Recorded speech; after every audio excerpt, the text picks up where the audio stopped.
Muy buenas tardes. Hola nuevamente. Aquí seguimos vivos en estas jornadas tan intensas y arrancamos con las últimas sesiones ya, las de esta tarde. Vamos a recapitular en medio minuto. Si recordáis, estuvimos hablando de la colaboración público-común, que rompía con el fetiche de la colaboración público-privada, es decir, este mecanismo por el cual siempre se socializan pérdidas y se privatizan beneficios, por lo que sea, y abogábamos frente a esto, como decía, por la colaboración público-común. Desde las administraciones públicas, invertir, arriesgar, innovar, facilitar, acompañar, pero sin tutela. Los proyectos se deben desarrollar simultáneamente en los territorios, implementando, comentábamos también, mecanismos de cogobernanza participativa. Y para que todo esto no sea mera fraseología, se tiene que traducir en hechos concretos, tangibles. Y hay pruebas y experiencias prácticas también aquí en Asturias. Para la ocasión y para abrir boca con ello, ahora tenemos la parte referente a la constitución de objetotecas comunitarias y más específicamente aquí en Asturias, luego hablaremos de ello, objetotecas climáticas comunitarias o también se puede decir objetotecas comunitarias climáticas. Telemáticamente se conecta Israel Ruiz Salmón, que es el coordinador de Izquierda Unida Cantabria, primer teniente alcalde en el ayuntamiento de Río Tuerto. Y aquí de manera presencial, vivos también, a Ana Solís, Casa, concejala de Vivienda, Memoria Democrática y Normalización Lingüística en Avilés. Y Consumo, que por eso estoy hoy aquí. Y Consumo. Algo para todos. Por si no quede claro, Ana nos lo especifica y está quedando grabado y también se está emitiendo en directo. Voy a repetirlo para que quede bien claro, ¿eh? Concejala de Vivienda, Memoria Democrática, Normalización Lingüística, Consumo. ¿Me dejo algo más en el tintero, Ana? No, por favor. No. Avanti. Javier Suárez Llana, Javi también, para los amigos, ¿eh? Si me equivoco en algo me corriges, ¿vale? Concejal y portavoz del Grupo Municipal de Izquierda Unida en el Concejo de Gijón. ¿Digo algo más, correcto. Javi, o lo dejamos Nada más, déjalo ahí. Venga, pues cuando queráis. Alegría. Bueno, ¿se me escucha bien? Bueno, voy a abrir yo un poquitín el fuego hoy. Como dice Juan, soy concejala de Consumo y uno de los proyectos que tenemos ahora en marcha, que la verdad que lo tenemos súper incipiente, entonces me siento un poquitín como que a ver si os resulta interesante lo que os voy a contar, porque yo estoy súper novata con ello. Es hacer una objetoteca aquí en Avilés.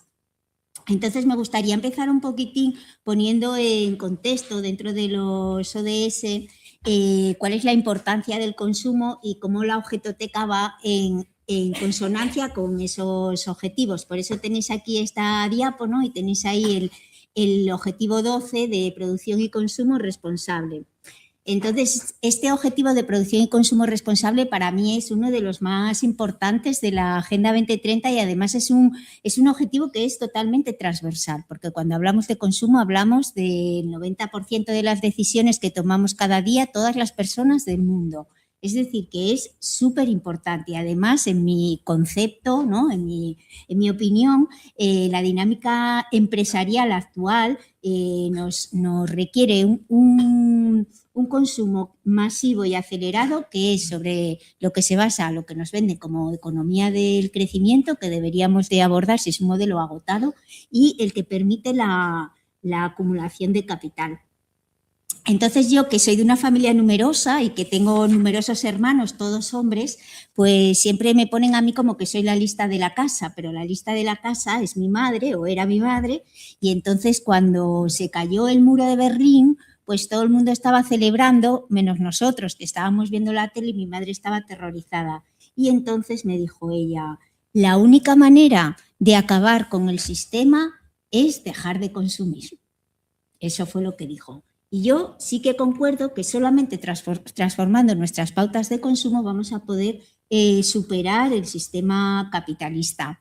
Este objetivo de los ODS tiene asociadas 12 metas, que yo aquí tengo unas notas puestas de algunas de ellas que creo que están en relación con la objetoteca, que son los planes de consumo y producción sostenible, la prevención, reducción, reciclado y reutilización de desechos, la educación y las políticas públicas. Las 4 metas considero yo que las vamos a trabajar en Avilés con este objetivo de la objetoteca. Y ¿En qué sentido las personas o los ciudadanos, cómo pueden participar o qué es lo que están haciendo? Pues están poniendo en práctica las 4 reglas que todos conocemos, la regla de las 3 R's, el consumo de proximidad, la eficiencia en el hogar y el consumo de bienes de segunda mano y reparación. ¿Qué es la objetoteca que nosotros queremos montar? Pues ahí tenéis una definición, es un servicio comunitario que permite a los usuarios tomar en préstamo objetos y herramientas en lugar de comprarlo.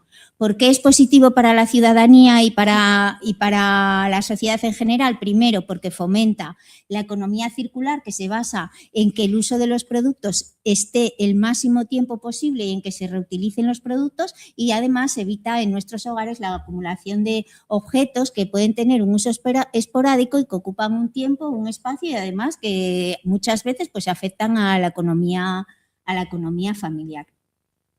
Entonces, ¿qué es lo que estamos haciendo en Avilés? Pues lo que pone ahí en pequeñito, lo que estamos haciendo en Avilés es empezar, porque estamos muy en el principio de este proceso. Entonces, lo que os voy a comentar un poquitín es el plan de trabajo que tenemos, lo que esperamos conseguir y lo que tenemos hecho hasta ahora, que es, como os digo, la manera en la que empezamos. Nuestro plan de trabajo tiene 5 fases que las tenéis ahí en la diapositiva, y nosotros estamos todavía en la primera, que es el diagnóstico, que queremos que sea participativo y que conlleva un trabajo de campo previo con la ciudadanía, que os voy a explicar ahora cómo lo vamos a hacer. Una vez que tengamos pasaríamos a una fase de definición institucional y técnica del proyecto, el diseño ya operativo y de organización, crear una red de colaboración con talleres de reparación y de mantenimiento de los objetos que tengamos, y por último tendremos una presentación e inauguración de la objetoteca. Tenemos aquí la fase 0, y tenéis ahí las cosas o las tareas que tenemos pendientes. Como tenéis ahí la diapo, que yo no quiero estar leyendo y podéis leerla, ¿no? Os voy a comentar un poquitín en lenguaje terrenal lo que estamos haciendo. Bueno, nuestro primer paso aquí fue contactar con todas las asociaciones que podrían tener interés en tener una objetoteca o en los para tener un conocimiento de lo que la ciudadanía podría necesitar. En este sentido, la Concejalía de Consumo tiene una colaboración con la Concejalía de Participación Ciudadana, y a través de ella nos hemos puesto en contacto con todas las asociaciones que nos parecían de interés. Esto que parece tan fácil aquí en Avilés, que hay un tejido asociativo, por suerte, bastante amplio, pues de repente teníamos como 300 asociaciones. Entonces tuvimos que hacer un cribado de cuáles podían ser las que más nos podrían aportar o pudiesen tener interés en sacar adelante este proyecto. Y luego en este trabajo de campo también estamos preparando una encuesta que vamos a hacer online con el objetivo de conocer cuáles pueden ser las necesidades de objetos que pueden tener las personas y que más se adecúen. Esta encuesta todavía está en proceso de realización, la estamos elaborando, y ya tenemos para el día 25 de este mes programada nuestra primera reunión con todas las asociaciones, así que vamos como bastante con el tiempo justo, ¿no? Y una vez que hablemos con ellas y tengamos todo, entonces vamos a ir a la fase de definición institucional y técnica. Nosotros aquí lo que nosotros pretendemos, si es que sale así del proceso que tenemos de recabar información, es que la gestión sea por parte del ayuntamiento, es decir, poder aprovechar espacios municipales para hacerlo.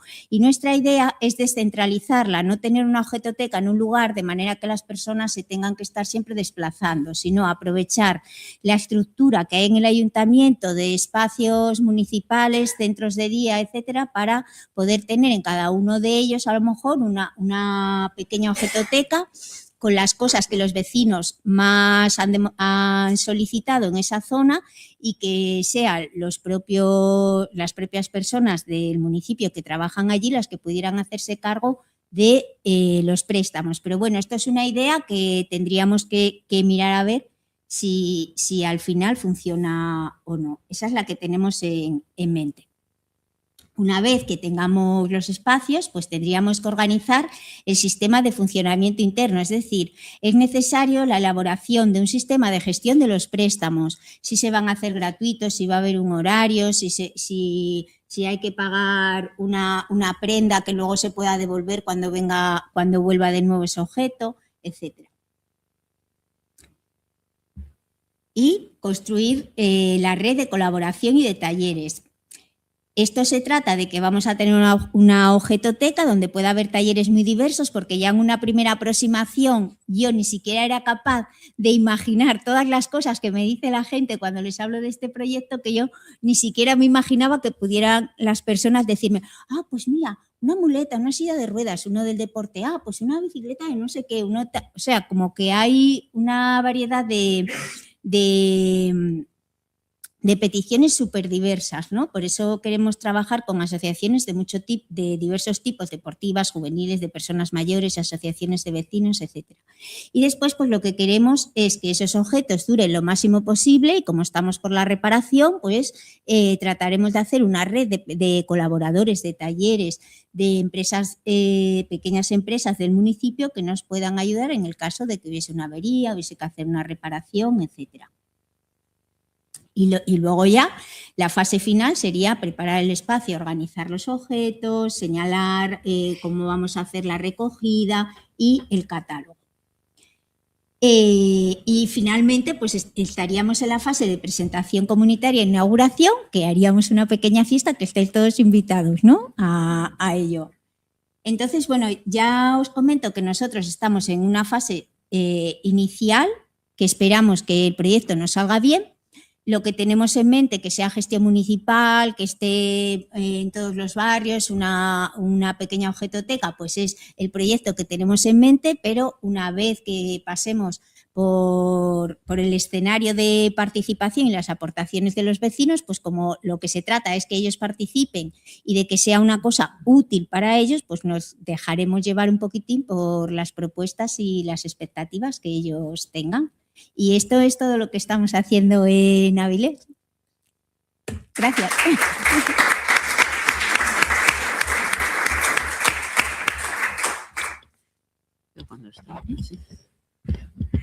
Bueno, buenas tardes a todas y a todos. Buenas tardes en la hora de la siesta de un viernes, pero buenas tardes a todas y a todos. La idea no es repetir lo que acaba de explicar Ana, porque al final el proceso de formación de la Objetoteca de Gijón va a ser muy similar gracias a un contrato de acompañamiento y asesoramiento de estos proyectos de la Agenda 2030, que por eso estamos hoy aquí los dos, pero sí va a ser desde otra perspectiva, porque Ana habla desde la gestión y en el caso de Gijón hablamos desde un grupo de la oposición. Y creo que eso también tiene la virtualidad de poner sobre la mesa la capacidad de incidencia que se puede tener también desde espacios no de gestión, sino de este caso de oposición política. En Gijón se va a poner en marcha una objetoteca porque en octubre de 2025 llevamos a pleno una proposición para que se pusiera y el Gobierno tuvo a bien aprobarla. Y va a ser puesta en marcha gracias también a ese impulso que decía de acompañamiento o de asesoramiento de la Dirección General de Agenda 2030. En Gijón no partíamos de cero, porque había experiencias previas, no de objetoteca, pero sí de proyectos que estaban enfocados fundamentalmente a lo mismo, a reducir residuos por la vía de la reutilización, que al final es de lo que se trata, el objetivo último, y también de hacerlo a través del intercambio o de la puesta en común de diferentes objetos. En Gijón, desde el año 2018, hay en marcha un servicio que se llama Reusap, que utiliza una aplicación que pone en encuentro o pone un espacio de encuentro que pone en contacto a personas que se quieren deshacer de diferentes objetos y quieren alargar su vida útil y que necesitan otros. Para que veáis el alcance, que es un alcance muy corto si tenemos en cuenta que se puso en marcha en junio de 2018, que es un alcance modesto, pero que partimos de ahí. Desde 2018 hay 2.617 ciudadanas y ciudadanos activos en esa aplicación. Se intercambiaron 7.090 artículos y eso, bueno, a través de una equivalencia son en torno a 37.000 kilos de residuos evitados. Esa es la magnitud de la que partíamos hasta ahora. ReuSAP no solo era una aplicación que ponía en contacto a personas, sino que también servía para organizar encuentros, talleres, puntos de intercambio físico y, por poner un ejemplo, en el último participaron 116 personas y se intercambiaron 41 objetos que no fueron a la papelera o al contenedor, sino que tuvieron un segundo uso. Es un servicio gestionado directamente por una empresa pública de Gijón, que es la que se encarga de los servicios de medio ambiente urbano, a la gestión de residuos o a la recogida en este caso, pero también a la gestión de los espacios verdes de la ciudad o a la limpieza urbana, y que lo hace además con la colaboración de una empresa de inserción, buscando siempre esa vertiente social de lo que se hace. Pero esta no es la única iniciativa que en Gijón hay hasta ahora. Y siendo el objetivo de la Objetoteca, y eso es fundamental, esa reducción de residuos por la vía de la reutilización, yo creo que, o al menos el enfoque que le dimos en Gijón y que nos parece más interesante y que complementa un poco la explicación que dio Ana hasta ahora, es el enfoque que tiene de generar espacios de encuentro y espacios de desarrollo comunitario. Y yo creo que eso es fundamental en una objetoteca, porque además, al final de lo que se trata es de cambiar nuestros barrios y nuestras ciudades, hacerlas más sostenibles, y eso pasa necesariamente por cambiar la forma en la que nos relacionamos entre nosotros y en la que nos relacionamos con nuestro entorno más próximo. Y eso pasa por tejer comunidad. En Gijón hay experiencias previas que buscaban precisamente esto, la colaboración público-comunitaria de la que hablaba Juan, una colaboración de instituciones públicas con el entramado social y que estaban directamente relacionados con este objetivo de reducción de residuos. Y me voy a referir a dos porque creo que dibujan muy bien lo que podría pasar con la objetoteca si se trabaja de manera adecuada. Una es el intercambio de libros de texto y otra es el Centro de Recursos para Jóvenes y Asociaciones. Son dos iniciativas que nacieron con apoyo municipal, pero que fueron a iniciativa de grupos organizados de jóvenes, en algunos casos asociaciones y en otros casos grupos informales. Son iniciativas que hoy están asentadas en la ciudad y que no solo sirven para ese objetivo de reducir residuos por la vía de la reutilización o de satisfacer necesidades ciudadanas, bien sean individuales o colectivas, sino que en torno a ellas pasaron cosas. Y yo creo que eso es lo interesante que puede haber en torno a una objetoteca.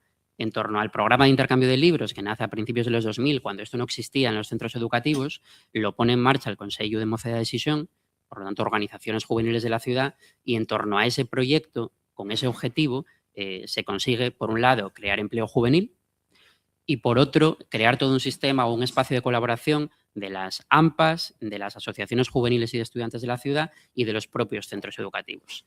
Y en torno a eso y a esa experiencia han ido surgiendo diferentes proyectos vinculados a la educación en la ciudad. No solo intercambio de libros, sino desde grupos informales de conversación vinculados al aprendizaje de idiomas, etcétera, etcétera. Y el Centro de Recursos para Jóvenes y Asociaciones lo mismo. Es un servicio gestionado por el Consejo de Mocedad, reclamado en los años 90 por los jóvenes de entonces de Gijón, financiado por parte del ayuntamiento, pero puesto en marcha a través de un sistema de autoorganización de los propios jóvenes. ¿En qué consiste? Consiste en que el Consejo de Mocedad gestiona un recurso municipal de préstamo, en este caso, de recursos de todo tipo. De recursos tecnológicos, ordenadores, sistemas de megafonía, otros más rudimentarios, máquinas de hacer chapas, en general recursos que pueden utilizar asociaciones o grupos informales para desarrollar su actividad. Esto podría parecer muy sencillo o muy básico, pero en torno a esto surgieron a lo largo de todos estos años, más de 30, toda una serie de iniciativas juveniles en la ciudad que no habrían surgido si no hubiera un punto de encuentro como es el Centro de Recursos para Jóvenes. Sirvió para fomentar la participación y el asociacionismo juvenil, no solo a través de la creación de asociaciones, sino de grupos informales de jóvenes, y también para crear experiencias en las cuales se intercambia no solo, o se prestan, intercambian, se ponen en común no solo objetos, sino también experiencias y tiempo. De hecho, el Centro de Recursos para Jóvenes y Asociaciones funciona casi como un banco del tiempo, un punto de encuentro en el cual jóvenes y no tan jóvenes, de diferentes, porque tiene un enfoque intergeneracional, con diferentes aprendizajes, conocimientos, capacidades, ponen también su tiempo a disposición de otros para generar proyectos nuevos. Y esto yo creo que es lo interesante de este tipo de proyectos.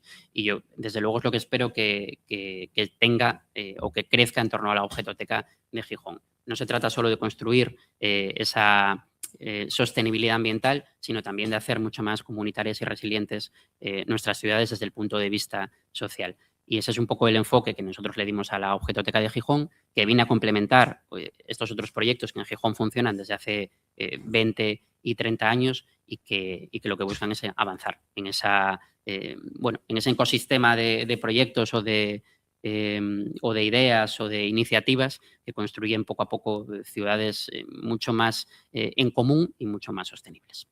Y nada más.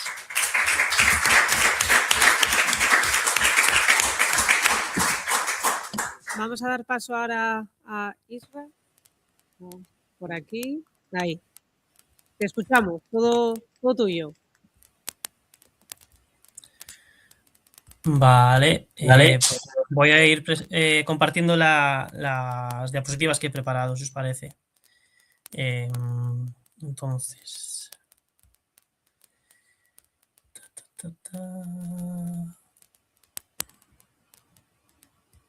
Vale, dame un segundín, por favor.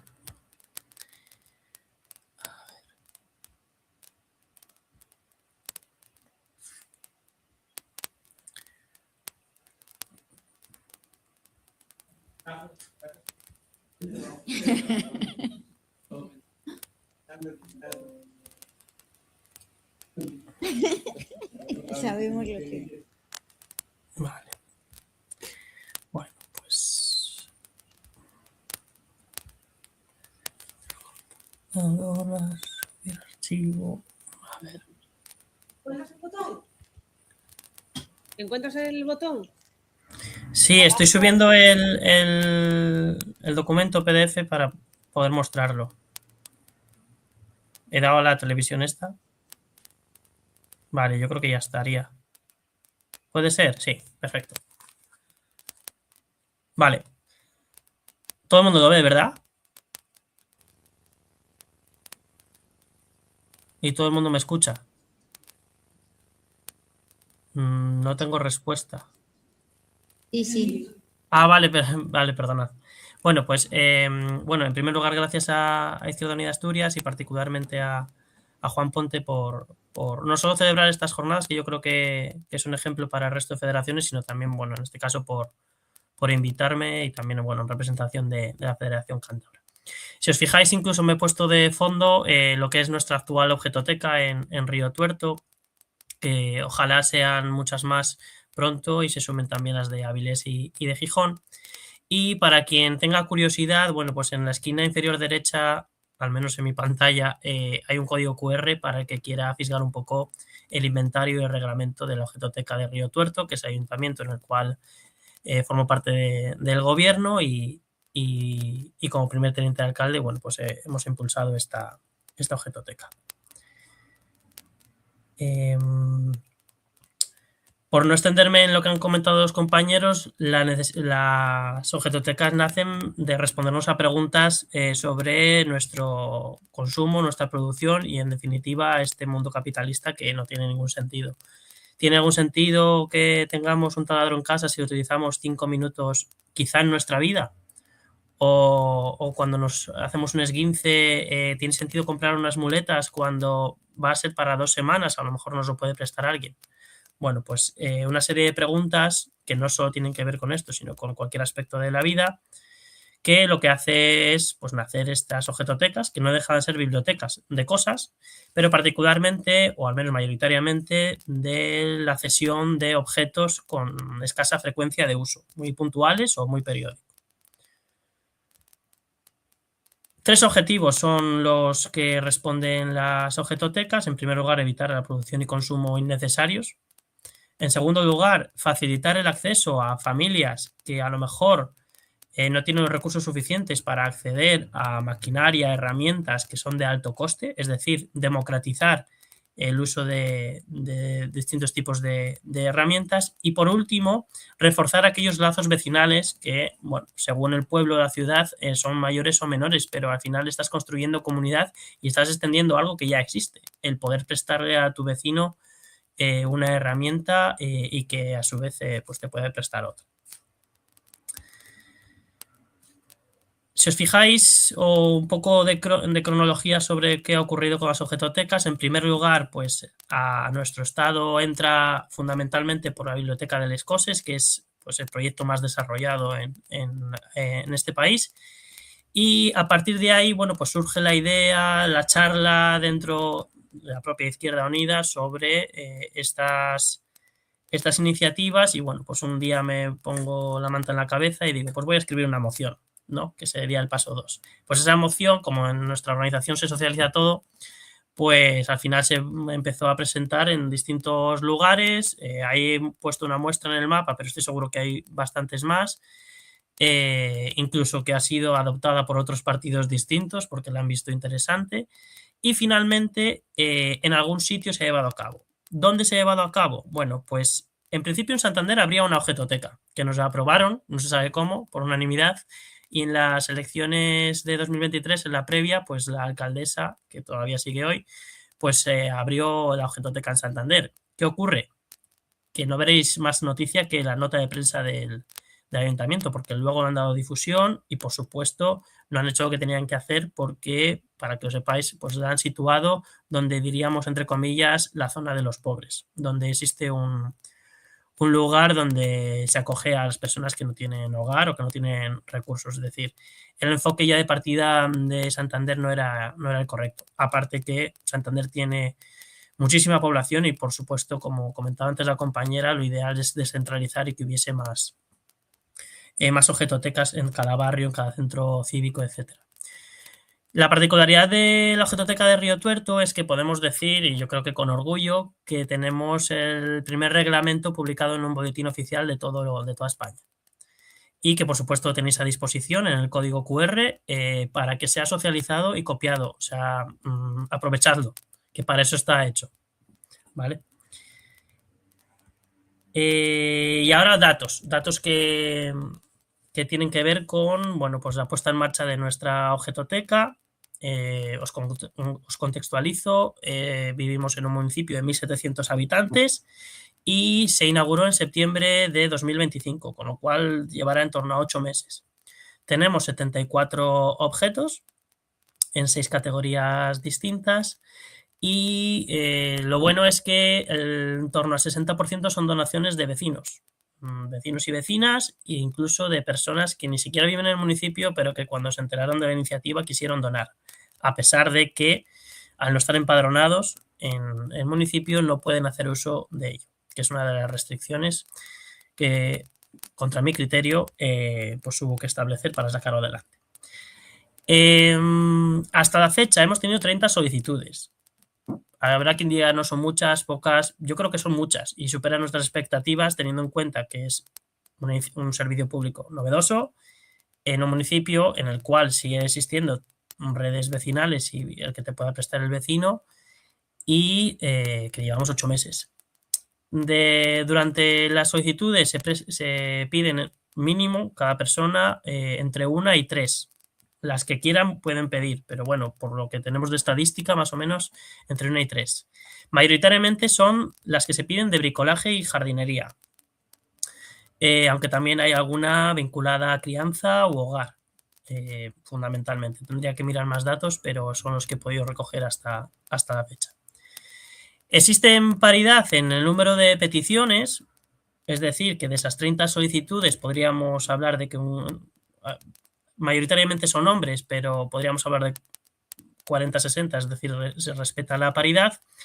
Y tengo pendiente verificar la brecha de género, es decir, qué tipo de utensilios pide cada género. Sí que es cierto que a simple vista no hay diferencia porque estamos viendo que como mayoritariamente son herramientas de bricolaje y jardinería y fundamentalmente el boom ha sido la motoazada para hacer la huerta o la sierra eléctrica en época de poda y indistintamente hombres y mujeres lo pedían. Lo que sí que es interesante es que, bueno, aparte de que son personas adultas ya de una determinada edad, es que la iniciativa ha llegado a distintos núcleos del propio municipio, es decir, que no se concentra solo en la capital, en la Cabada, no tenemos 2/3 de la población, sino que ha habido peticiones de distintos núcleos del municipio. Y con respecto al ámbito económico, bueno, pues de media calculamos que se ha ahorrado cada persona que ha acudido a la Objetoteca entre 100 y 200 euros de ahorro cada vez que ha hecho una solicitud de préstamo, porque buena parte de las herramientas pues son costosas. Dentro de los objetos, el 40% que no es donación, pues desde el ayuntamiento las hemos comprado en el comercio local, concretamente en una ferretería y en un taller mecánico, con lo cual, bueno, sigue la filosofía de kilómetro cero. De forma resumida, y no me voy a entrar en detalles, esta es la cronología para conseguir tener la Objetoteca. El 6 de septiembre de 2023 se aprobó la moción en pleno, la presenté cuando todavía estaba en la oposición, y cuando pasé ya a formar parte del gobierno, pues es cuando se activa, básicamente, y ha sido uno de los hándicaps a la hora de sacarlo adelante, es decir, el estar o no en el gobierno. Pero veis que la trayectoria es pues hasta septiembre de 2025, 2 años de recorrido entre consultas públicas, publicaciones, el poder estar en el equipo de gobierno, etc. Lo diseñamos en el propio reglamento como un servicio público de préstamo de utensilios, y a pesar de que se pone préstamo, no existe un intercambio económico, o al menos no en esta primera fase, y que quedaría para otra charla porque tiene mucho recorrido, con lo cual la cesión de los utensilios en nuestro municipio es gratuita. Lo que sí que definimos en el reglamento claramente es que es un servicio público de gestión directa y sin intermediarios, y que la responsabilidad recae en la persona que ostente la Concejalía de Medio Ambiente. Sí o sí, destinamos también, y lo establecemos en el reglamento, una dotación presupuestaria mínima de 500 euros. ¿Por qué? Bueno, pues como toda norma, aquella que nace sin presupuesto puede nacer directamente muerta, y lo que tenemos que establecer es un mínimo de dinero para poder sacar adelante no solo la compra de nuevos utensilios, si es necesario, sino incluso el propio mantenimiento o la reparación. Sí que es cierto que ese es el mínimo, pero en la primera inversión pues gastamos algo más. Y luego tenemos 2 formas de ceder utensilios a la Objetoteca. Por un lado, que sea cesión de propiedad, es decir, una persona que directamente no quiere tener más ese objeto en casa y por tanto lo cede directamente al ayuntamiento, o bien que cede el uso. Y esa cesión de uso es por un año prorrogable. Si no dice nada, pues se sigue prorrogando anualmente. ¿Quiénes se benefician de este servicio público? Las personas empadronadas mayores de edad. El objetivo inicial era, o al menos mi visión, y creo que la que podríamos tener ampliamente desde la izquierda, el que podamos tener servicios universales. Pero sí que es cierto que, bueno, pues al final las limitaciones de un ayuntamiento implican pues dedicarlo solo a las personas que residen en el municipio. Luego hemos definido también una serie de obligaciones y deberes del prestador y tanto de la persona usuaria, que son de ida y vuelta. Son cuestiones bastante básicas, el ABC de la convivencia. Y luego, a la hora de solicitar la herramienta, pues se le pide de forma fácil datos muy básicos a la persona: nombre, DNI, dirección y contacto, qué herramienta quiere solicitar, y tiene 4 días para utilizarla, con una prórroga de 3 más si no hay nadie en lista de espera. Y una vez que se devuelve, pues tenemos que ver si hay sanciones o no. De momento no ha habido ninguna porque la gente es responsable.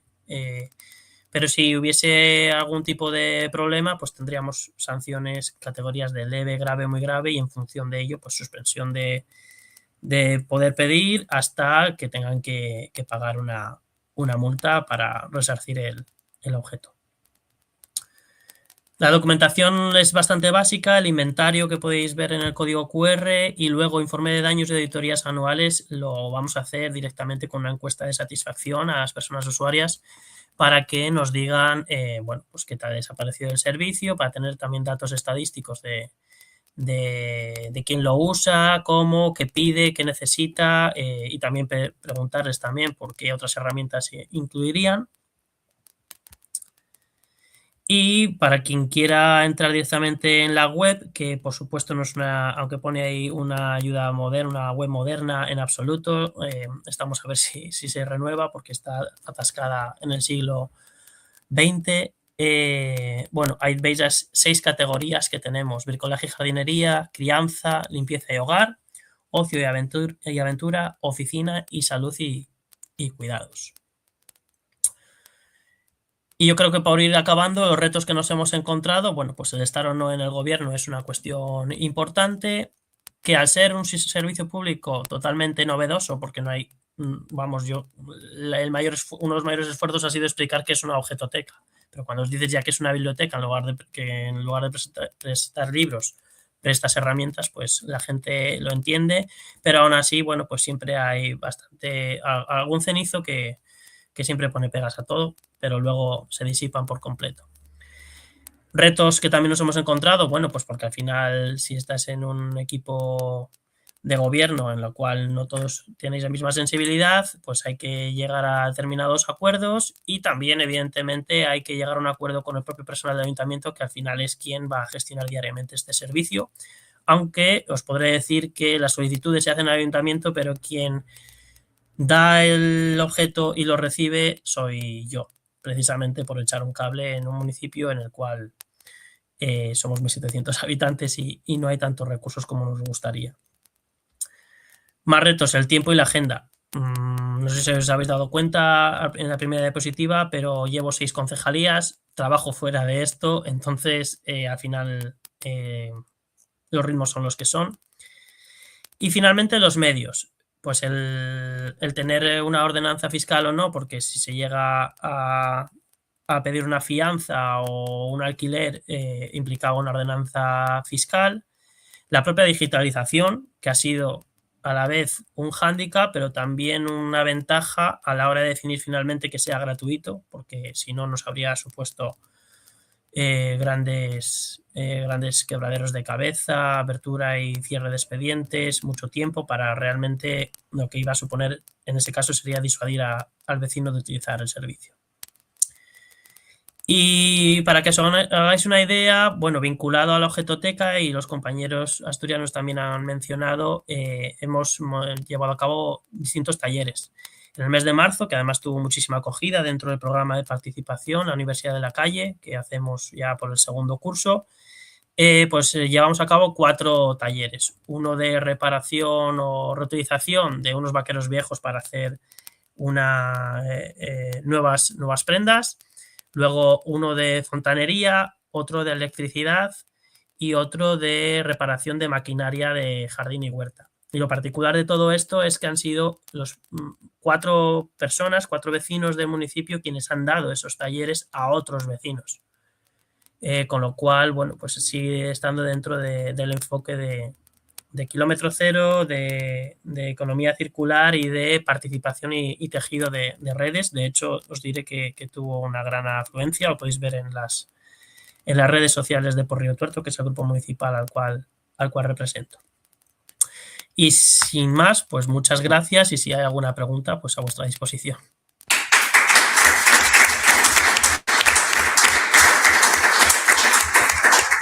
Bueno, estamos bondadosas. Tenéis 5 minutos de preguntas. ¿De acuerdo? Así que podéis formularlas tanto a Israel como a Ana, como a Javier. Todas a la vez, ¿no? Por favor. Bueno, acércate aquí, por favor, compañero, para que quede grabado. Si te puedes acercar para que te oigan desde los hogares. Muy amable. Se me ocurre una pregunta, aunque sea muy utópica y viniéndome a la cabeza alguna experiencia de un pueblo de Galicia. ¿Se podría llegar, y por eso es muy utópica, se podría llegar al compartir un vehículo? Es muy lejana, entiendo. Madre mía, no tengo ni idea, vaya. Pero, ¿por qué no? Digo yo, ¿por qué no? Si alguien lo cediera y la gente tiene carne para utilizarlo, no creo que haya un un tope al tipo de bienes de consumo que se puedan poner o la categorización de los bienes que pueda haber en una objetoteca. La verdad que yo cuando hablé con las primeras personas que hablé de este proyecto, yo tengo muy poca imaginación porque las personas van diciendo cosas, claro, cada uno de acuerdo con sus necesidades. De todas maneras, creo que hablamos de la objetoteca y que este tipo de cosas de hacer préstamos o de compartir bienes en iniciativas y de personas particulares y tal ya existe, ¿no? Entonces, ¿por qué no se iba a poder hacer a través de este medio? Entiendo que el caso de los vehículos supone un coste más elevado de almacenamiento, de gestión del vehículo, de seguros, etcétera, etcétera, pero bueno, supongo que es un bien de consumo normal y corriente. Lo preguntaba de alguna forma, creo que podría ser un avance en la legislación, en ejemplo, Sí. en ese sentido, que haya la posible brecha. De Bueno. todas maneras, compañero, aquí apostamos por el transporte público y que no tengamos que tener vehículos privados ni de préstamo ni de nada. Pero al margen de que se enmarque o no en un servicio de objetoteca como los que estamos definiendo ahora, los sistemas de préstamo o de compartir vehículo existen y son además, en muchos casos y muchos ayuntamientos, servicios públicos.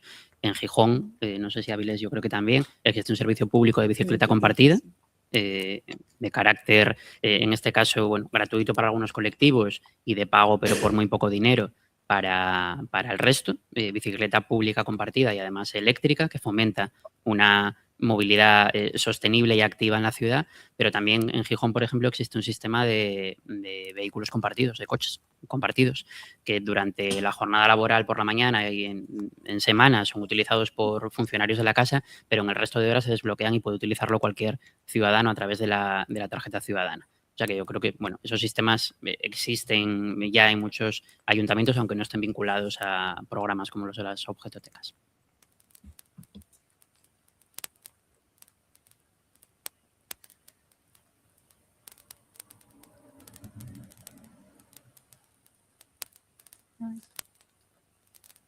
¿Preguntas? Simplemente por hacer la transición en la misma línea que apuntaba Ana, si ya estamos refiriéndonos a una objetoteca climática, en principio es para reducir la huella de carbono, con lo cual quizás no sería la idea más feliz en ese sentido, pero bueno, yo creo que lo aclaró también muy bien Javi. Muchas gracias, Ana, Javier, Israel, un fuerte aplauso para los tres.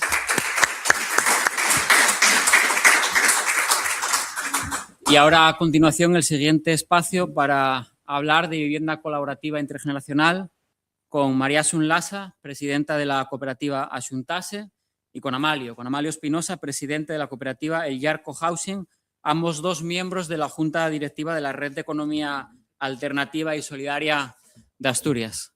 Cuando queráis, adelante. María Asun, Amalio.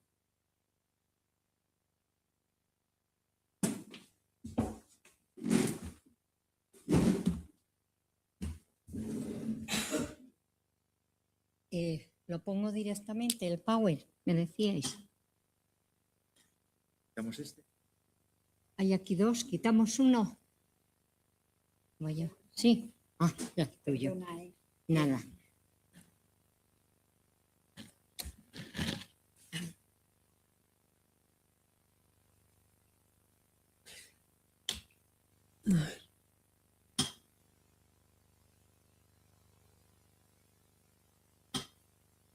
Estas.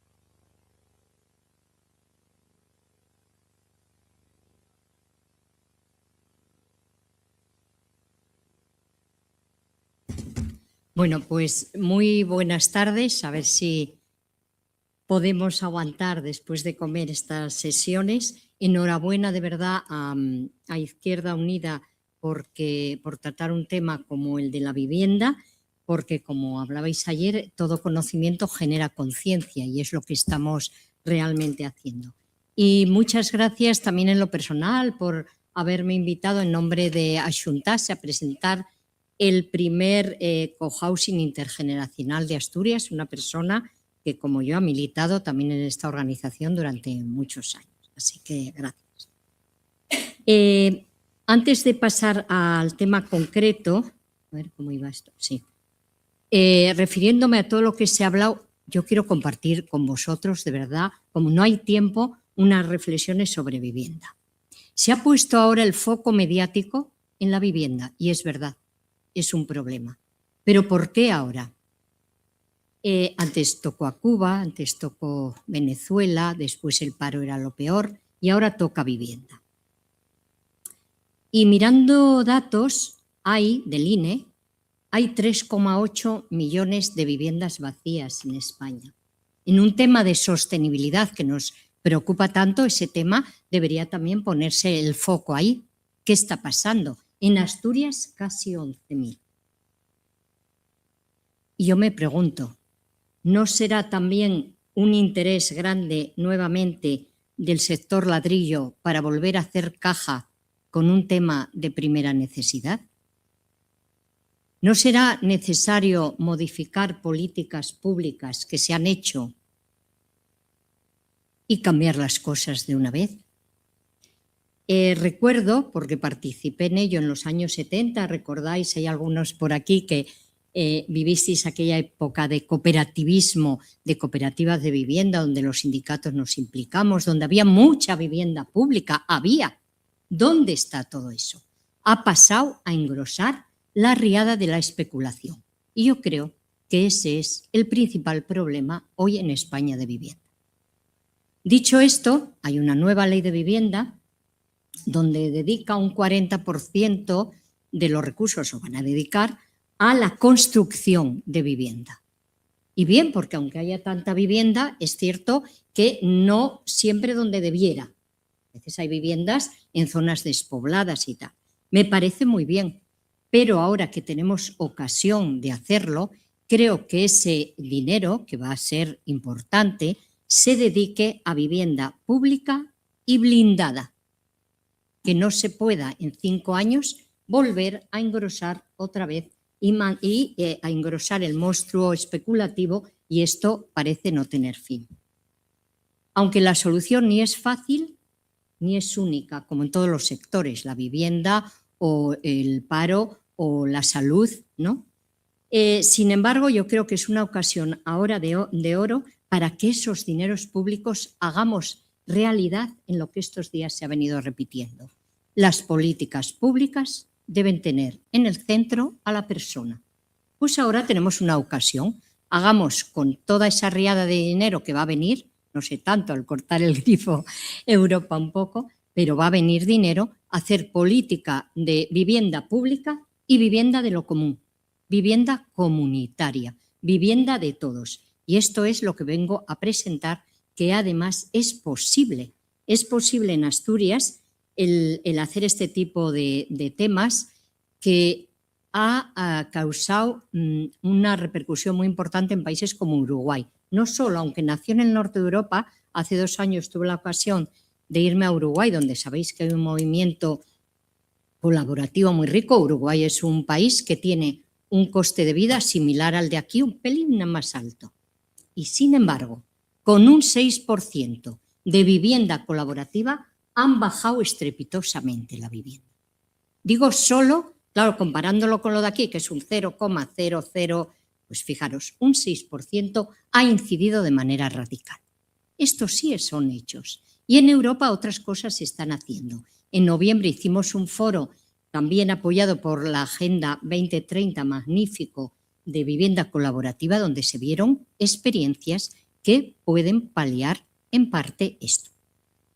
Decir que el cohousing en verdad no había nació hace ya 70 años, no había nacido para resolver el tema de vivienda, había nacido más bien para resolver el tema de cuidados. Y aquí en España, si los que os suene este tema, también porque aparece de la mano de los mayores.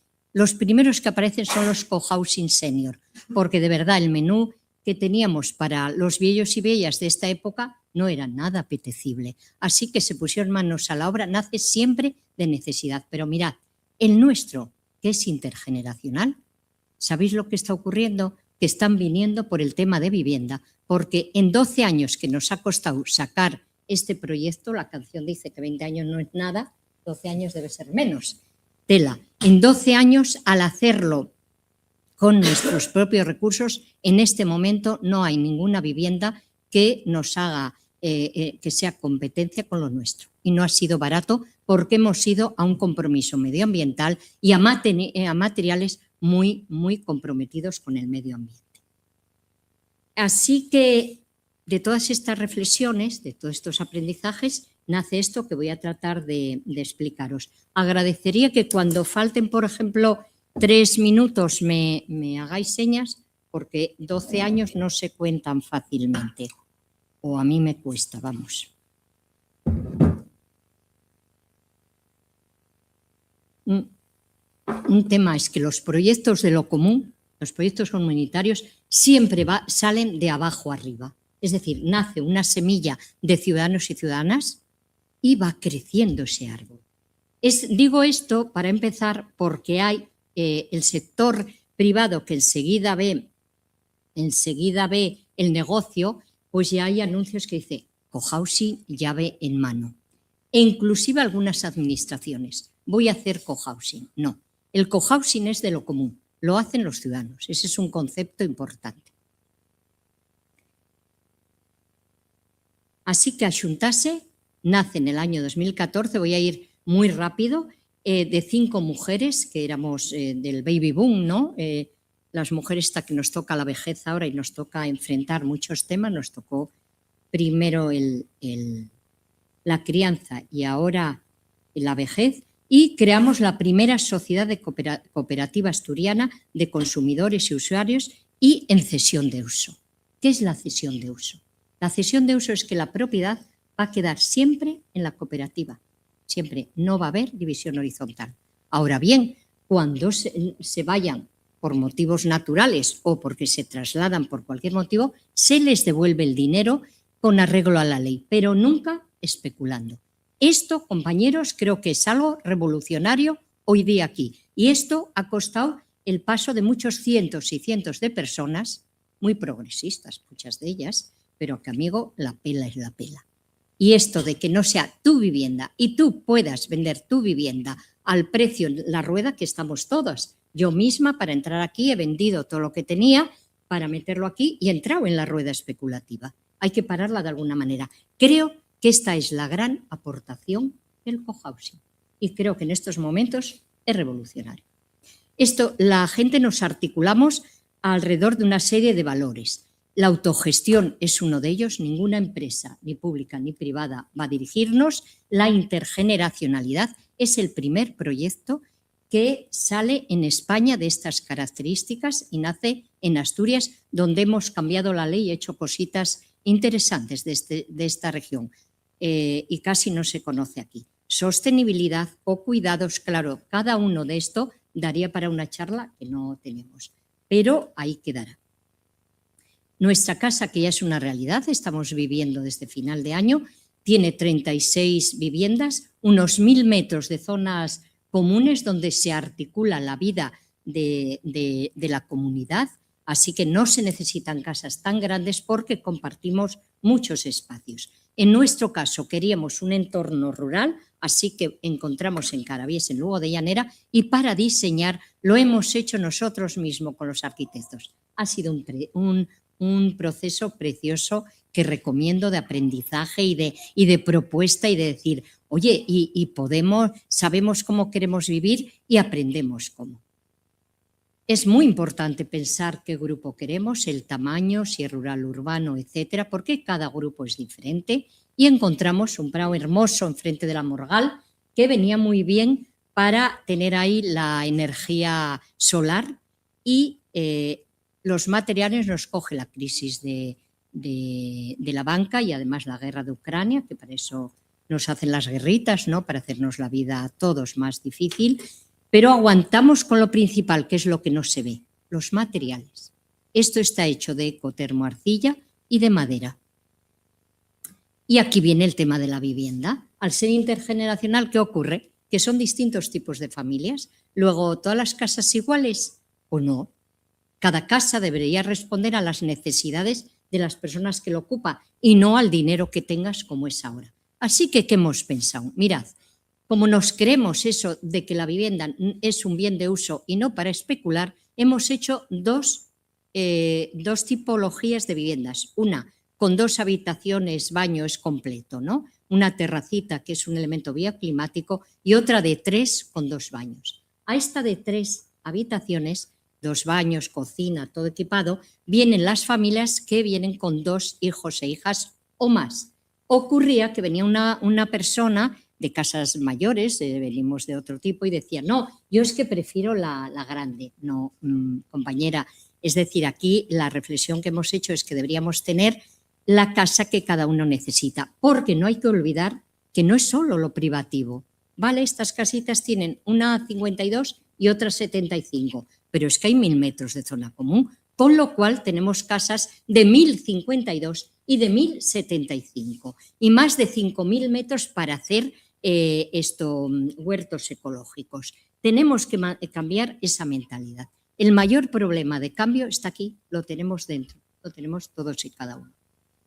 Empezamos a hacer, lo primero era un terreno muy árido y empezamos a poner árboles y pretendemos pues reforestar la zona, que vengan paxarinos y bueno, todo esto si tenemos recursos. Y así han quedado las casas, unas casas sostenible, bioclimático y donde estamos pagando ya al mes 20 euros con calefacción y electricidad. Y solamente hemos puesto la mitad de placas porque los señores de las eléctricas no nos permiten poner el 100%, salvo que pongamos un transformador que tenemos que pagar nosotros 150.000 euros y el mantenimiento propio. Es un verdadero abuso este tema. ¿Cómo nos organizamos? De una forma democrática, la Asamblea toma las principales decisiones, hay un Consejo Rector que le toca bregar el día a día y la joya de la corona son los grupos de trabajo. Hay 17 grupos de trabajo funcionando en estos momentos. Bueno, la financiación daría para otro tema. Ha sido un tema precioso, todo este proceso ha sido muy largo. Partíamos de igualdad, todos poníamos lo mismo. Ay, amigo, pero si queremos la intergeneracional y queremos la gente que no sea todos igual por el dinero, había que hacer las cosas de otra forma. La igualdad en el dinero, en este caso la igualdad, hay que perseguirla siempre, no nos resolvía el tema y entonces fuimos a una solidaridad. Las personas que teníamos piso, casa, nos comprometimos a venderlo y a poner el dinero, entre otras cosas porque hablamos mucho de sostenibilidad y tenemos 1, 2, 3 casas. ¿Para qué? ¿Necesitamos una casa? Tenemos una. Bueno, todo largos debates. Y porque las situaciones económicas que nos encontrábamos era de todo. Gente que no tenía, que tenía todo el dinero, y entonces lo ponía entero y así no pedíamos hipoteca y además ayudábamos a las gentes que no tenían estos recursos a que Fiare Banca Ética, que es con lo que hicimos, pues nos diese la hipoteca y así pudimos llevar adelante este proceso. Los cocuidados es el elemento central. Hemos construido para cuidarnos, para cuidar el medio ambiente y para cuidar las infraestructuras. Y esto también necesita un cambio de mentalidad completamente. Para llevar a cabo todo esto, naturalmente, hemos tenido que contar con muchos profesionales y generaremos mucho empleo. En este momento, con abogada, economista, un equipo de periodistas, los arquitectos, el jefe de obra, tremendo la cantidad de personal que se necesita para que esto vaya adelante. Y como tuvimos ese tropezón, porque nuestros tejados estaban preparados todos para poner placas fotovoltaicas y nos encontramos con este tema, pues ¿qué hicimos? Crear una comunidad energética. Una comunidad energética que desgraciadamente está varada porque también de cara a los ciudadanos hay que cambiar la cabeza, pero sobre todo el ayuntamiento. O sea, los ayuntamientos están favoreciendo todo esto y el Ayuntamiento de Llanera, que es en el que estamos, no ve el tema y no entra en la comunidad energética. Trataremos de seguir tirando exactamente igual con el resto de vecinos, pero esto supone un esfuerzo muy grande para Ciudadanos en particular. Aquí compartimos el día de la primera piedra, que en nuestro caso fue un primer árbol, el Texu, y ¿cuál es el reto? Mirad, que lo imposible se convierta en posible. Cuando nos juntamos somos muy poderosas y tenemos que creérnoslo de verdad. Si queremos todo esto que estamos leyendo, reflexionando estos días, ya hay una urgencia climática que es ya insoportable y vista, tenemos que juntarnos. Uno a uno nos pueden. Así que animaros a hacer proyectos de estos y os ayudamos, y para eso lo hemos recogido en un libro donde hay además una guía metodológica que a nosotros nos ha dado resultado. Cada cohousing es diferente, pero si os sirve estaremos encantadas. Así que gracias.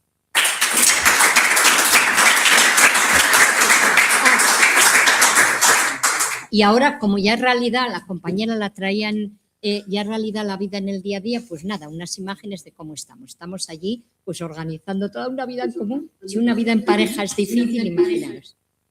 Imaginaros lo que es esto. Esto es un mambo.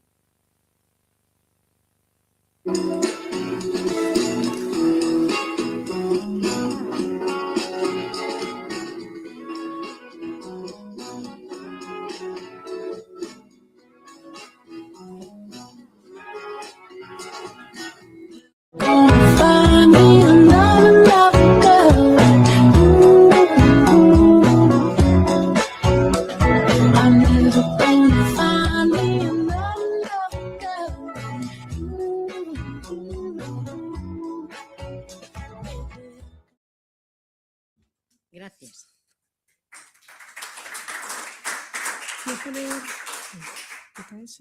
No, Espera, vamos a cerrarlo, sí. Sí, ciérramelo.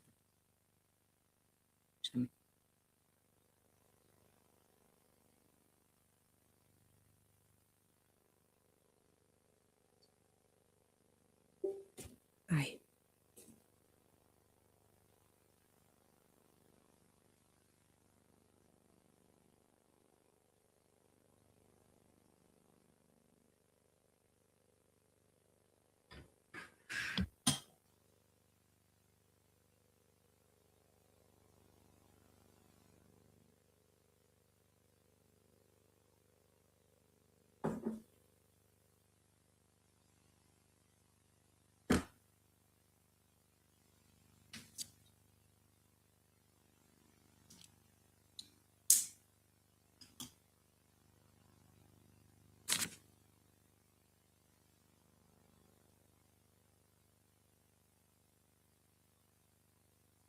Buenas tardes. Yo soy Amalio, el presidente de la cooperativa El Yar, también de cohousing. Bueno, después de María Asun es difícil hablar porque la experiencia que tiene y lo que han conseguido pues es muy difícil de emular, ¿no? Vamos a contar, como ha dicho ella, cada proyecto es diferente. Cada uno tenemos nuestro camino y cohousing los hay, proyectos de cohousing los hay de todos. Ahora sí. Los hay de todo tipo. Aquí en España sobre todo los hay senior y alguno intergeneracional y de jóvenes, sobre todo en Cataluña. Pero a nivel del resto de Europa, por ejemplo, pues hay de mujeres solas, de hombres solos, de discapacitados, de LGTBI, etcétera. Cada grupo pues se monta su proyecto, de su forma de vida, de cómo quieren tenerla de ahora en adelante. Pero los retos suelen ser siempre los mismos. Los retos suelen ser muy grandes y con mucho trabajo, y nos dedicamos a ello una vez jubilados, pues prácticamente todo, bueno, prácticamente no, todo el día, ¿no? Bien, nosotros somos, pues, por lo tanto, algo diferentes, pero quisiera primero contar un poco, así muy rápidamente, dónde estamos y también nuestro compromiso con la economía social y la economía sostenible, ¿no? Pertenecemos a Asturias, la economía solidaria de Asturias, la red de Asturias, que está también incluida o asociada a la red de redes, a REAS, que es la red estatal de la economía solidaria. Los principios pues, son la equidad, como ha dicho también María Asun, no la igualdad, pero la igualdad de oportunidades, las condiciones y los tratos, el reparto justo de las obligaciones y el derecho de todas las personas a vivir una buena vida. Un trabajo digno, por supuesto, nosotros huimos de la explotación y las personas que trabajan con nosotros pues tendrán un empleo digno, saludable. La sostenibilidad ecológica, el reparto justo de la riqueza, son los principios de la economía social y solidaria y que tenemos en nuestra raíz y en nuestro ser desde el principio. El transformar la economía capitalista en economía solidaria, no en maximizar el beneficio, sino en maximizar la calidad de vida. Y los objetivos, pues eso, incidir social y políticamente, fortalecer las redes, que ya somos bastantes, que es los que estamos en este negocio, y consolidar un poco estos instrumentos para conseguir que estos proyectos se hagan realidad. Estamos en todos los sectores, energías renovables, las finanzas éticas. Trabajamos con bancos éticos, con FIARE, COP57, etcétera, supermercados, hemos creado una red de vivienda cooperativa que está también dentro de REAS, etcétera.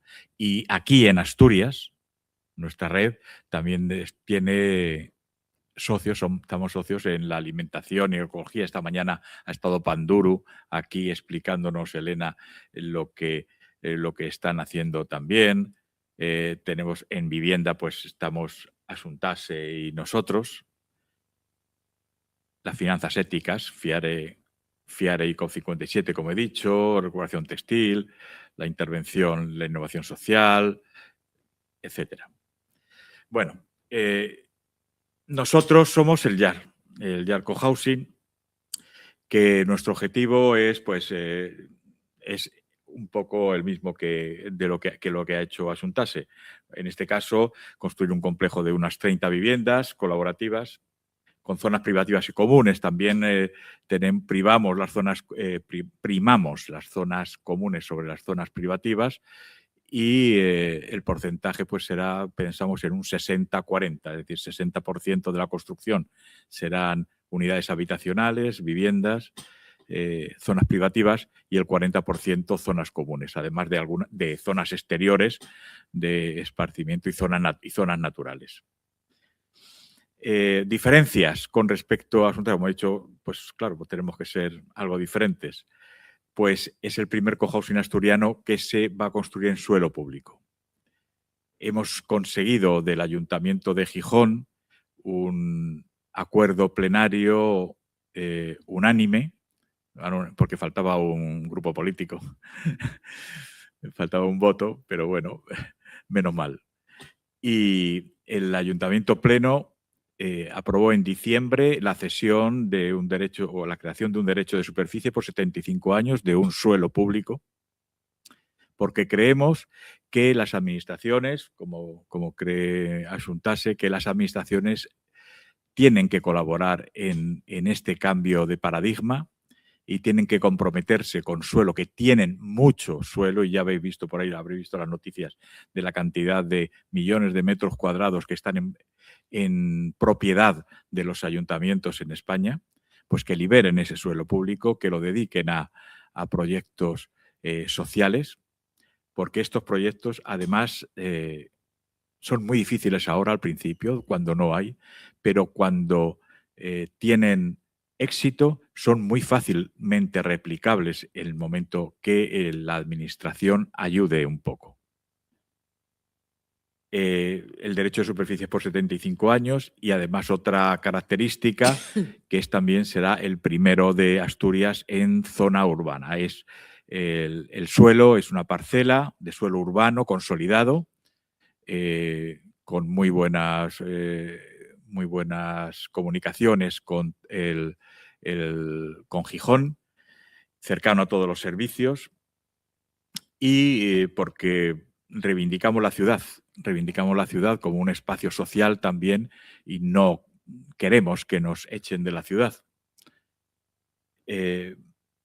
También, como novedad, hemos incluido en el proyecto la cesión de la gestión de varias unidades habitacionales o viviendas dentro de nuestro complejo para los jóvenes, con la empresa municipal de la vivienda de Gijón, para que algunos jóvenes puedan vivir con nosotros, vayan viendo el espíritu de las comunidades de cohousing y consigamos que este tipo de proyectos se vaya difundiendo.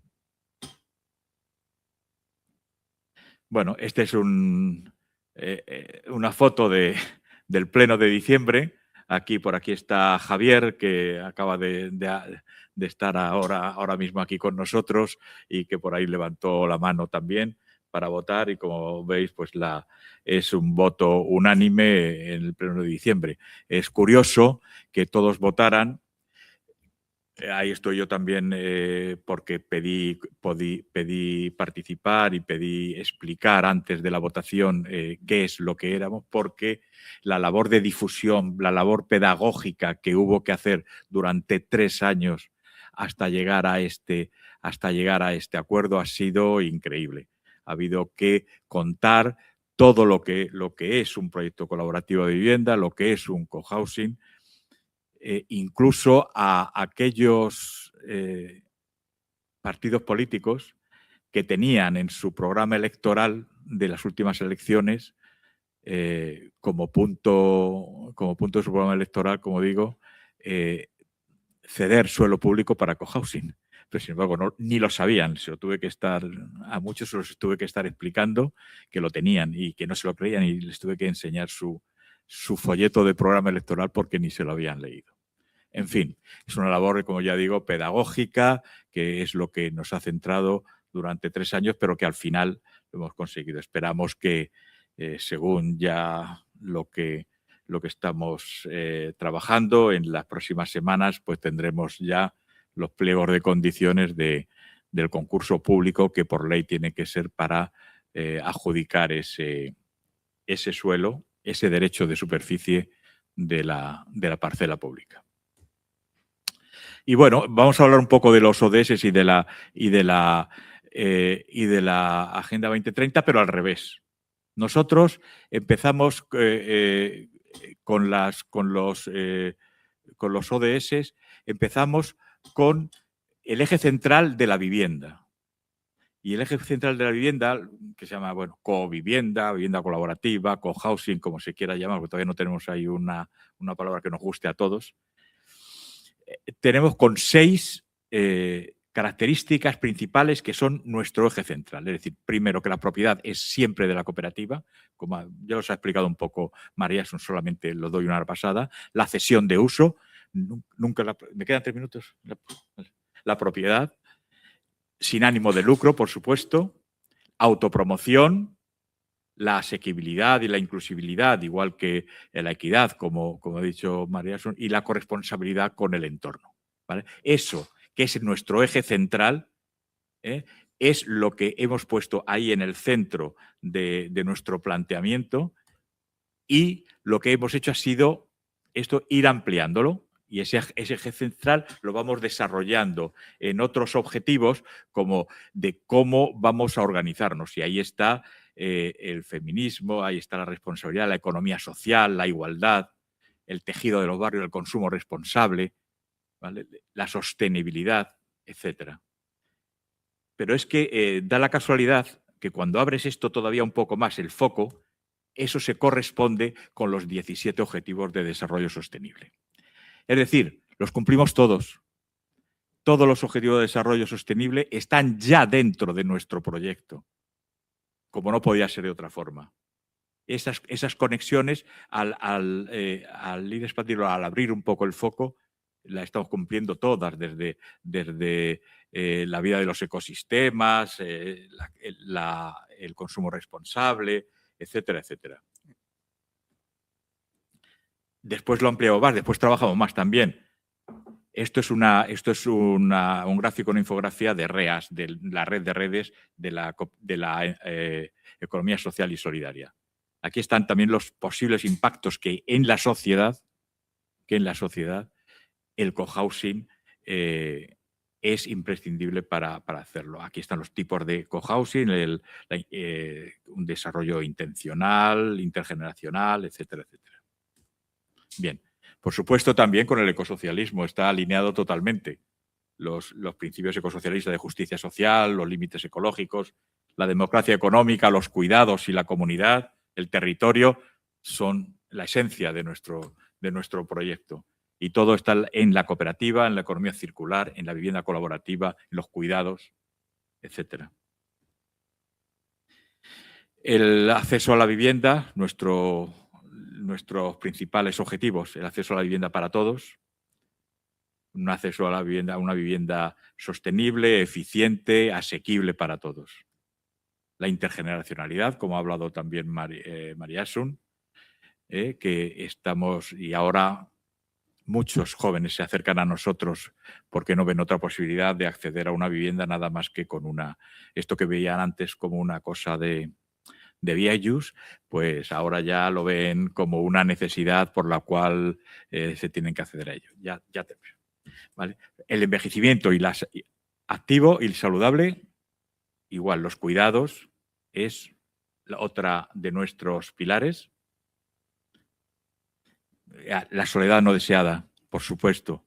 La pandemia silenciosa, solamente decir, el último informe de soledades, 14.000 millones de euros de coste nos tiene la soledad no deseada. 1.030.000 de años de vida activa y de calidad y 900 muertes prematuras. Eso es lo que tiene la soledad no deseada, que no nos damos cuenta, pero por ejemplo, con estos proyectos acabamos con esa soledad. Soledad de jóvenes y de mayores, por igual, y de los cuidadores, que luego nos olvidamos de los cuidadores, que son también los que más sufren la soledad. Para eso están los proyectos también colaborativos. Los cuidados de larga duración, por supuesto, desinstitucionalizados, profesionalizados, con salarios dignos, siempre en tu casa, siempre vas a estar en tu casa. No te vas a tener que ir a una residencia, no vas a tener que ir a un geriátrico, siempre vas a estar en tu casa. La esperanza de vida está creciendo. Voy a cortar ahora mismo porque me han hecho así. La esperanza de vida ha crecido. Estamos ahora mismo en 84 euros. Sin embargo, los años de vida saludable no están subiendo. Y porque la prevención y los cuidados comunitarios no avanzan al mismo tiempo que los avances médicos. ¿Vale? Así que eso también es una causa de justificar nuestros proyectos. Bien, los centenarios. Bueno, hay un estudio aquí muy importante de qué podemos aprender de los centenarios y sobre todo son la comunidad, la vida activa, etcétera. El plan estatal de acceso a la vivienda que también ha comentado María Asun, que lo que reconoce a la vivienda como quinto pilar del estado de bienestar y que se compromete a fomentar las viviendas con interrelaciones que tengan equipamiento para interrelación de las personas y cuidados. También se ha modificado la Ley Integral de Fomento de la Economía Social. En Asturias, solamente ya termino. En Asturias, sin embargo, no podía pasar la oportunidad para criticar la actuación de Asturias respecto a esto. No tenemos reconocimiento jurídico. Ahora se acaba de aprobar una nueva ley de cooperativas en las que se nos vuelve a eliminar de las clases de cooperativas. estaba en el anteproyecto, hicimos alegaciones a la ley de cooperativas, pidiendo en el anteproyecto estábamos y estaba la ley, las cooperativas de cohousing y las comunidades energéticas, y lo han cambiado por las cooperativas de impulso empresarial. Eso, y han desaparecido las de vivienda colaborativa. Solamente tenemos una normativa que nos... Adiós. Bueno, que no se fomenta. Tenemos que fomentar el cooperativismo de viviendas en Asturias también.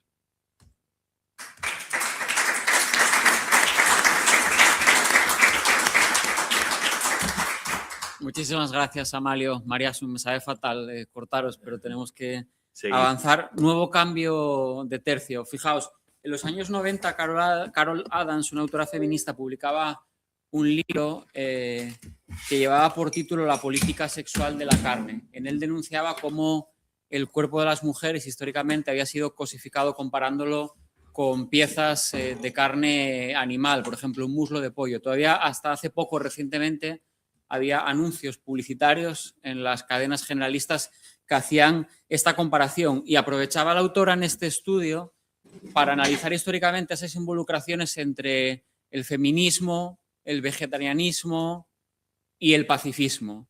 En este caso, para hablar de temas colindantes con este, voy a pedir que nos acompañen Begoña Collado, Tania Quintana, también aquí presentes, y telemáticamente se va a conectar o está conectado Héctor Escudero.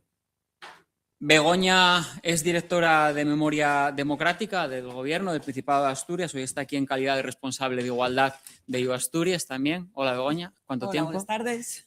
Hacía mucho que no te veía. Hace un montón. Tania Quintana, responsable del área LGTBIQA+ de IO Asturias. Muchísimas gracias, Tania. A ti. Y Héctor, que supongo que estará... Buenas. Claro. Héctor es nuestro responsable de ecosocialismo de Izquierda Unida a nivel federal. No sé si, Begoña, rompes tú... Si quiere empezar Héctor, que está online. Héctor. Como queráis. ¿Qué hacemos qué? Perdón. Para ver a Héctor. Si es Vale. A mí me escucháis bien, ¿verdad? Gestionaron que Tania y yo no queremos romper nada antes de llegar. No sé si se me escucha. Hola, hola. Aquí. No, eso es en Instagram. No, tío, si no lo estoy viendo. ¿Dónde está el enlace? Aquí, Hola. bueno, sí, pero me muerde, es este. Vale. Sí. Gracias.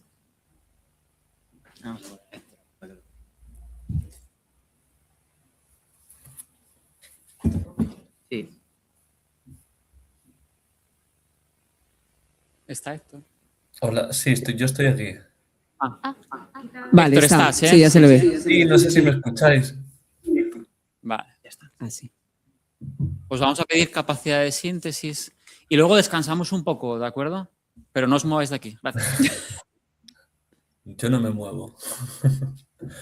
Bueno, ¿me escucháis, verdad? Ahora. Pues venga, vamos allá.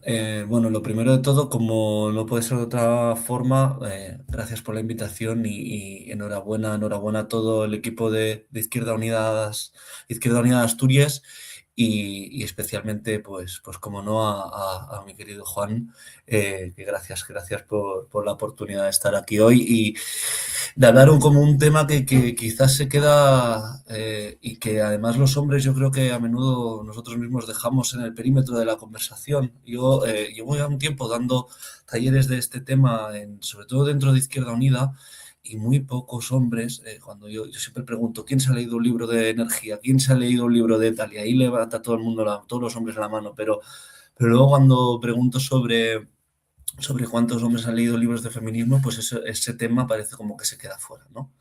Bueno, más allá de esto, voy a intentar también ser un poco polémico porque este tipo de foros yo creo que dan margen para ello y es un espacio de confianza en el que yo creo que podemos plantear algunas cosas incluso sin tener las respuestas. Entonces, lo que os digo, voy a empezar con un dato incómodo, un dato que últimamente nos incomoda bastante, aunque tiene muchos matices, y es el 40% de los hombres, los jóvenes de entre 18 y 34, votarían a Vox. Y esto no es un dato de hace mucho tiempo, no es un dato de hace 5 años, es algo reciente, y además la brecha entre chicos y chicas jóvenes en intención de voto a la ultraderecha sigue ahí. Las chicas lo están cerrando esa brecha, pero también se está viendo un avance entre ellas, aunque muchísimo más sutil que entre los chicos jóvenes. Entonces, cuando se dice que los jóvenes votan a la ultraderecha, siempre hay que poner el matiz de son los hombres jóvenes. Luego, ¿qué tiene que ver, ¿no? ¿Y qué hacemos aquí hablando de esto? Pues tiene que ver mucho, porque Vox es abiertamente antiecologista. Ya solo con eso yo creo que nos tendría que hacer plantear cuál es el vínculo entre las dos tesis. Y la pregunta que quiero plantear yo es esta, de ¿qué tipo de masculinidad puede salvar el mundo? O, dicho de otra forma, ¿por qué el ecologismo no llega a esos chicos y qué podemos hacer al respecto? Entonces, para responder hay que entender que le ha pasado a una parte de los hombres jóvenes en los últimos 20 años, yo creo. El modelo masculino que muchos heredaron era bastante sencillo en su lógica interna, ¿no? Esto lo hemos escuchado todos y todas. El hombre provee, protege y no se dobla ante nada y no depende de nada ni de nadie, ¿no? Esto es una tesis que Yayo Herrero siempre explica muy bien sobre la interdependencia. Ese modelo está absolutamente en crisis y no es porque el feminismo lo haya destruido, sino porque las condiciones materiales lo han hecho inviable. La precariedad laboral hace muy difícil ser un hombre únicamente el sustentador único, y la autonomía económica de las mujeres ha cambiado las relaciones de pareja, sobre todo de las parejas heterosexuales, obviamente. El desapego religioso, además, y el multiculturalismo, pues disuelve los referentes identitarios más clásicos. La ultraderecha está leyendo esto muchísimo mejor que nosotros, y eso lo tenemos que decir, y les ofrece una salida. Es lo que un compañero mío y yo hemos desarrollado con la tesis de la masculinidad abierta y la masculinidad cerrada. Yo no suelo hablar muy en términos académicos generalmente, pero como estáis viendo y vais a ver, hoy sí que va a ser así, porque además creo que el foro quizás al menos en mi opinión, lo merecía y lo pedía un poco. ¿Qué les está ofreciendo la ultraderecha? La nación como fortaleza. Esa es la tesis nuestra. La idea nacional como sustituto de todo lo demás. Una promesa implícita que es clara. Si cerramos las fronteras y expulsamos a los invasores, volvemos a ser quienes éramos. El último contra el penúltimo. El ecologismo, en cambio, y aquí está la autocrítica, ¿no? ¿Qué les ha ofrecido? Restricciones, culpa y contención. Un discurso que nos suele gustar mucho, además, que es el discurso de los límites. Claro, eso es absolutamente insuficiente y yo creo que en términos políticos a veces un poco estériles, porque a qué persona que tenga 20 años le gusta un discurso de límites. ¿Qué persona que está buscando un horizonte nuevo, un mundo por descubrir, la metes en una jaula pequeña y eso le va a parecer atractivo, ¿no? Esa es la principal, digamos, el lugar de partida de lo que llamamos la masculinidad abierta, la masculinidad cerrada. La cerrada, obviamente, corresponde a la que plantea la extrema derecha, y la abierta a la que planteamos nosotros dentro de un marco absolutamente ecosocialista. Obviamente no es una cuestión de buenos ni malos, ni de actitud personal, es una cuestión estructural. La masculinidad hegemónica se organiza en torno a la impenetrabilidad. En el cuerpo, ser penetrado es rebajarse. En el territorio, ser invadido es lo mismo, exactamente. Esa lógica unifica cosas que parecen que a priori como que estuvieran muy separadas. La xenofobia, el antifeminismo, el antiecologismo, pues responden a esa misma fobia, pero obviamente operando en escalas muy distintas. Y esto lo explico rápidamente con un ejemplo que tiene que ver con Marine Le Pen. Esta señora, si se la puede llamar así, lleva años construyendo lo que podemos llamar un ecologismo de derechas, que es algo que está intentando Vox también en España, ella con la tesis de la rosa azul como un símbolo. La rosa azul es un símbolo que ella utiliza como la nación, es un jardín delicado, la mujer, que hay que proteger de las especies invasoras. ¿no? Inmigrantes, bueno, básicamente inmigrantes, terrorismo, bueno, esa amalgama de cosas que conocemos, que conocéis de sobras, pero bueno, también políticas de proteccionismo, anticomercio, etc. Es un ecologismo que defiende el patrimonio natural propio mientras externaliza el extractivismo a otros territorios. Es absolutamente compatible, ¿no? Esas dos ideas. Y como decimos en un artículo que publicamos Alberto y yo dentro de poquito en la revista del INJUVE, el espacio semántico del ecologismo no es un espacio cerrado, sino al contrario, es un espacio político en disputa que quiere hacer del amor a la naturaleza un refuerzo ideológico del cierre nacionalista. Y si no ofrecemos una masculinidad alternativa, ese espacio, como siempre los vacíos, lo ocupan otros y ya lo están haciendo. Entonces, ¿qué es la masculinidad abierta, la masculinidad que nosotros deberíamos defender o plantear? No es un modelo basado en la renuncia ni en la gestión de privilegios, es una masculinidad que se abre al mundo en lugar de cerrarse frente a él, que no organiza su identidad en torno al medio, el miedo, perdón, al otro, sino al deseo de encontrarlo. Para angelar esto, para explicar esto, de nuevo, pues utilizamos algunos ejemplos. Yo imagino que algunas de las personas que están ahí en sala, aunque no os puedo ver, conocéis el manga de One Piece y conocéis la figura de Monkey Luffy, que es el protagonista, este del gorro que es como de goma, no sé si lo conocéis. Bueno, en cualquier caso, este tipo es un chico que cuando la historia va de que cuando su infancia se acaba, se tira al mar y se convierte con el objetivo de convertirse en la persona más libre del mundo.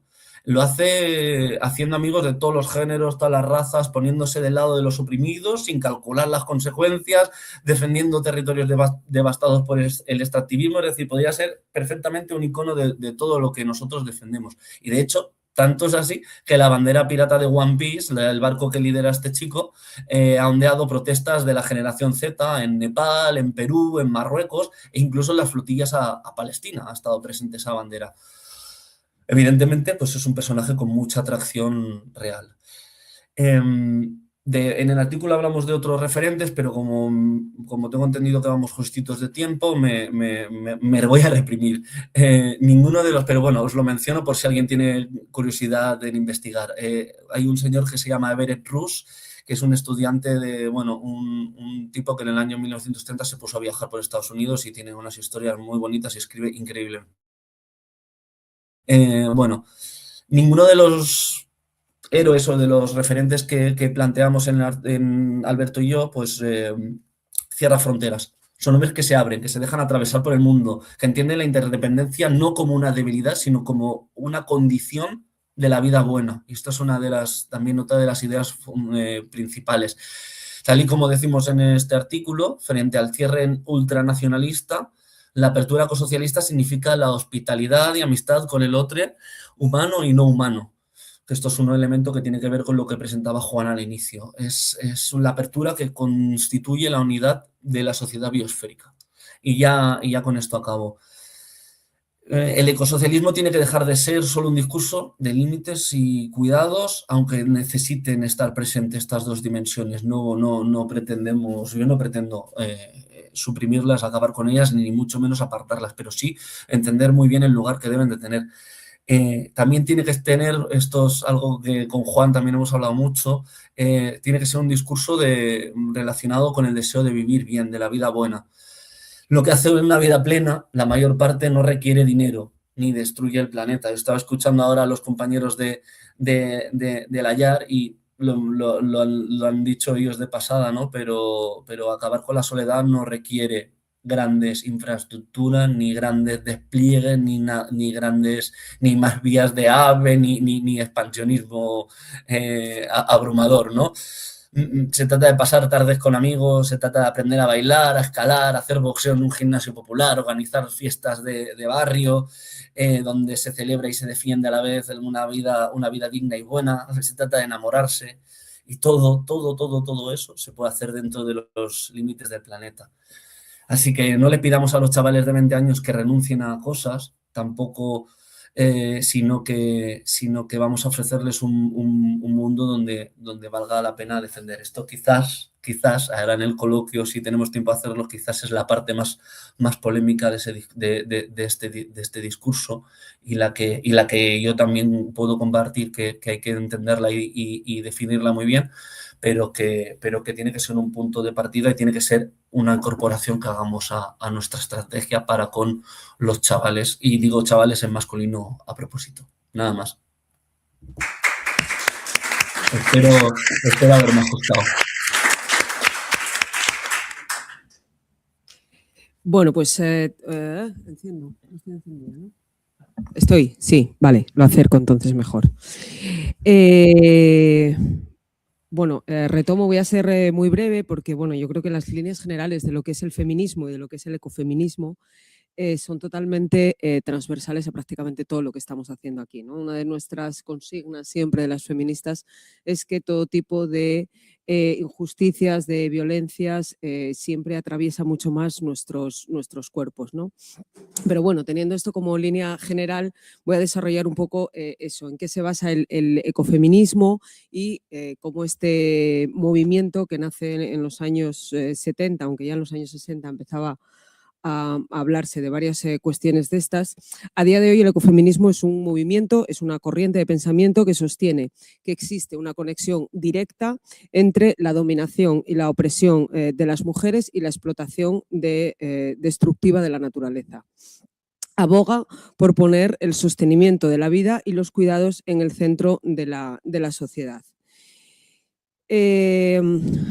Dice Rita Segato en sus intervenciones que los problemas de las mujeres y que las reivindicaciones feministas no son realmente para las mujeres, porque nosotras al percibir en nuestros cuerpos y en nuestras vidas de una forma mucho más aguda, lo que hacemos es percibir todos los problemas que tiene el mundo y que tienen todas las sociedades. Por lo tanto, nuestras reivindicaciones son realmente están totalmente enlazadas con los problemas que tienen todas las sociedades y sobre todo todas las sociedades consumistas en las que vivimos. Por lo tanto, estas reivindicaciones que hacemos las mujeres y sobre todo mucho más ligados a lo que viene siendo toda la línea del ecofeminismo es no contra los hombres, como dicen estos porcentajes de Vox que andan por ahí, sino realmente contra el sistema que tenemos que nos domina y que es el sistema patriarcal y el sistema capitalista.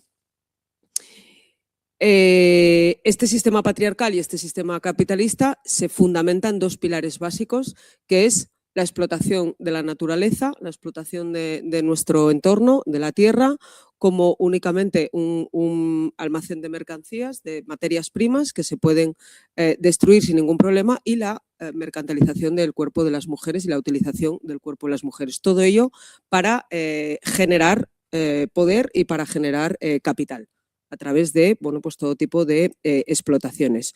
Por lo tanto, este movimiento lo que pone en el centro es que todo eso tiene que destruir ese sistema que está totalmente sustentado, como os digo, en estos dos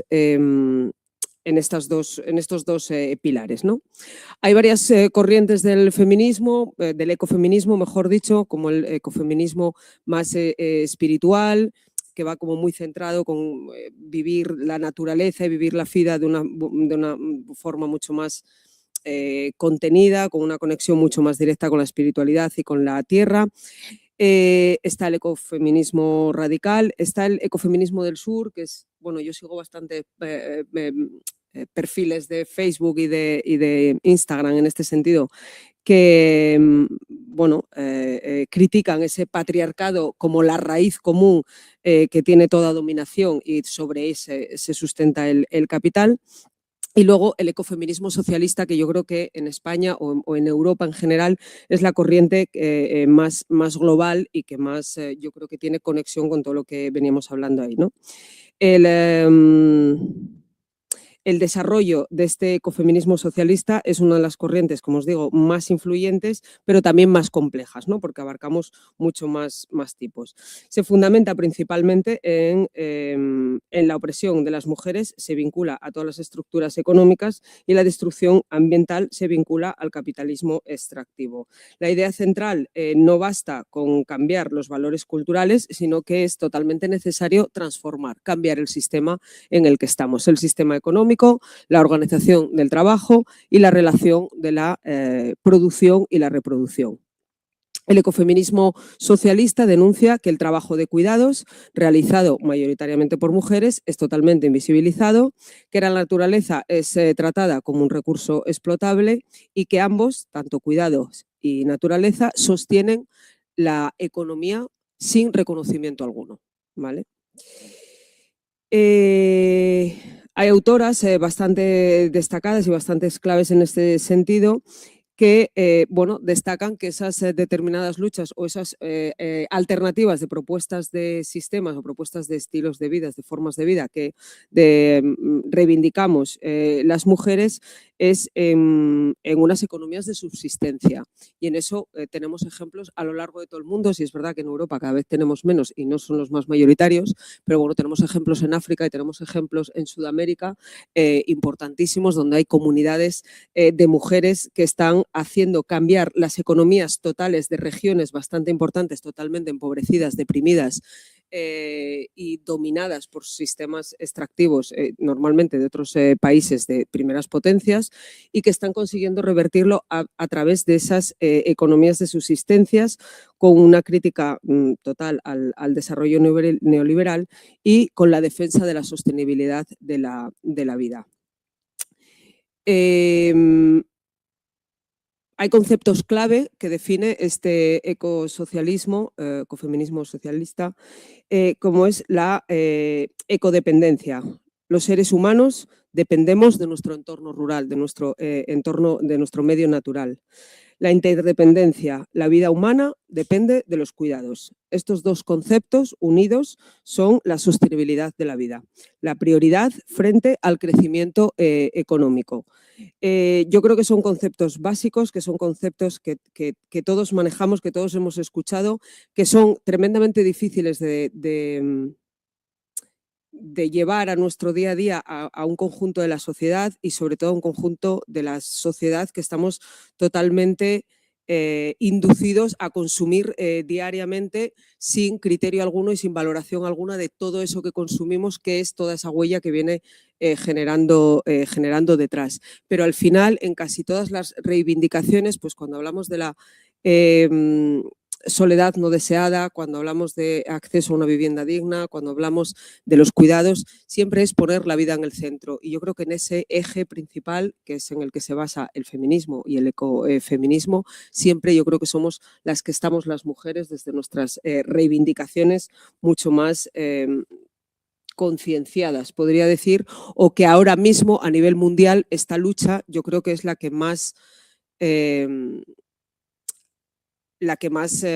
voz tiene a nivel mundial, ¿no? El movimiento social más fuerte que hay ahora mismo en todo el mundo es el feminismo y el que está saliendo a las calles.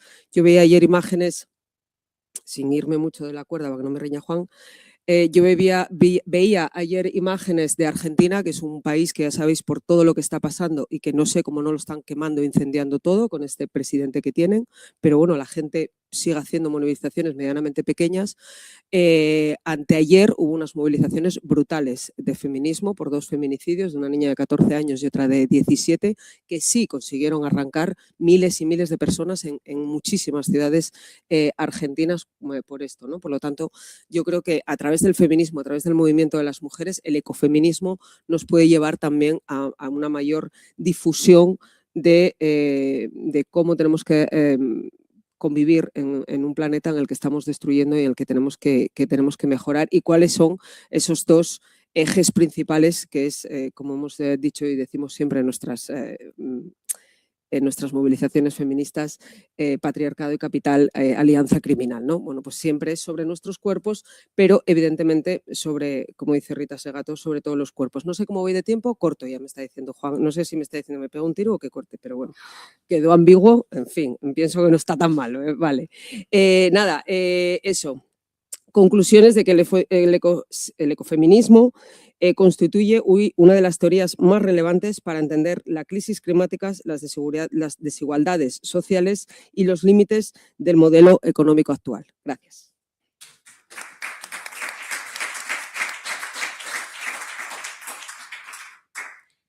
Bueno, ¿esto está encendido? Sí, Vale. tiene luz. Es que aquí como que no se No nos oímos, ¿no? Ahora que Begoña terminaba con esto de patriarcado y capital alianza criminal, algo de lo que yo quería hablar, pero que me voy a tener que autocensurar porque no sabía que esto iba a quedar grabado. Y tampoco quiero poner una diana sobre mí misma diciendo los nombres de esto que quiero contar.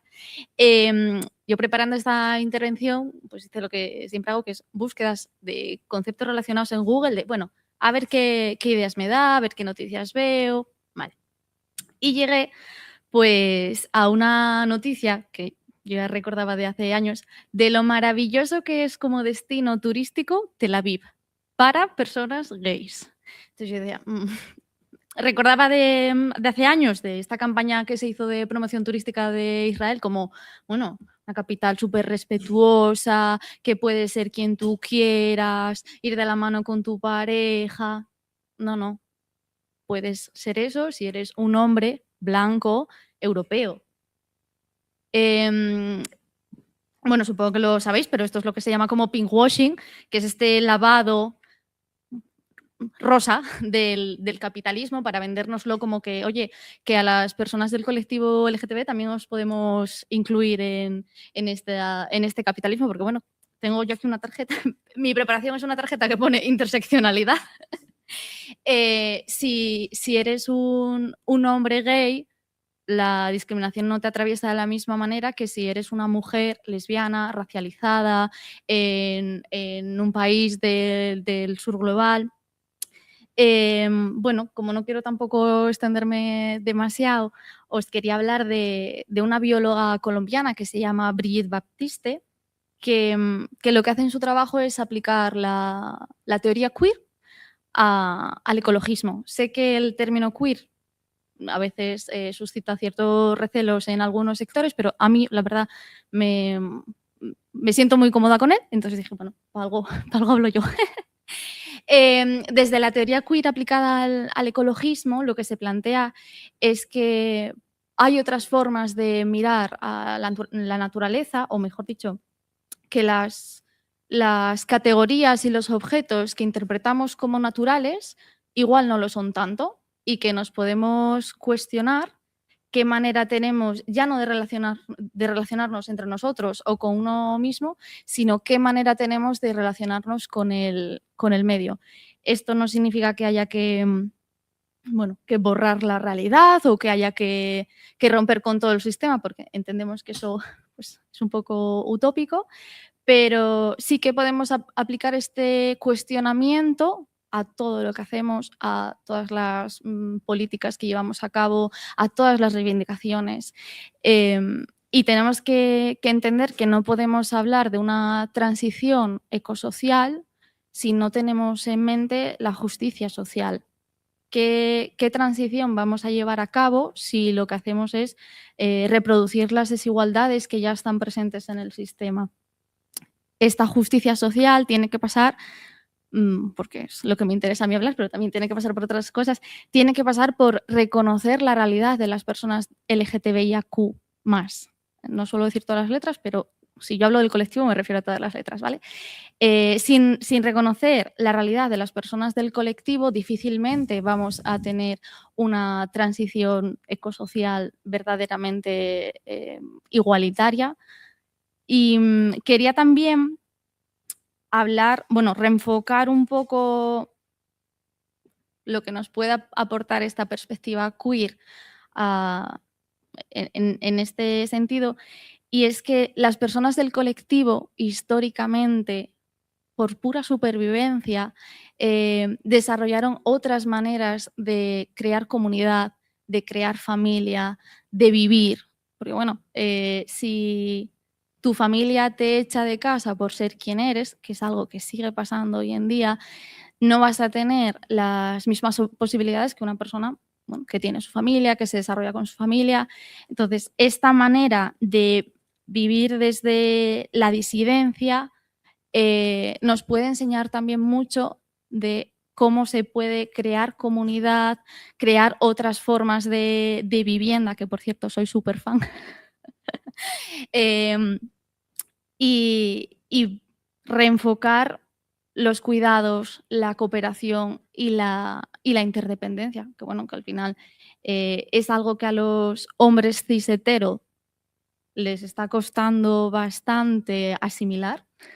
No sé cuántos empujones podemos darles, pero bueno, es un trabajo que está pendiente.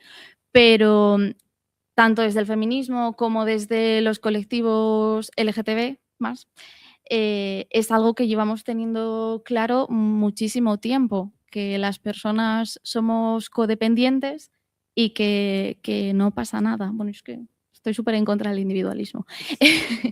Y nada, y quería terminar citando a mi amigo Matías, te saludo Matías porque le prometí que lo iba a saludar, diciendo que imaginar un horizonte ecosocialista implica imaginar un futuro en el que todas las personas podamos ser y reconocernos entre nosotras como iguales y como diversas, porque bueno, en la diversidad está la riqueza.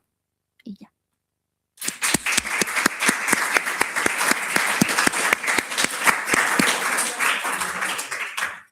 Interseccionalidad.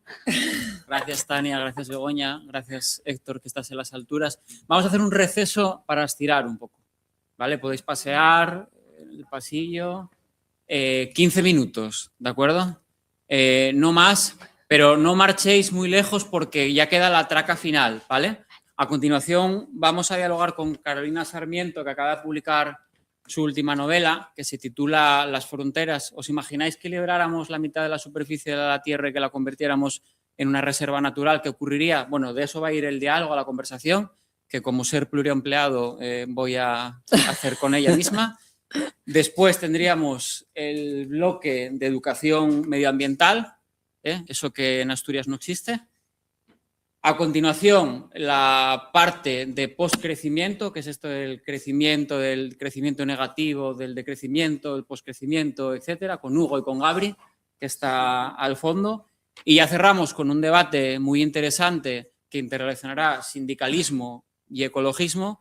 La clausura final con la camarada Concha, que nos narrará con el pluriempleado Juan de qué va esto de la red medioambiental de IU. No marchéis muy lejos, gracias.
tardes, vamos ya con la fase final de estas intensas jornadas. Del final va también la temática de las mismas. El fin de mes de la clase trabajadora se imbrica necesariamente con aquello que entendemos por fin del mundo. Decíamos antes del receso, imaginaos por un instante que, dado que estamos en la era de la sexta extinción biológica, reserváramos la mitad de la superficie de la Tierra como una reserva natural y que dibujáramos una conexión, un corredor biológico entre ambas partes, dado el hecho de que hay varios límites biofísicos del planeta que hemos sobrepasado. Nos referimos a la desregulación de ciclos geoquímicos, a procesos de acidificación, de desertificación, de calentamiento global, etc. No es la primera vez que tengo la oportunidad, el placer de presentar una obra, una novela, en mi caso, de Carolina Sarmiento. Todas estas cuestiones, la autora que me acompaña, Carolina, las ficciona en su novela Las fronteras, de reciente publicación. Novela que no vendemos en este espacio, pero que está a la venta y que la podéis comprar en vuestro barrio donde vivís, en vuestra tienda de confianza, la biblioteca o en la librería más próxima. Carolina ha publicado 2 novelas, Tarada y Bresno, el libro de relatos Animales urticantes y los poemarios Ikiru y Vértigo en la boca. Carolina vive en Gijón, es licenciada en Comunicación Audiovisual y trabaja como periodista en los informativos de la radiotelevisión del Principado de Asturias. Buenas tardes, Carolina. Buenas tardes, Juan. Buenas tardes a todos. Creo recordar que en el proceso de gestación de la novela no estabas pensando en la teoría de Wilson, según la cual habría que evacuar a la humanidad de la mitad del planeta por estos objetivos a los que me estaba refiriendo. ¿Te parece que empecemos por ahí? Sí, sí, sí. La verdad es que fue una casualidad, no sé cómo expresarlo, pero casi epifánica, ¿no? El mismo día que me llamó el editor de Siruela para decirme que estaba interesado en la novela, en adquirirla, ese mismo día ya me preguntó si había leído Medio planeta de Wilson. Entonces yo dije, ¿el qué? Perdona, porque desconocía ese libro que ahora ya sé que es un tratado muy importante, ¿no? Yo sí que había escuchado entrevistas en la radio, no a Wilson, sino a otros científicos, hablando de esta teoría y de esta necesidad de reducir la población, ¿no? De reducirla en concreto a la mitad. Y en esas ocasiones en las que cacé al vuelo mientras cocinaba, mientras hacía mi día a día, es decir, no documentándome, esa cuestión, esa teoría basada en el conocimiento científico, ya me pareció material muy atractivo para una ficción. Es decir, me sirvo tal vez un poco egoístamente de una crisis y de una posibilidad para atraerla a la ficción, ¿no? En ese sentido, pues soy un poco ladrona, ¿no? No soy activista en ese sentido. Pero cierto es que ahora la novela, con esa premisa de aventura, ¿no? de colocar una aventura, una historia en un mundo que ha llegado ya a su límite, tanto por los excesos bélicos como por los excesos medioambientales, ha llegado a ese límite, me está dando la posibilidad de estar en foros como este, de aprender mucho, de tener el oído más atento y la lectura también más seleccionada, pues para, no sé si contribuir, pero por lo menos participar un poco de ello.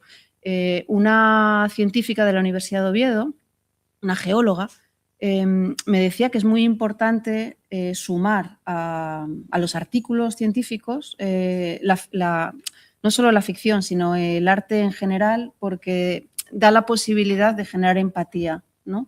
Que, a veces por la vía de los informativos, ¿no? o por la vía de los papers y por la vía de la legislación, que esto lo conoces tú bien, ¿no? Se pueden generar rechazos, ¿no? Hay que legislar, está claro, pero a veces se puede generar un rechazo en la ciudadanía. De hecho, en la anterior mesa Sí, ¿no? sí. Sin embargo, es cierto que por las películas, teatro, bueno, pues igual podemos ir compensándonos todos un poquito.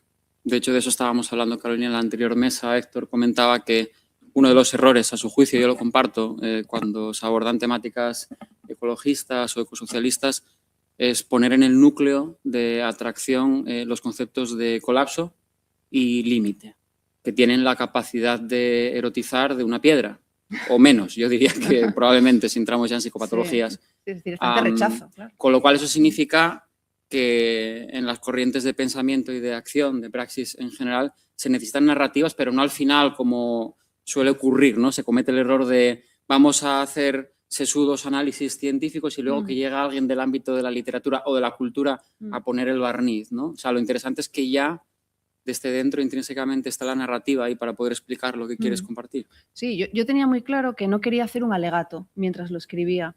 El personaje no es un personaje bueno, no es un personaje malo, está hecho de muchas fronteras, es muy contradictorio, ¿no? Está siempre bailando en el límite del bien y del mal, el límite de la moral. Con lo cual, quien acceda a esta lectura se va a adentrar en una historia, en una ficción, pero cierto es que tiene este entorno, este marco espacio-temporal que puede que no esté muy alejado. Y como puede que no esté muy alejado y hay ciertas medidas que nos suenan, ¿no? Como la de un único hijo por pareja, ¿no? O la de prohibir la pesca y la caza, ¿no? Pero en el concreto de la pesca, hace nada se firmó el Tratado de los Océanos y está prohibida la pesca y transitar por muchas zonas marítimas, ¿no? Entonces, bueno, digamos que este tratado de la desocupación que abre la novela tiene ecos actuales. Sí que me estoy encontrando, tú hablabas del catastrofismo, dijiste. Sí, colapsismo, catastrofismo. Sí. Con ese gente, pesimismo. Claro, que dice... La izquierda ceniza, si lo quieres decir así. Sí. Aquí nadie se hará poder aludido porque no... Sí, como quien quiere estar todo el rato concienciando, ¿no? Ser un Pepito Grillo ahí todo el rato, ¿no? Bueno, yo eso mientras escribía, no, yo quería la aventura, es más, que mi personaje fuera hasta malo, ¿no? En muchas ocasiones. Porque él quiere... voy a hablar un poco del libro, pero yo creo que viene a cuento, ¿no?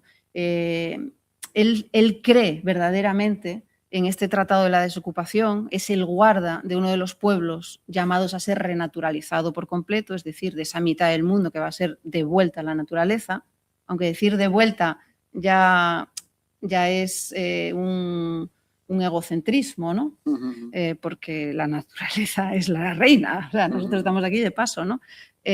Y como él crea pies juntillas en este tratado y en estas normas, bueno, pues pasa que arrasa, ¿no? Y ahí está ese límite. Y sí que me he encontrado con mucha gente que cuando abre el libro y se encuentra con el tratado de la desocupación, dice, oh, no, Dios, catástrofe, ¿no?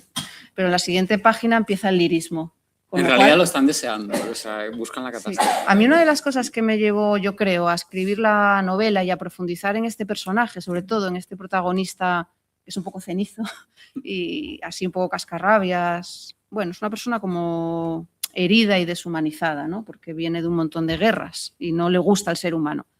Y retomo, una de las motivaciones fue ahondar en ese comentario que está en la calle, que está en la sociedad, que es merecemos la extinción, ¿no? Es decir, nosotros somos nuestros propios enemigos para mucha gente, cuando al mismo tiempo, y aquí hay representantes, hay un activismo súper interesante, ¿no? Estamos ahí en los dos límites.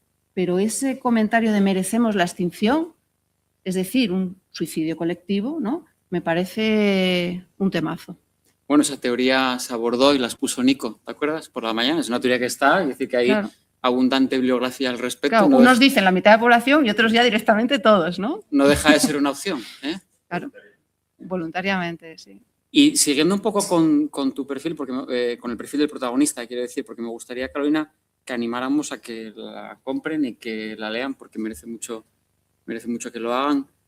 ¿Qué relación tiene con los caballos? ¿Qué pasa con un caballo? Que a mí esto es lo que me dejó volando la cabeza de la novela. Bueno, yo creo que la novela, como tiene este eco de naturaleza que late, ¿no? Que suena su música durante las 100 poco páginas de la novela, no es solo naturaleza vegetal, sino que los animales son muy importantes, ¿no? En esa renaturalización, la fauna sean insectos o sean grandes mamíferos, va a recuperar su espacio, su territorio. Y este protagonista deshumanizado y herido que vuelve a su pueblo pero que no quiere relacionarse con los vecinos, ¿no? Porque no tiene ningún interés en los otros seres humanos. Él quiere que eso se cubra de verde. ¿En quién encuentra una complicidad y un entendimiento? En este caso, en un perro y en un caballo. Pero este caballo es más especial, puede, que el perro. Bueno, el caballo y el perro son los animales que históricamente han acompañado al ser humano, ¿no? Desde las cuevas, el Neolítico superior. Pero al mismo tiempo el caballo, aunque el perro tiene un origen salvaje también, el caballo creo que aún mantiene, ¿no?, esa frontera entre lo salvaje y lo doméstico. Un caballo te puede arrear un mordisco mientras le das de comer. Un perro también, pero este caballo tiene muchos simbolismos. Es el caballo de una persona querida y sin estropear la historia para quien se anime a leerla, el caballo puede simbolizar el amor, ¿no? Ese caballo que te muerde de manera inesperada, ¿no? Puede ser el amor que llega de manera inesperada. Ese podría ser un simbolismo. Otro es la unión ser humano animal, ser humano caballo, que está en la mitología como un centauro, que está en nuestra iconografía popular, en las películas del oeste. Eso, como buena escritora, lo dejas abierto para que la lectora o el lector lo complete. Y Las que el texto simbologías, respire. claro, por eso me da miedo romperle... Destripar, ¿no? Sí, porque yo creo que es bonito también llegar a... Bueno, pero el protagonista sí. dice, los animales son los verdaderos dioses. Sí, es verdad. Eso es clave para entender la novela. Sí. Claro, la novela la tildan de ecologista, la tildan de antibelicista y tiene una parte muy potente animalista, precisamente porque son los compañeros en la aventura del guarda. Se desarrollan 24 horas en las que tiene que desentrañar una serie de misterios y van a ser el caballo y el perro quienes le acompañen. Yo también soy una enamorada de los caballos, tanto lo que decía, ¿no?, como la iconografía popular, ¿no?, tanto de cuentos, de leyendas, de películas del oeste, como físicamente, ¿no?, como son los caballos. Y cierto es que yo tengo un romanticismo de cómo era el mundo cuando no existían vehículos o otras formas de desplazamiento para desplazarse, y era los caballos lo que utilizábamos para movernos de un sitio a otro. Y bueno, creativamente siempre era una idea que me rondaba, ¿no?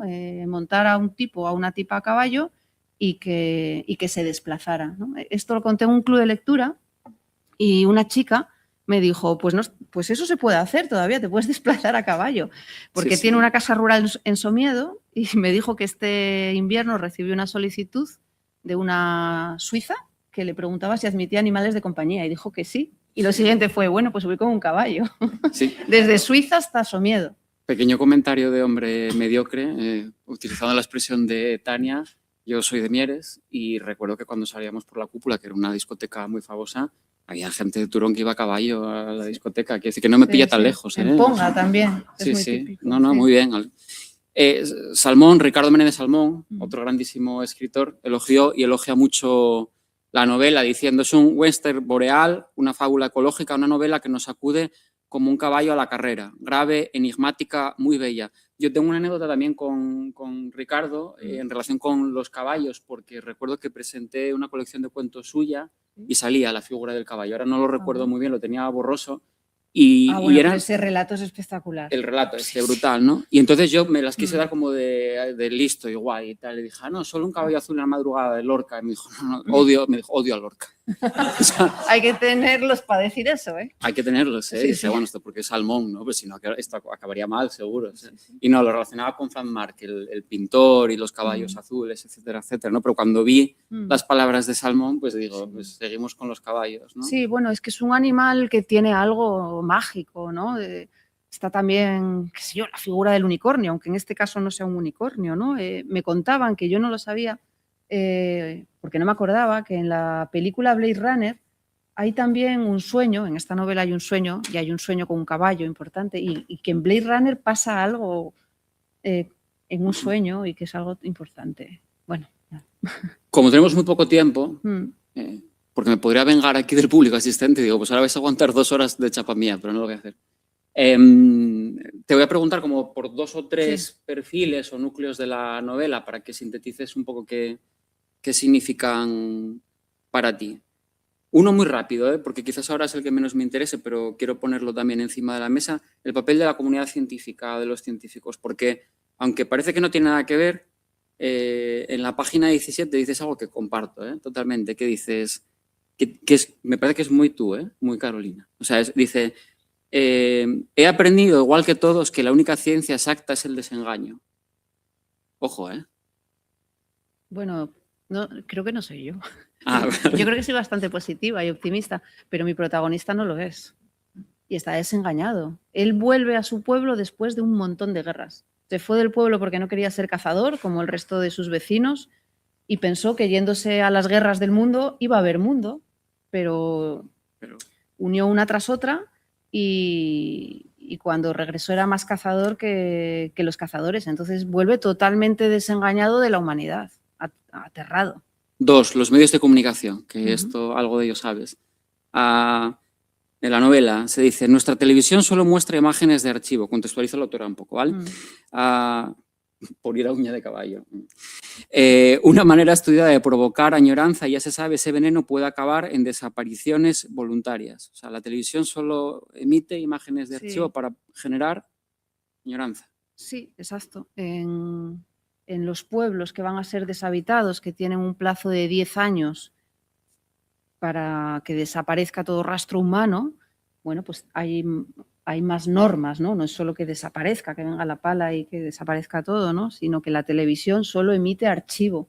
Entonces imagínate la melancolía, la tristeza, la depresión que puede generar ver cómo era el mundo antes, ¿no? En algún momento él también dice, teníamos un mundo bello, ¿no? Luego no lo dice, pero lo hemos destrozado. También en un momento dice, ¿cómo hemos viajado tantos millones de años para rompernos el corazón, ¿no? Pero los medios de comunicación, ¿qué papel tienen? Bueno, la novela tiene este punto distópico. A día de hoy yo no sé si hay algún canal que emite solo archivo. Creo que Televisión Española últimamente está tirando mucho de archivo. Daría para reflexionar. Pero bueno, ahí a lo que voy es que es muy peligrosa la melancolía. Muy peligrosa. Yo que viví en Portugal, es peligrosa la saudade. Sí. Y cuando se pone en marcha... Bueno, perdona, y esas desapariciones voluntarias, claro, les dan un plazo de 10 años, pero cuanto antes se vaya la gente de allí, antes acaban. Es que está en un estado de emergencia, lo dice al principio. Y cuando se pone en marcha el plan con el tratado de desocupación, etcétera, etcétera, claro, uno piensa, ¿y cuál es el papel de los ecologistas? Los ecologistas aparecen por ahí... Muy poco. Dice, no es una crítica, dice, a los ecologistas... Porque claro, es que esto es muy interesante porque van a aparecer los ecologistas, sí. Es decir, y a los ecologistas que organizaban aquí sus mítines se les prohibió pronto el paso. Claro, porque los del pueblo se los quieren cargar.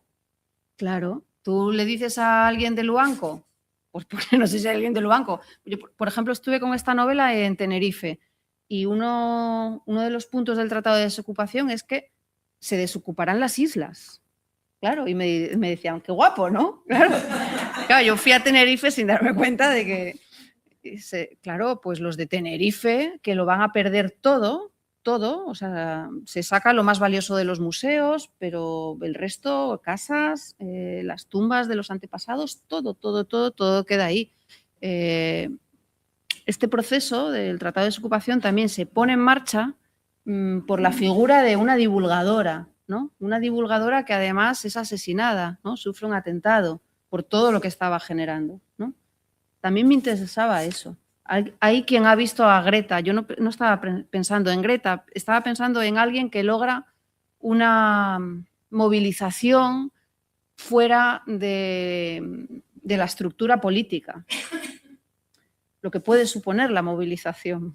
Por enmarcar lo que está diciendo Carolina, algunas de las medidas del Tratado de Desocupación son, se despoblarán las islas, bueno, esto no es lo que acaba de decir ella, se reubica, cosas muy interesantes también en el ámbito político, no dejan de ser unas jornadas políticas, ¿no? Se reubicará y dotará de una renta universal a los afectados por la reorganización territorial, se favorecerá la unidad familiar de los evacuados, La población que desee permanecer en los enclaves señalados adquiere el deber de participar en la limpieza, o sea, un poco de servicios comunes. Se decreta la eliminación de cualquiera de las industrias declaradas como contaminantes.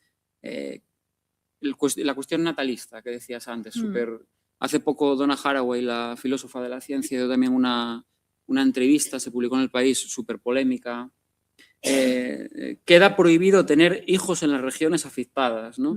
En la mitad habitada del planeta, esta nueva disposición, queda prohibido concebir más de un hijo por unidad familiar. Me da la sensación de que se van intercalando aspectos utópicos positivos y distópicos. Sí. ¿Eso está hecho queriendo, por tu parte? Pues mira, no era consciente hasta que terminé la novela y repasándola lo fui, ¿no? Se ve que estaba por mi cabeza, ¿no? Y fue funcionando por la vía de la exploración y de la imaginación y luego todo cobra un sentido. Claro, por algo estaba en la cabeza, ¿no?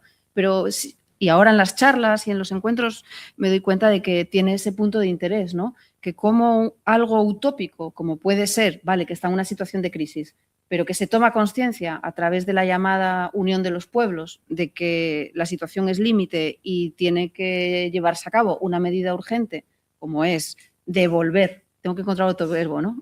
Devolver a la naturaleza la mitad del planeta, lo que le corresponde, ¿no? Bueno, le corresponde todo, pero la mitad. A mí a día de hoy me resulta utópico, no me imagino a los estados poniéndose de acuerdo, ¿no?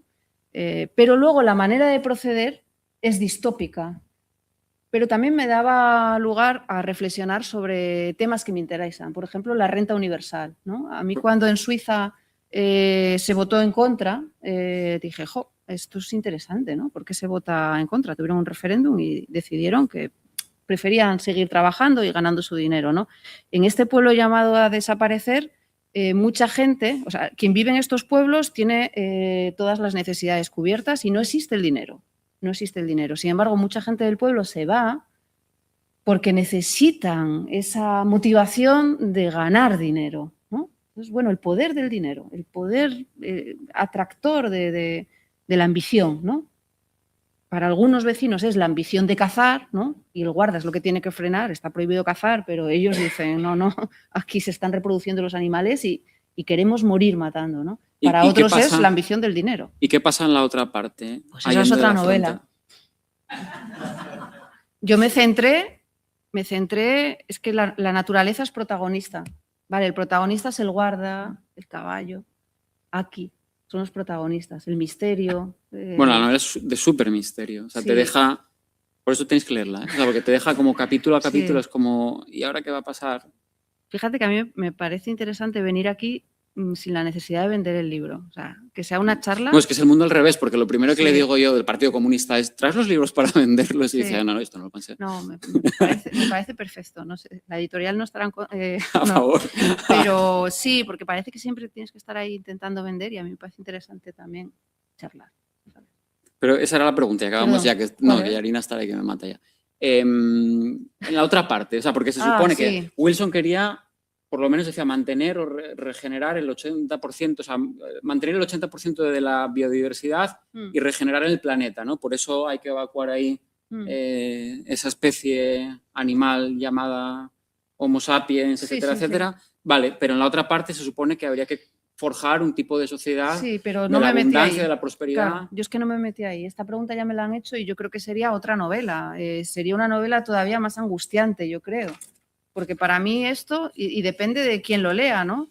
Hay quien lo ve utópico 100% y no lo ve distópico porque dices, es maravilloso. O sea, claro, porque además no describo una naturaleza bucólica, intento describirla tal y como es, sin el adjetivo de salvaje, ¿no? La naturaleza que avanza, como cuando la dejamos en la pandemia, ¿no? ¿Y tú como en qué lo parte que está pasando alrededor de Chernóbil. Claro, es que esto también me recuerda. O sea, es esa sensación, ¿no? De naturaleza, de nosotros desaparecer y ella avanza sola. Solo hay que irse a cualquier pueblo por aquí cerca y ver cómo, a cualquier barrio, poco abandonado y crecen los árboles por las ventanas, ¿no?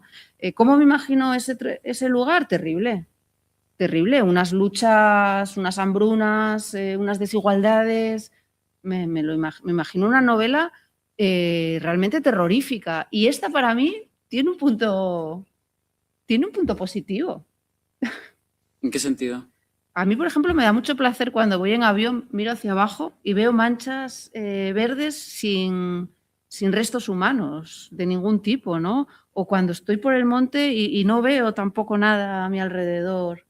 A mí me produce una sensación positiva. Quizás también porque estamos constantemente rodeados profesionalmente de seres humanos. Sí, es que no pienso en los seres humanos, sino en lo que creamos los seres humanos. Yo creo que la novela también tiene mucho de cuál es la esencia, o creo que es la clave de la novela, cuál es la esencia del ser humano, de la persona. Y ¿qué tenemos mágico, qué tenemos potente como animales, ¿no? Unos tienen el olfato, otros tienen, no lo sé, cada uno lo que tenga, ¿no?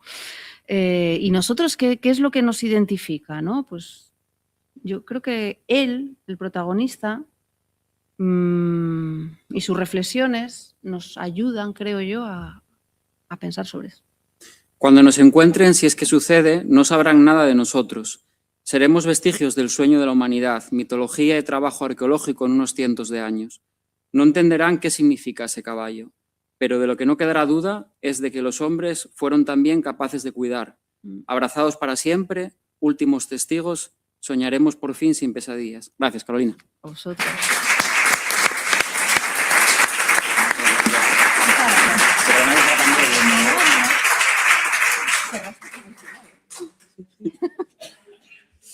Pero tampoco fue muy... No.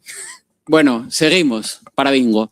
A continuación tenemos una charla de educación ambiental que titulamos ¿Cómo paliar el déficit de naturaleza? Y para la misma, hasta luego, contamos con la presencia de Sergio Fernández Sierra. Sergio, ¿dónde estás? Y de Clara Rosa Rodríguez de Teachers for Future.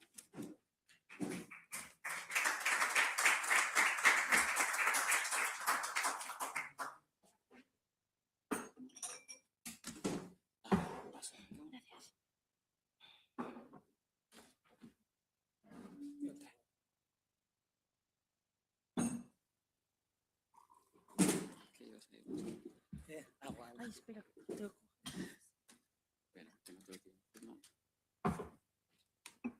¿Tenéis que proyectar algo? No trajimos nada. Trajimos calendarios, por si acaso.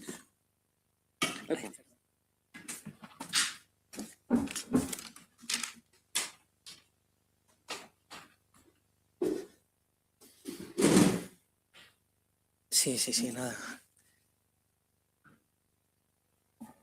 Bueno, muchas gracias por invitarnos a este foro y permitirnos hablar sobre educación ambiental y educación formal. Cuando vi dónde se nos había enmarcado dentro del programa con el epígrafe de las ecotopías, me pareció perfecto porque era a donde nosotras soñamos con llegar y para lo que Teachers for Future, Profes por el Futuro fue creado, ¿no? Una ecotopía, una sociedad ecotópica es aquella que trata de vivir en armonía con la naturaleza, y desde Profes por el Futuro nos imaginamos a un alumnado que sale de sus casas, puede ir a los centros educativos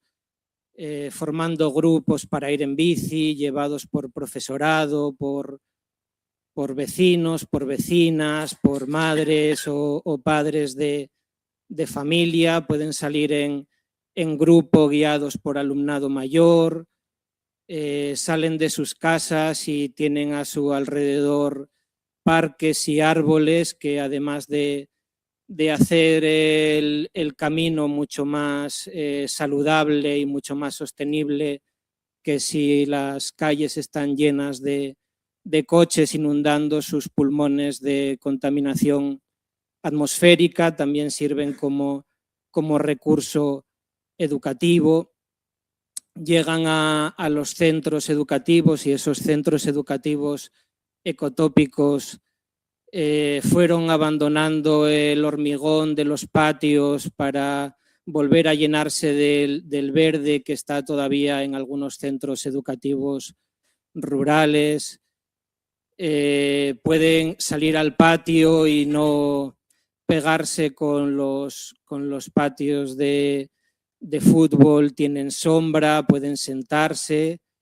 Si el profesor o profesora lo desea, tiene sus mesas para dar clase al aire libre, el huerto como recurso educativo, plantas y árboles que le sirven para descubrir la naturaleza sin necesidad de abrir una pantalla, una tablet o un ordenador. El profesorado de las diferentes materias trata con la educación de solucionar los grandes problemas que tiene la humanidad ahora mismo y se trata en las diferentes materias de vivienda, de migraciones, de crisis climática, de crisis de biodiversidad, de extractivismo. Y eso se puede hacer desde las diferentes materias porque el profesorado en sus carreras, en sus estudios que tienen acceso a la función pública, no solo estudian historia o filosofía, sino que dentro de los planes de estudio estudian sobre la biodiversidad, sobre el origen del cambio climático y sobre la relación entre las actividades humanas y cómo estamos dejando el mundo que tenemos. Y puede pasar porque además de que lo tienen en su carrera, en los estudios que le permiten el acceso a la función pública, las leyes de educación tratan de solucionar los problemas de la sociedad actual, como decía, y no de tratar únicamente que el alumnado sea un peón más en un proceso productivo, anulando la capacidad de reflexión crítica y de conocimiento del mundo. Y todo eso sería posible en un mundo ecotópico que quizá podría no estar tan lejano si los gobernantes, las gobernantes de las diferentes administraciones públicas escucharan a la ciencia y escucharan a los profesores y profesoras que desean tener ese mundo y que plasmamos en un documento político y que defendemos como una visión de la educación que mi compañera también va a plasmar un poco más concretamente. Gracias. No sé si tengo que poner el micro, ¿no? ¿Me escucháis bien así? ¿O queréis que...? Ah, está bien, vale, pues entonces se oye bien. Perfecto. Bien.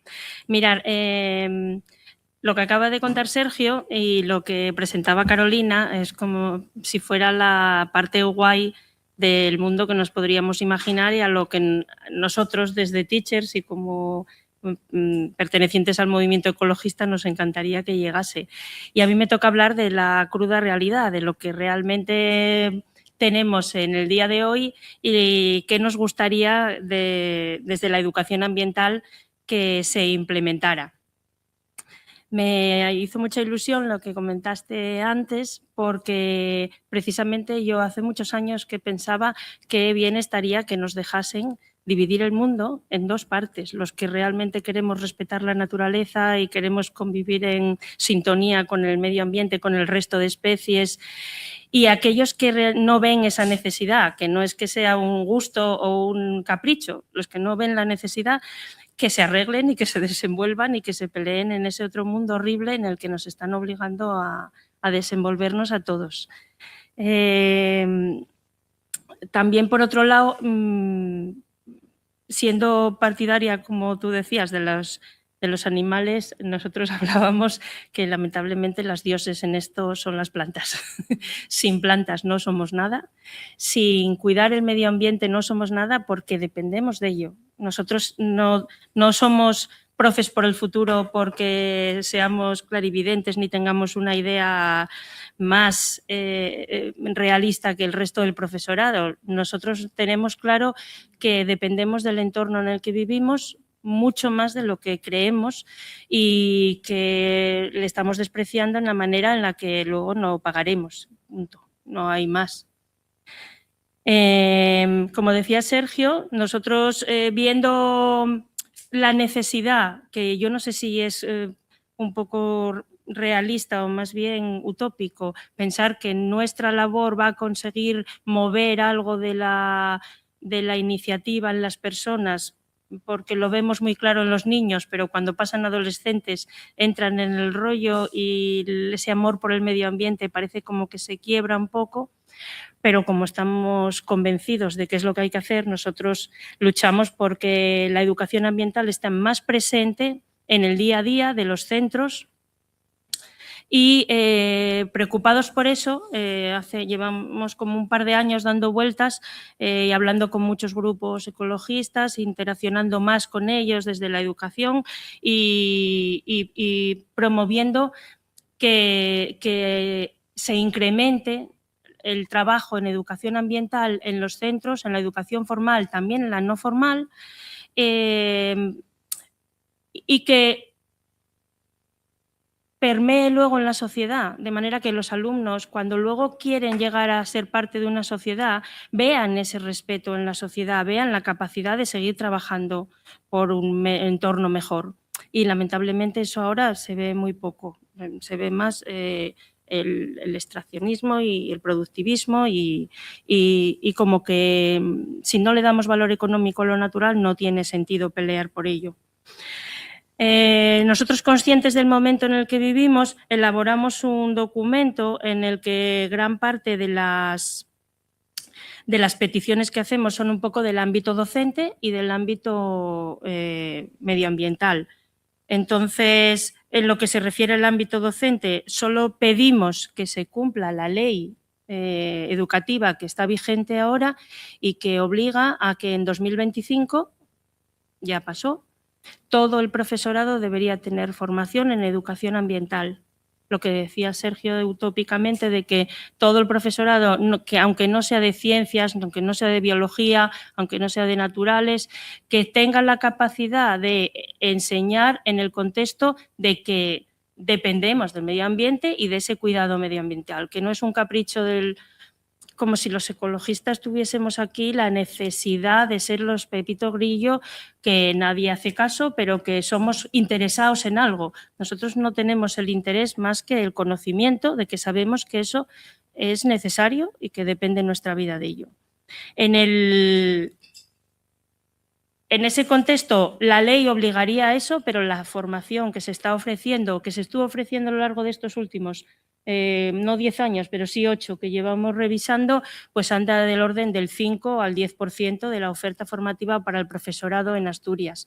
Unos 12.000 docentes en Asturias, hicimos un cálculo, pues a lo mejor tenemos a 1.500 formados en educación ambiental que hayan seguido esa educación propuesta por la consejería y el resto pues ahora mismo estaría incumpliendo la ley. No sabemos si se incumplen unos u otros. Por eso pedimos que haya más presencia de educación ambiental en la formación del profesorado y en el currículo. No sé si sabéis que gran parte de las materias en las que se estudiaba como cultura científica, ciencias de la tierra y el medio ambiente se han eliminado del currículo. Se ha entendido que no son necesarias, pero además sin ninguna argumentación ni científica ni recomendación de ningún sitio, en pleno contexto de crisis ambiental, se ha decidido que esas asignaturas que ya estaban en segundo de bachillerato en un curso en el que las personas salían muchas concienciadas, se eliminó. La geología hace un poco ese papel, pero la geología es verdad que ya tenía su currículo, con lo cual en eso estamos un poco desangelados. Necesitaríamos que eso volviese. Es verdad que alguna organización política podía coger esa bandera y llevarla adelante. Claro, y no olvidemos que la ley orgánica de educación es estatal, pero un 30% de las materias optativas son materias autonómicas. Entonces puede haber un porcentaje de trabajo que puede ser de la comunidad autónoma y es solucionable. Gracias, Sergio. Por otro lado, solicitamos cuestiones relacionadas con la docencia, como que a los centros que trabajamos la educación ambiental se los reconozca con alguna señal, con algún logo de calidad, con alguna mejora que se reconozca el trabajo y, por otro lado, que el centro quiera tener esa presencia de la educación ambiental en los centros, que en otras comunidades autónomas sí existe y aquí no. Y además queríamos resaltar que precisamente el hecho de que no exista, somos una de las pocas comunidades en España que no tenemos una estrategia de educación ambiental organizada y estructurada, creemos que puede ser causa de que no haya esos reconocimientos, esas estructuras, un centro de educación ambiental donde se focalicen los trabajos con el alumnado, que haya cierta libertad o cierta predisposición por la administración para que esos colegios e institutos puedan ir a hacer educación ambiental a un entorno natural, pero sin que dependa del presupuesto, que es lo que pasa ahora. Ahora el centro que sí que tiene presupuesto para mover a sus alumnos a esos lugares puede ir, pero el que no tiene presupuesto no puede ir. Yo recuerdo el año que trabajaba en Navelgas, que para mí ir hasta la ría de Villaviciosa a poder ver las aves, quería compatibilizarlo con el programa que está establecido, que es el de Cogersa. La educación ambiental está derivada a través de Cogersa porque nació a partir de la gestión de residuos, y no fui capaz a que me dejaran pagar la parte del alsa que me correspondía para juntar dos actividades. Tú sacas a los niños de Navelgas y claro, que vayan a Cogersa y vuelvan y no puedan ver nada más, pues como que económicamente no era rentable. Pero la administración que promovía ese proyecto de educación ambiental me dejaba ir hasta Cogersa y volver. Yo no podía después pagar la diferencia de llevarlos hasta Leo, al Parque de la Vida, no. Entonces, eso en otras comunidades estamos en un agravio comparativo. En otras comunidades está bien estructurado. En Andalucía yo pude ver cómo todos los colegios tienen previsto que pasen, no obligatoriamente, sino libremente. Creo que se podrían negar, no entiendo por qué, pero se podrían. Pero gratuitamente pasan 2 o 3 días en un centro de educación ambiental o en Sierra Nevada o en la Sierra de las Nieves haciendo actividades pues, de las que muchos de nosotros hicimos como si fueran campamentos, ¿no? Campamentos de monte en el que ves las estrellas por las noches, sales a la naturaleza, observas de verdad lo que es la riqueza. Yo creo que casi todos los que hicimos eso durante el colegio o el instituto salimos ecologistas o por lo menos respetamos a la naturaleza sobre todo. Y el que no haga eso es más difícil que tenga ese sentir. Por eso creemos que la educación ambiental debería estar mucho más presente en los centros y este documento en el que nos apoyaron casi todas las organizaciones ambientales y ecologistas que están en Asturias, pues se presenta a la Consejería de Educación y a la no Consejería de Medio Ambiente, sino lo que hay que hace esas funciones, para ver si podemos promover que la educación ambiental mejore. Como tenemos poco tiempo, no desarrollé todos los puntos, pero si quieres alguno en concreto que destaquemos. Bueno, importante creo resaltar que aquí en Asturias y en otras comunidades autónomas se focalizó el esfuerzo competencial del profesorado en la competencia digital docente, pero en Europa... Y en España, en Asturias y en España. Un desarrollo de las competencias verdes, de una competencia climática que puede facultar y formar a todo el profesorado para que desde las diferentes áreas sea capaz de trabajar estos temas ambientales o ecosociales de los que hablamos desde su materia, ¿no? Y por poner un ejemplo claro de la diferencia normativa entre comunidades autónomas, en Cantabria, que la tenemos aquí al lado, hay una normativa desde 2005 que habla de que todos los centros tienen que tener un plan de sostenibilidad de centro en el que se tiene que tratar temas de sostenibilidad de una forma amplia en todas las materias, en las que hay un coordinador o una coordinadora con asignación horaria y en la que se establecen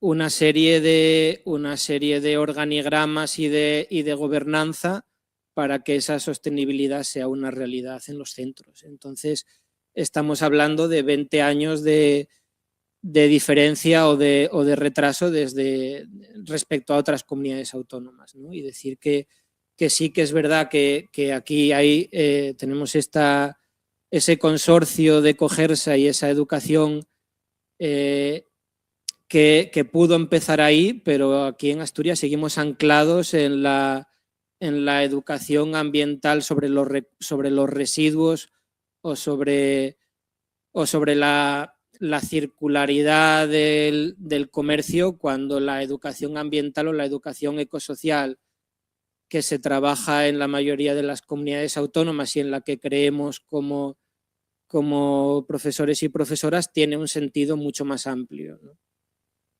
Sí, está claro. En ese aspecto nosotros lo que demandamos es que no se centre tanto la educación ambiental no se centre, sino que se decante, o sea, como que la que está establecida, la que se ofrece todos los años, la que está ya encauzada es esa, y la Red Natural de Espacios Protegidos, por ejemplo, se oferta y se dirige a los centros para que puedan organizar actividades voluntariamente a visitar esos centros, que las actividades son gratuitas, tienen observación de aves, tienen paseos por el monte, tienen paseos por borde de rías, pero claro, el hecho de no poder pagar los desplazamientos muchas veces condiciona o directamente dirige a qué grupos van a poder hacerlo y qué grupos no. No es para todo el alumnado, no está contemplado dentro de una estrategia. Y nosotros creemos que eso sería imprescindible y nos gustaría, pues, en ese nivel avanzar algo, pero lamentablemente os decimos eso, que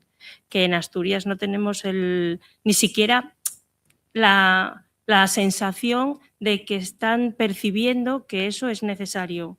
No se entiende porque en otras comunidades sí está funcionando y sería solo copiarlo en una de las malas. Quiero decir, nosotros nos gusta mucho cómo trabajan en Andalucía, Canarias, Cantabria, pero no entendemos por qué nosotros no tenemos que tener eso. No tenemos reconocimiento en los centros cuando hacemos este trabajo.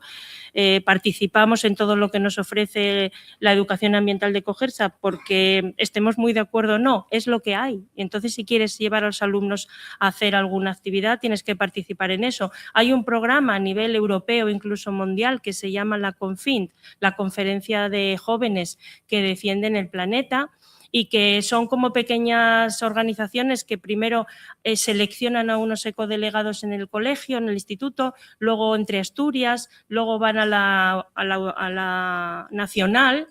Y nosotros, por ejemplo, tuvimos una alumna que incluso podría haber ido a la europea, que luego no se organizó. Pero este tipo de programas está muy bien que los haya y que se favorezcan. Yo, de hecho, cuando vi cómo se hacían las actividades, luego que tuve la suerte de participar en una con alumnos de toda España en Sierra Nevada, claro, todos los alumnos decían, es que esto, ¿por qué no pudieron venir nuestros compañeros a disfrutarlos? Pudimos llevar a 4 de toda Asturias.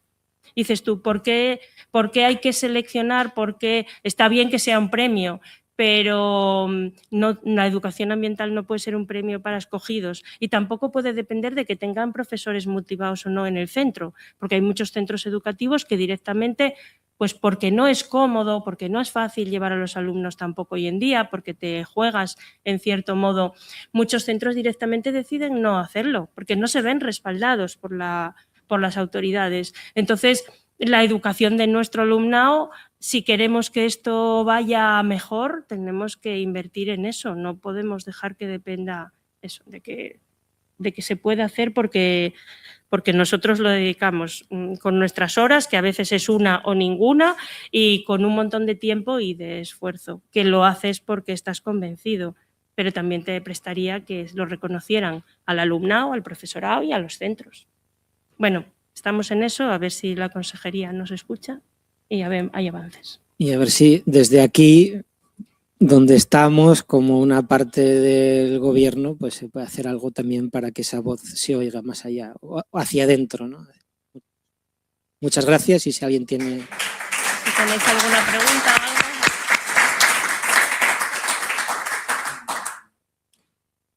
Muchas gracias, Sergio y Clara. Empatizo mucho, soy profe secundaria, también empatizo mucho con Pues todas las entonces necesidades y las carencias que hay, las dificultades.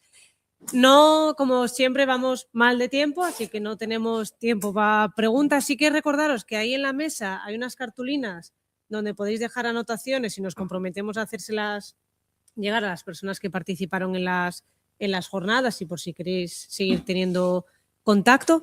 Y sin más, pasamos al último bloque, que no por ello menos importante, que se llama Una economía para la vida y no una vida para la economía. La primera charla de este bloque se llama Más allá del crecimiento y nos va a acompañar Hugo Abad desde los medios telemáticos, que es investigador y activista ecosocial, miembro de Research and the Growth International y de la Red Internacional de Crecimiento. Y también en la mesa va a estar también con nosotros Gabri Menéndez, que es activista ecosocial y concejal en Candamu, por convocatoria por Candamu. Así que, sin más, os doy... No sé si os queréis... quién quiere empezar de los dos o no, pero bueno, os autogestionáis. Gracias. Voy a conectar aquí, Arina. Sí.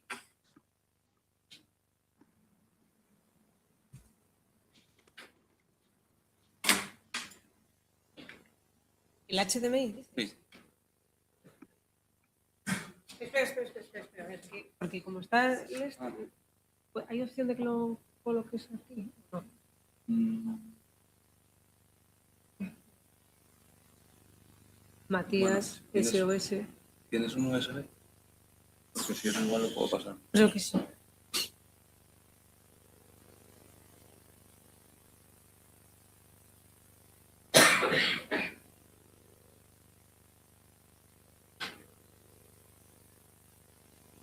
Un PDF. Porque aquí no lo pongo.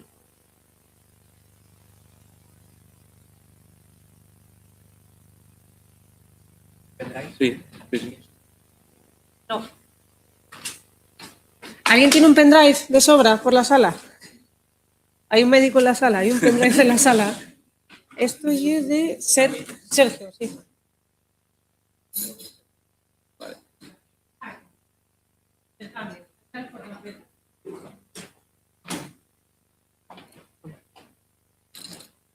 Es que si no, con el HDMI, con Matu, consiga algo. Ahora vamos, Hugo. ¿Nos oyes, Hugo? Tranquilas, Sí. tranquilas, sí, os escucho perfectamente, sí. Muy buenas. ¿Me escucháis a mí también? Sí. Sí, perfecto.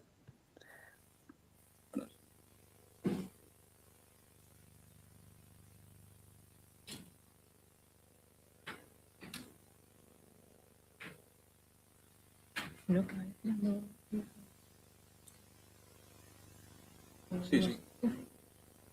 Si quieres, mientras solucionamos la parte técnica, si eso que vaya empezando Hugo y luego ya va Gabri, si os parece. Vale, gracias. Venga, pues si te parece, Gabri, lo hacemos así, aunque nos habíamos coordinado, pero bueno, podemos improvisar y dar la vuelta al orden. Bueno, lo primero, muchas gracias por la invitación, por poder estar aquí. Aunque me hubiera encantado estar ahí de manera presencial, me era imposible ir a Asturias hoy y de hecho me hubiera gustado estar desde el inicio de las jornadas, que tiene una pinta increíble viendo el programa y muchos compañeros y compañeras por allá, ¿no? de todo, digamos, el movimiento ecosocial. Y así que muy contento de estar aquí compartiendo ese tiempo. Ya consciente del tiempo voy a ser breve, voy a intentar ir a los elementos centrales que quiero compartir hoy aquí. Voy a compartir mi pantalla, que tengo algunas diapositivas. Aquí está. A ver. Aquí compartir pantalla. Aquí está. Pantalla. Entiendo que estáis viendo la pantalla correctamente. A ver. ¿Lo veis, verdad? No sé si estáis hablando, no os escucho. A ver. Sí. Bueno, aunque ahora hay una... ¿Veis mi pantalla? Ya no os escucho, os he perdido, no sé qué pasa. No la dupliques, pon Tengo la una señal presentación. ¿Me oyes? para asegurarme que me estáis escuchando bien. Hola. Compartir. ¿Me estáis escuchando ahora que os veo, Gabri? Sí, vale. ¿Y se veía bien la pantalla también cuando he compartido? No. No. Vale. Un segundo. oyes? No.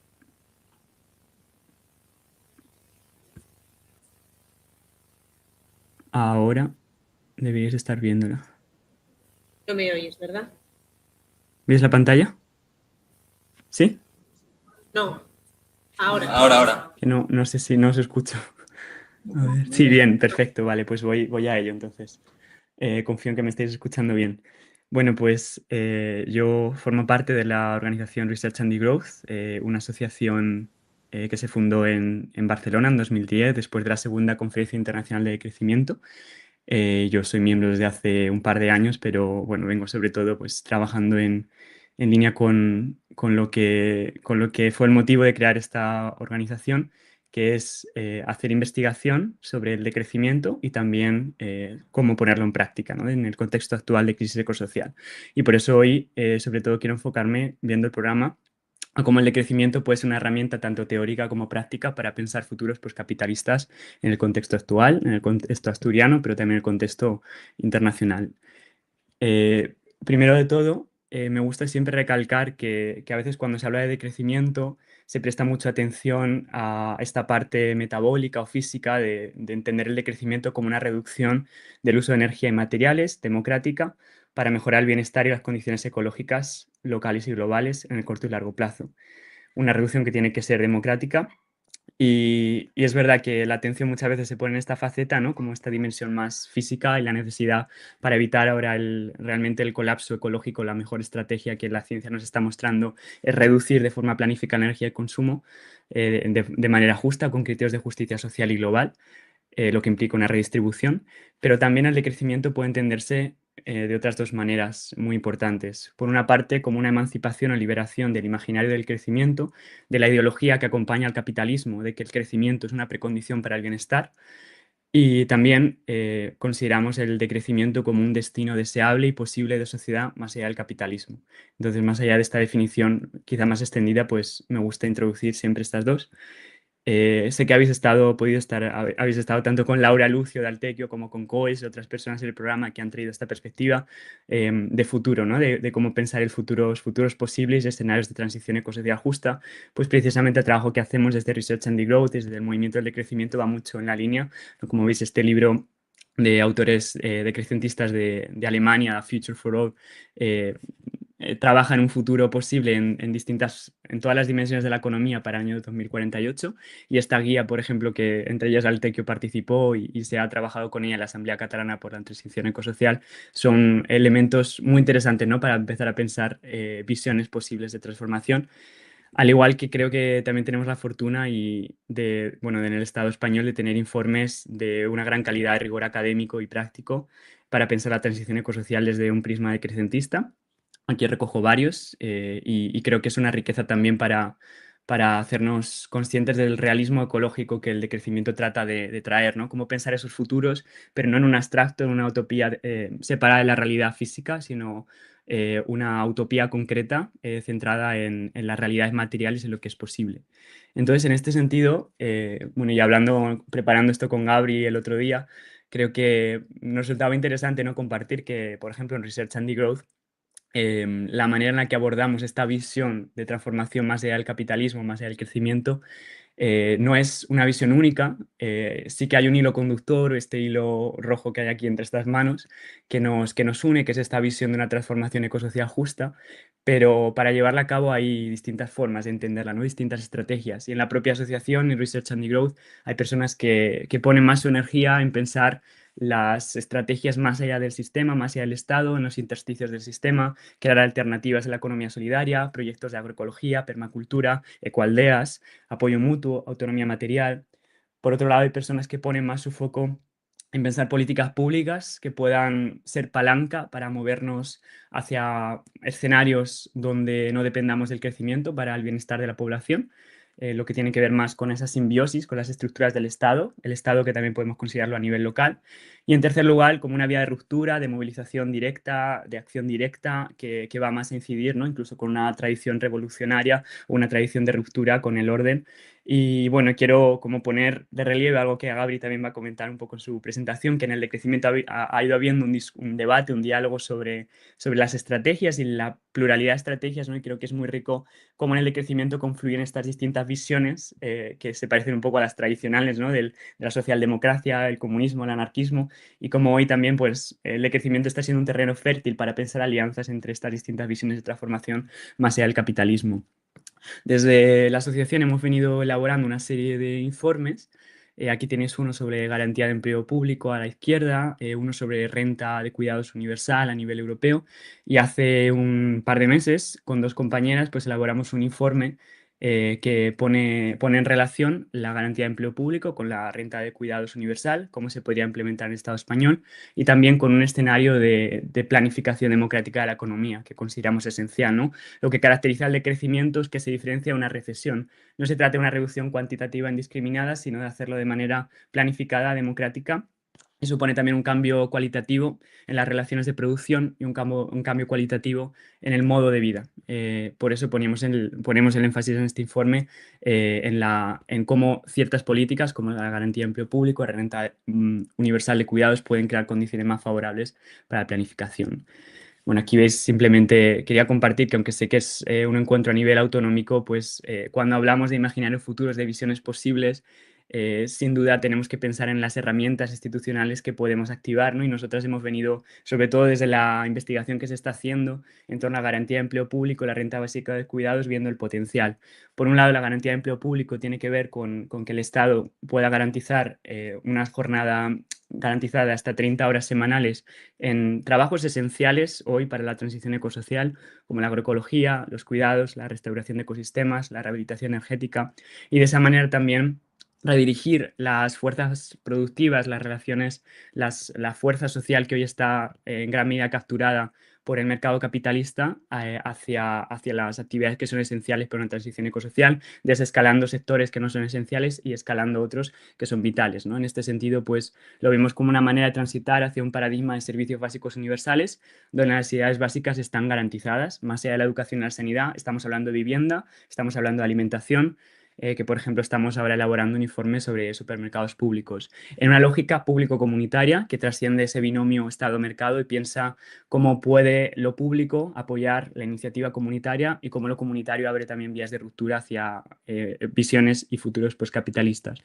Y la renta básica de cuidados la concebimos como una política complementaria a ello, para en el corto plazo atender este grado de mercantilización que tienen todavía nuestras economías.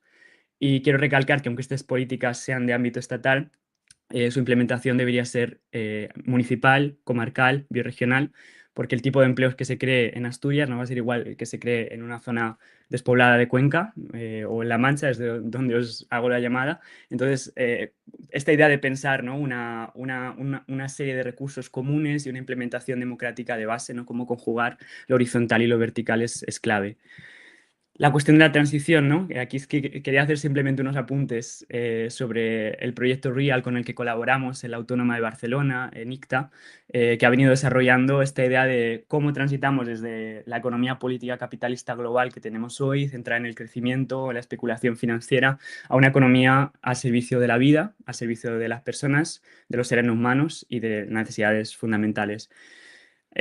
Por esta parte hay un debate fuerte, ¿no? En torno a la necesidad de lograr un control público de la creación de dinero, de la inversión, con propuestas, por ejemplo, como que los bancos privados no puedan crear préstamos, que crean al final, es el mecanismo que genera la deuda y por tanto la necesidad de crecimiento, pero también vital, sobre todo si tenemos en cuenta la dificultad política en este momento de poder atender ese primer pilar, que tiene que ver mucho también a nivel europeo con el Banco Central Europeo, cómo podemos empezar a desacoplar el sustento vital del mercado laboral mediante estas políticas que comentaba, ¿no? Tanto la garantía de empleo público, la renta básica de cuidados, que llevan a favorecer los servicios básicos universales, como también pensar la autonomía material, cómo logramos un mayor acceso a la tierra, el relevo generacional por una transición agroecológica o propiamente la capacidad de formar cooperativas de trabajo para reapropiar medios de reproducción y producción a nivel territorial. Todo esto va a crear condiciones más favorables para lo que yo llamo autolimitación colectiva, que tiene que ver con esas políticas ecológicas que en el presente pues, podemos concebir más difíciles, ¿no? Todo lo que tiene que ver con límites, con cuotas, podemos imaginar políticas de cuotas de vuelo en función del límite de carbono que tenemos, que sobre todo irían afectando a la gente con una renta más alta u otras, pero pensar esa planificación, ese racionamiento energético de una manera democrática, ¿no? Una vez que tenemos nuestro sustento básico universal garantizado, es más fácil abrir la gran conversación de cómo hacemos para desescalar esta economía que nos está matando y cómo hacerlo con justicia social, con un ecologismo para el 99%, ¿no? Que es el lema de las jornadas. Y en cuarto lugar, bueno, tiene que ver con lo que ya decía, ¿no? Cómo logramos una economía que vaya más allá de los mecanismos de mercado y deje los mecanismos de mercado solo en la esfera en la que no esté siendo un riesgo para la vida, ¿no? La base, como diría Nancy Fraser, ¿no? Ni mercados en la base, ni mercados arriba, sino quizá algunos en medio, ¿no? Si queremos ir a una peluquería o a otras cuestiones, un restaurante, no estamos hablando de estatalizar todo, pero sí pensar cómo llevamos a cabo una planificación democrática de la economía que ponga en el centro la vida. Y aquí ya voy terminando, es consciente del tiempo. Me gusta mucho cómo define democracia económica una de las investigadoras del proyecto REAL con la que colaboramos, Julia Steinberger. Habla de la democracia económica como una realidad vivida del día a día, en la que las personas desaprenden la ciudadanía pasiva y reaprenden la participación activa en la organización de la provisión de nuestras necesidades. Y esto tiene que ver con cualquier proceso democrático que ya hemos visto en foros deliberativos, asambleas ciudadanas climáticas, ¿no? Un primer paso de definir cuáles son nuestras prioridades sociales y cuáles son los límites ecológicos en base a la ciencia y en base a un proceso de liberación democrática, determinar la cantidad y cualidades de qué actividades económicas son necesarias a todos los niveles territoriales y ser capaces de, a partir de ahí, cuantificar el dinero a movilizar en cada actividad económica, ¿no? Y el decrecimiento pues está implicando mucho con este marco de planificación democrática que nos parece esencial. Ya como última nota, que me parece muy relevante, porque bueno, ha estado COIS esta mañana hablando de alianzas público-comunitarias y me parece una herramienta fundamental, una apuesta estratégica que podemos movilizar desde el aquí y ahora.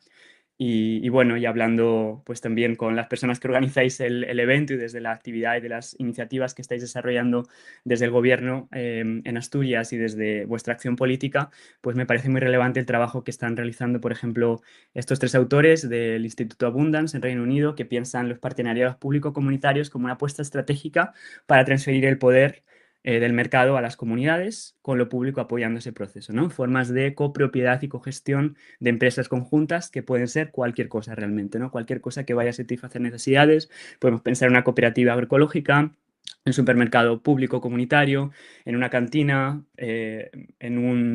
sí, realmente cualquier actividad económica que podamos imaginar aquí, ¿no?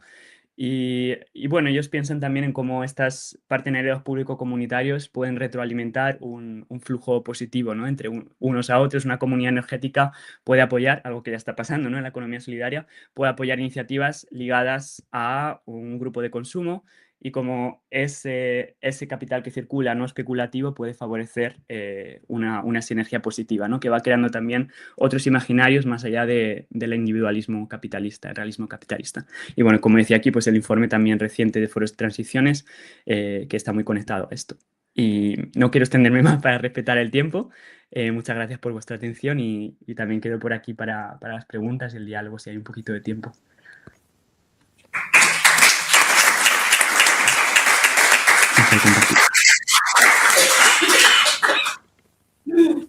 A ver si te llegó al correo. ¿Nos oyes? Hugo, ¿nos oyes? ¿No nos oyes? No. ¿Nos oyes? No. A ver.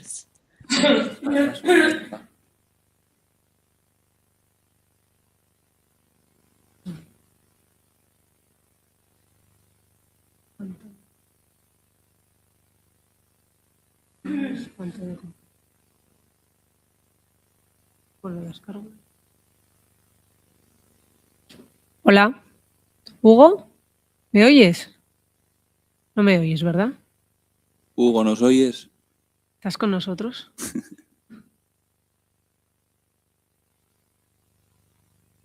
Por el chat.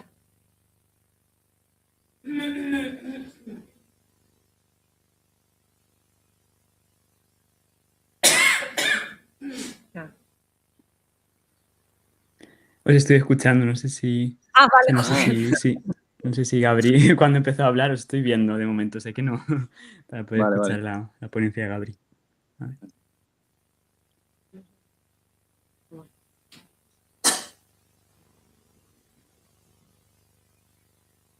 Vale. Bueno, buenas tardes. Enhorabuena a los valientes que lleváis aquí 10 o 12 horas todo el día. A mí ya me quedan muy pocas neuronas, perdonad por los problemas técnicos y todo esto. Bueno, yo voy a enlazar con algunas cosas que puso Hugo encima de la mesa, ahora hacia el final de su intervención, hablando sobre transición y cómo para avanzar hacia el decrecimiento necesitamos hacer una intervención muy potente, ¿no? en lo que es el mercado de la energía. Entonces, yo hoy quiero utilizar este tiempo que tengo aquí para poner esta pregunta tan, puede sonar agresiva o provocadora o como queráis, que es cómo destruir el capital fósil, ¿no? Y voy a plantear algunas propuestas de cómo podemos avanzar hacia una alianza decrecentista. Y quiero poner esta pregunta encima de la mesa porque creo que, sinceramente, es esta destrucción del sistema del capital fósil al final es el requisito previo absoluto para poder hacer un verdadero decrecimiento realidad, ¿no? En 2024, en el año de la Dana, vimos un calentamiento de 1,55 grados. Cruzamos por primera vez el límite que no podía ser cruzado. Este momento marca un cambio de época y a partir de este hito histórico, mientras entramos ya en territorio desconocido, podemos afirmar, yo creo, que la sociedad no está en control de sí misma, ¿no? Cuanto más conocimiento científico tenemos, cuanto más sufrimos los golpes de la emergencia climática, más capital fluye hacia la expansión de la producción fósil. La conclusión creo que es que el capital fósil está en expansión, no está en retroceso, y desde ese punto de vista tenemos que admitir esta situación, ¿no? Y sí, en un mundo que ya cruza este límite, vamos a necesitar políticas de adaptación. Vamos a necesitar lidiar con los síntomas mediante estas políticas de adaptación, pero estas solo van a dar resultados si desmantelamos el sistema, ¿no? Si desmantelamos los motores de la crisis.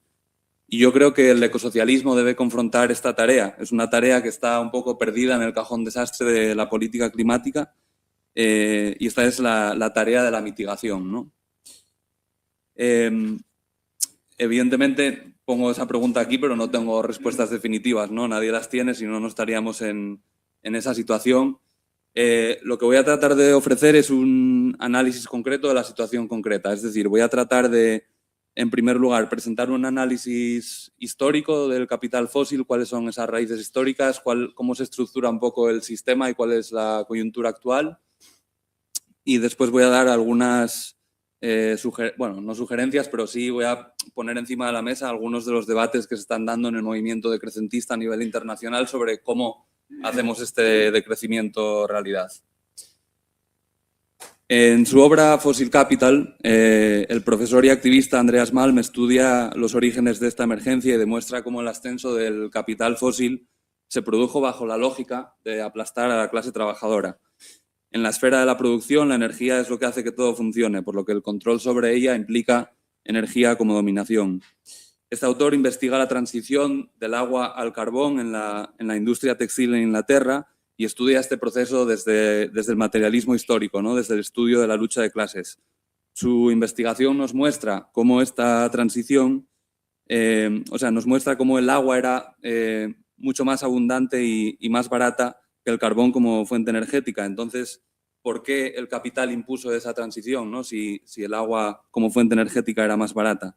Malm demuestra que la lógica del capital no se guía necesariamente por los costes y mucho menos por principios de racionalidad o eficiencia, sino que lo hace por la capacidad que tiene para dominar a la clase trabajadora. Esta transición lo que produjo fue una ruptura espaciotemporal, es decir, hasta ahora, en ese momento, la fuente energética del agua, pues evidentemente estaba ligada a unos ciclos temporales de la ecología y a unos espacios temporales de la ecología, y la transición al carbón pues permitió romper con eso, ¿no? Y eso lo que hizo en definitiva fue permitir al capital pues una mayor dominación sobre la clase trabajadora. Es decir, esta investigación nos puede llegar a concluir que la emergencia climática y el tema energético no es una mera cuestión técnico-energética, sino que en la raíz está una profunda y una feroz lucha de clases, ¿no? ¿Cómo se estructura este sistema? Bueno, este es un gráfico un poco de cosecha propia y está un poco en construcción, así que es criticable.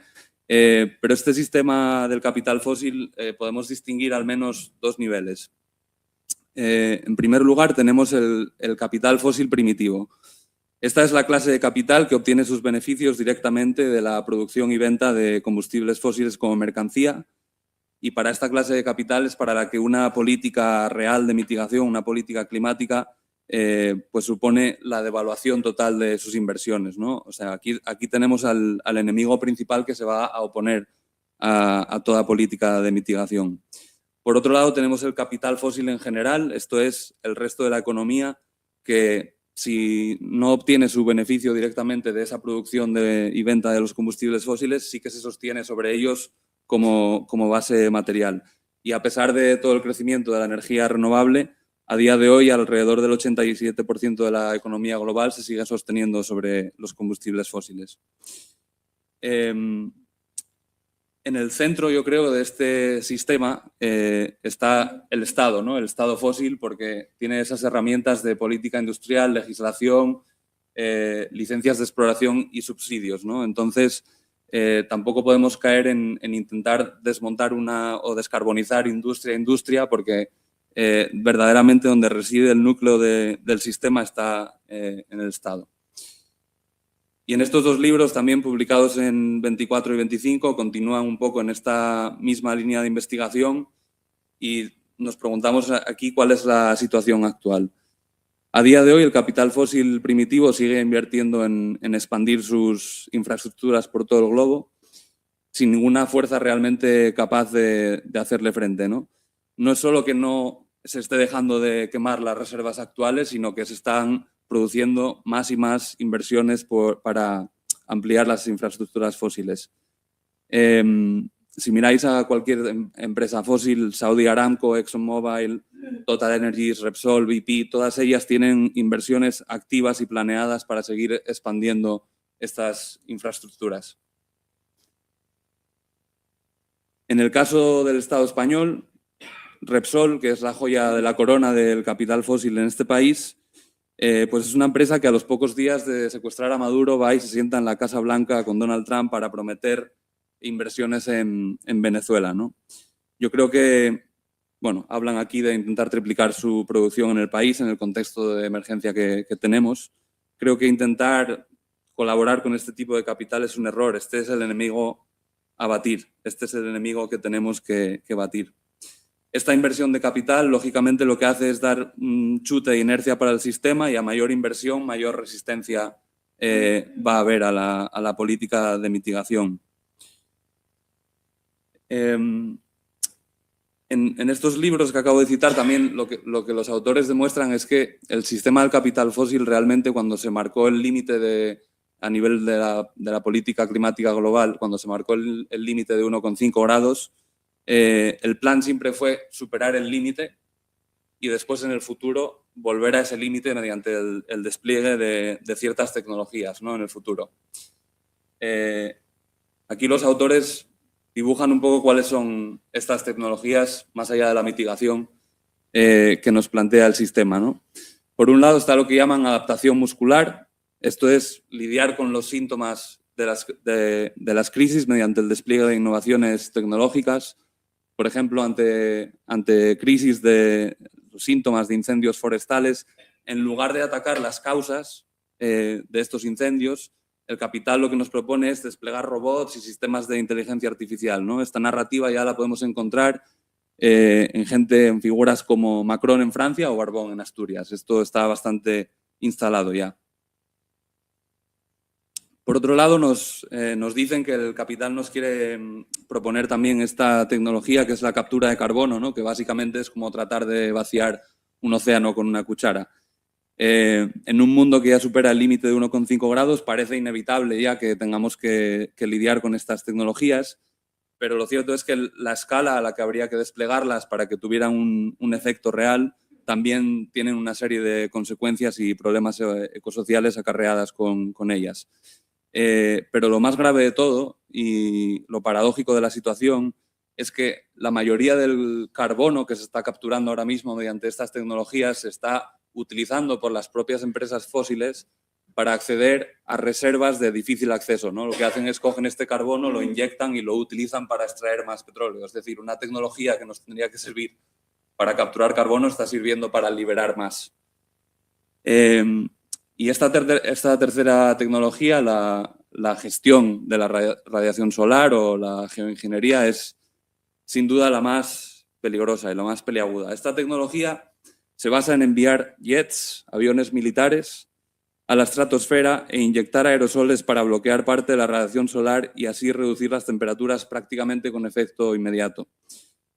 En el catálogo de falsas soluciones que nos impone el capital fósil, esta es la tecnología más peligrosa de todas. Además de generar multitud de efectos secundarios muy peligrosos para el sistema, si esta tecnología se despliega mientras las emisiones siguen aumentando, lo único que está haciendo es enmascarar el problema, ¿no? Y esto puede llevar a lo que en la literatura se llama como el termination shock. Esto es si por cualquier motivo desplegamos esta tecnología y nos vemos obligados a frenarla por algún tipo de conflicto político, geopolítico o lo que sea, se produce este termination shock, que es como toda la energía acumulada y que estábamos enmascarando explota de golpe y veremos un calentamiento muy rápido en muy poco tiempo. La humanidad no sería capaz de adaptarse ante este escenario. Y la empresa que se está posicionando como líder en este sector y que está coqueteando ya con hacer experimentos en el mundo real es una empresa llamada Stardust Solutions y que es israelí. Es difícil, yo creo, encontrar palabras para describir la gravedad de la situación. Mientras Israel sigue cometiendo un genocidio sobre Palestina, esta empresa se está posicionando como la candidata para ejercer el control sobre el sistema climático global. Y me parece bastante preocupante, por cierto, que este no es un asunto que esté muy encima de la mesa en el movimiento climático. En el contexto actual, estas tecnologías solo sirven para, bueno, pues proteger el capital, ¿no? Esta es la armadura que protege al sistema frente a la amenaza real de la mitigación. Y se quieren posicionar estas tecnologías como sustitutas de la mitigación, pero la realidad es que estas solo servirán para agravar la emergencia. Estos son algunos de los frentes de batalla que nos encontraremos a medida que estamos cruzando estos límites climáticos. Yo creo que como ecosocialistas nuestra tarea no puede ser otra que oponernos a estas tecnologías y volver de alguna forma al frente original, ¿no? Que es la mitigación. Pasando un poco a, más concretamente al decrecimiento, lo que quería hacer sobre el decrecimiento, ya Hugo nos dio una muy buena explicación de definiciones y propuestas políticas. Yo lo que quiero hacer es poner un poco algunos de los debates estratégicos que se están dando en el movimiento. El movimiento decrecentista está, digamos, utilizando este marco teórico que es del sociólogo Eric Olin Wright, que plantea tres propuestas estratégicas. Por un lado, la estrategia rupturista, que plantea que el capitalismo es irreformable y que la única opción pasa por capturar el poder del sistema y destruirlo. La estrategia simbiótica propone la implementación de reformas graduales para desmantelar el capitalismo, y la intersticial lo que plantea es crear alternativas económicas al margen del sistema, ¿no? En las grietas del sistema.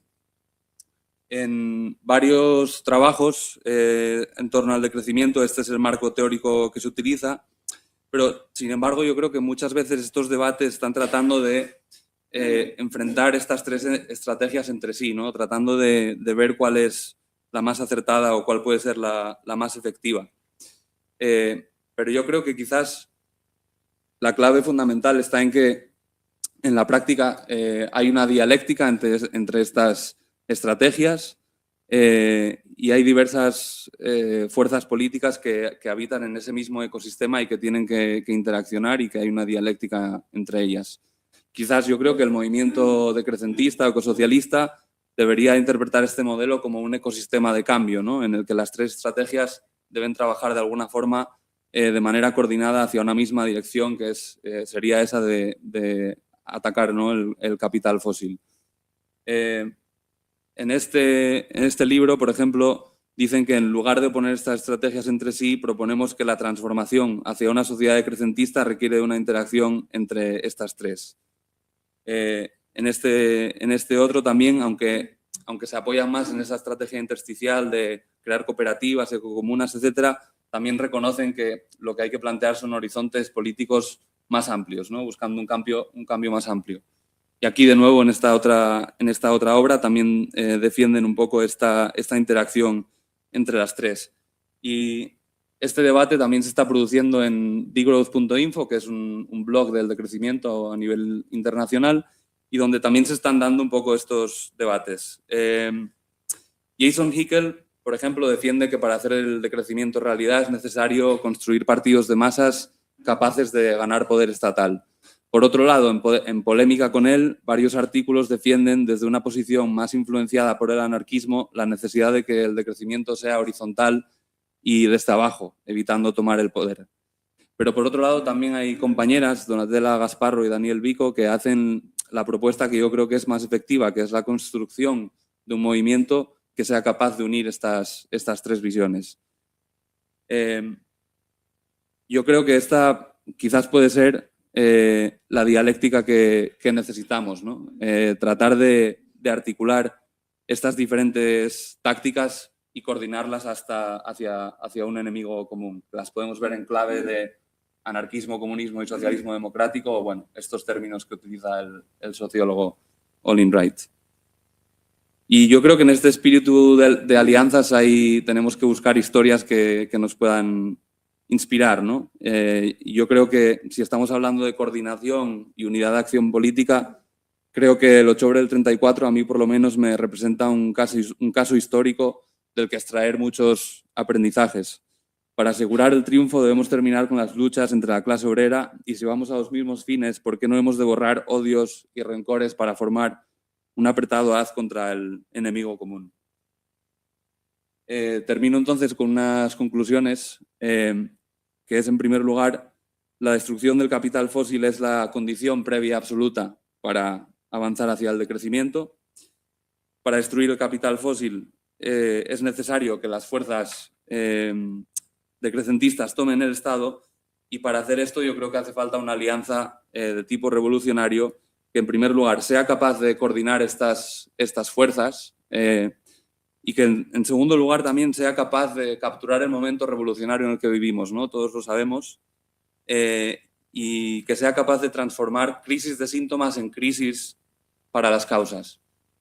Es decir, ante la próxima oleada de incendios, ante la próxima sequía, ante la próxima ola de calor, ante la próxima dana, yo creo que la tarea que tenemos es explicarle a las masas, agitar y explicar que estos son crisis de síntomas. Y si no queremos ahogarnos en estos síntomas, tenemos que convertir estas crisis de síntomas en unas crisis para las causas. Tenemos que utilizar estos momentos de catástrofe climática para crear una crisis para el sistema del capital fósil. Y lo dejo ahí, espero que podamos, no sé si cómo vamos de tiempo, pero no hay tiempo, ¿no? Vale, pues gracias. Vale, gracias.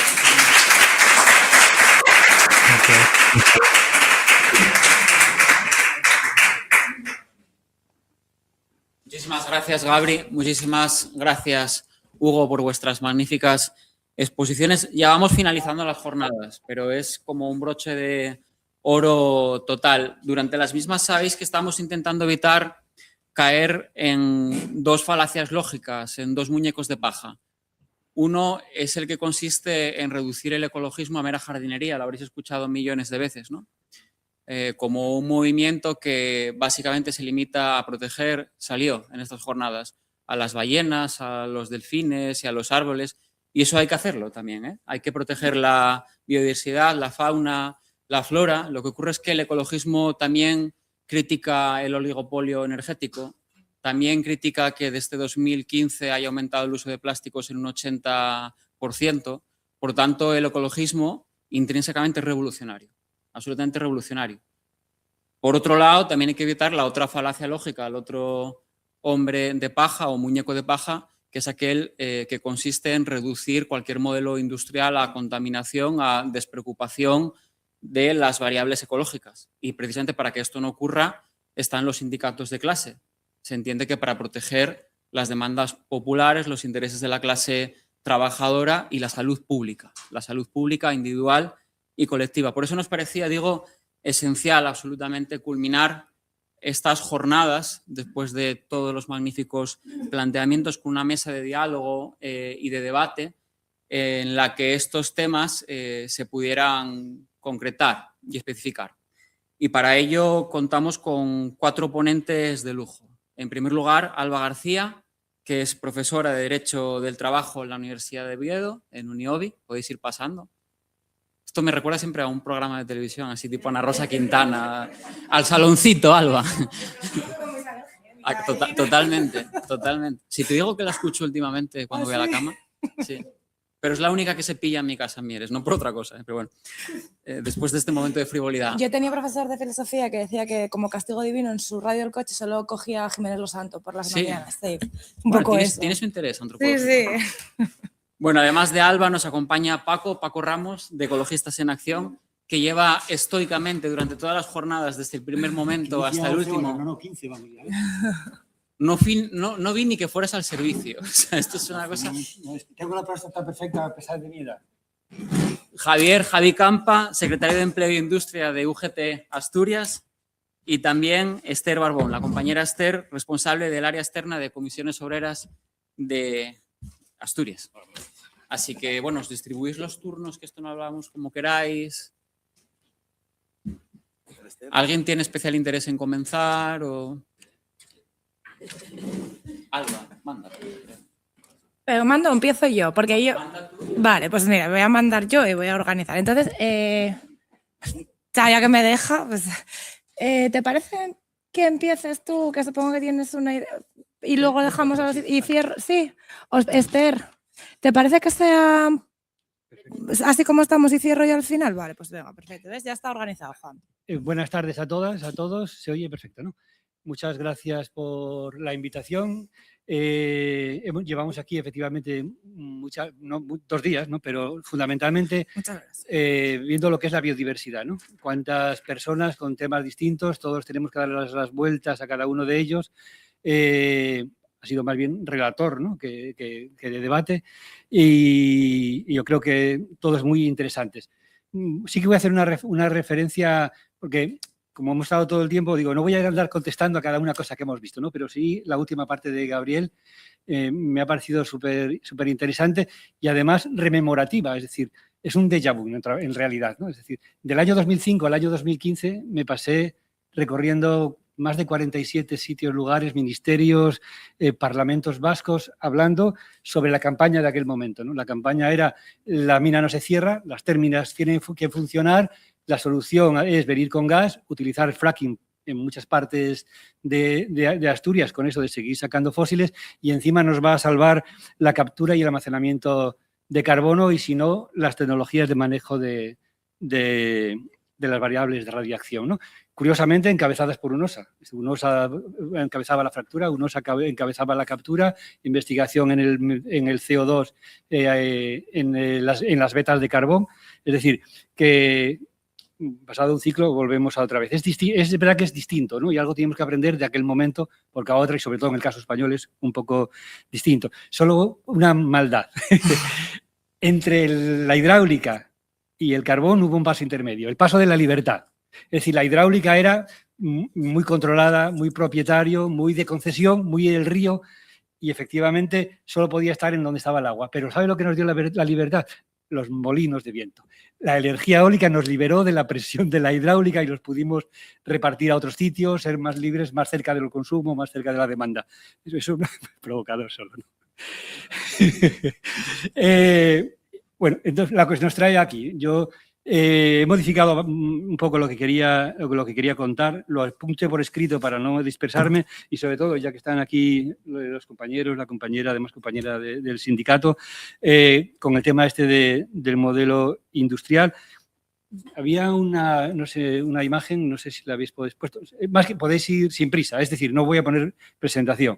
Es que, lógicamente, dentro de una relación como Ecologistas en Acción, hay muchas visiones distintas, somos una confederación de grupos de base, ¿no? En el que cada uno, bueno, puede sentarse más cómodo en unas cuestiones como en otras. De hecho, por eso Ecologistas en Acción no tiene una posición industrial como tal confederación, pero sí que la tiene en algún área, por ejemplo, ¿no? El área de energía de Ecologistas en Acción sí que tiene documentos de posición sobre lo que es la política industrial. Y cualquiera que las queráis ver, porque no va a dar tiempo y van a ser mucho más claras que yo, podéis tener ahí 2 vídeos para ver lo que es política industrial, o más sencillo, el decálogo sobre política industrial. Y también lo cambié un poco porque, aprovechando que estaban aquí los sindicatos y que el martes se firmó con el gobierno y con las patronales la nueva estrategia industrial de Asturias, que yo creo que tiene bastante interés, entre otras cosas es bastante diferente y mucho mejor que la anterior, pues es un poco en esa dinámica en la que quería trabajar, es decir, en lo que me dedico normalmente, ¿no? Al trabajo diario delante cada día, ¿no?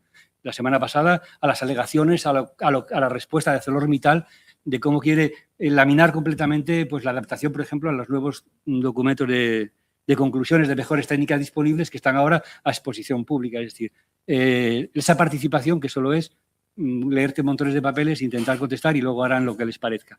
Pero trabajar desde el pie también nos da no sé, trabajar desde cerca en los problemas concretos también nos da pie a colaborar con otras organizaciones en las que no podemos no estar de acuerdo, pero no nos impide trabajar en conjunto. Entonces traigo la memoria histórica del viejo ecologista y además, como están aquí compañeros, como hicimos en el año 91 con todo el área de economía de Izquierda Unida, EDENAT, que es uno de las originales de Ecologistas en Acción, pudimos elaborar un documento completo de cuál era el plan energético que queríamos para el año 2000.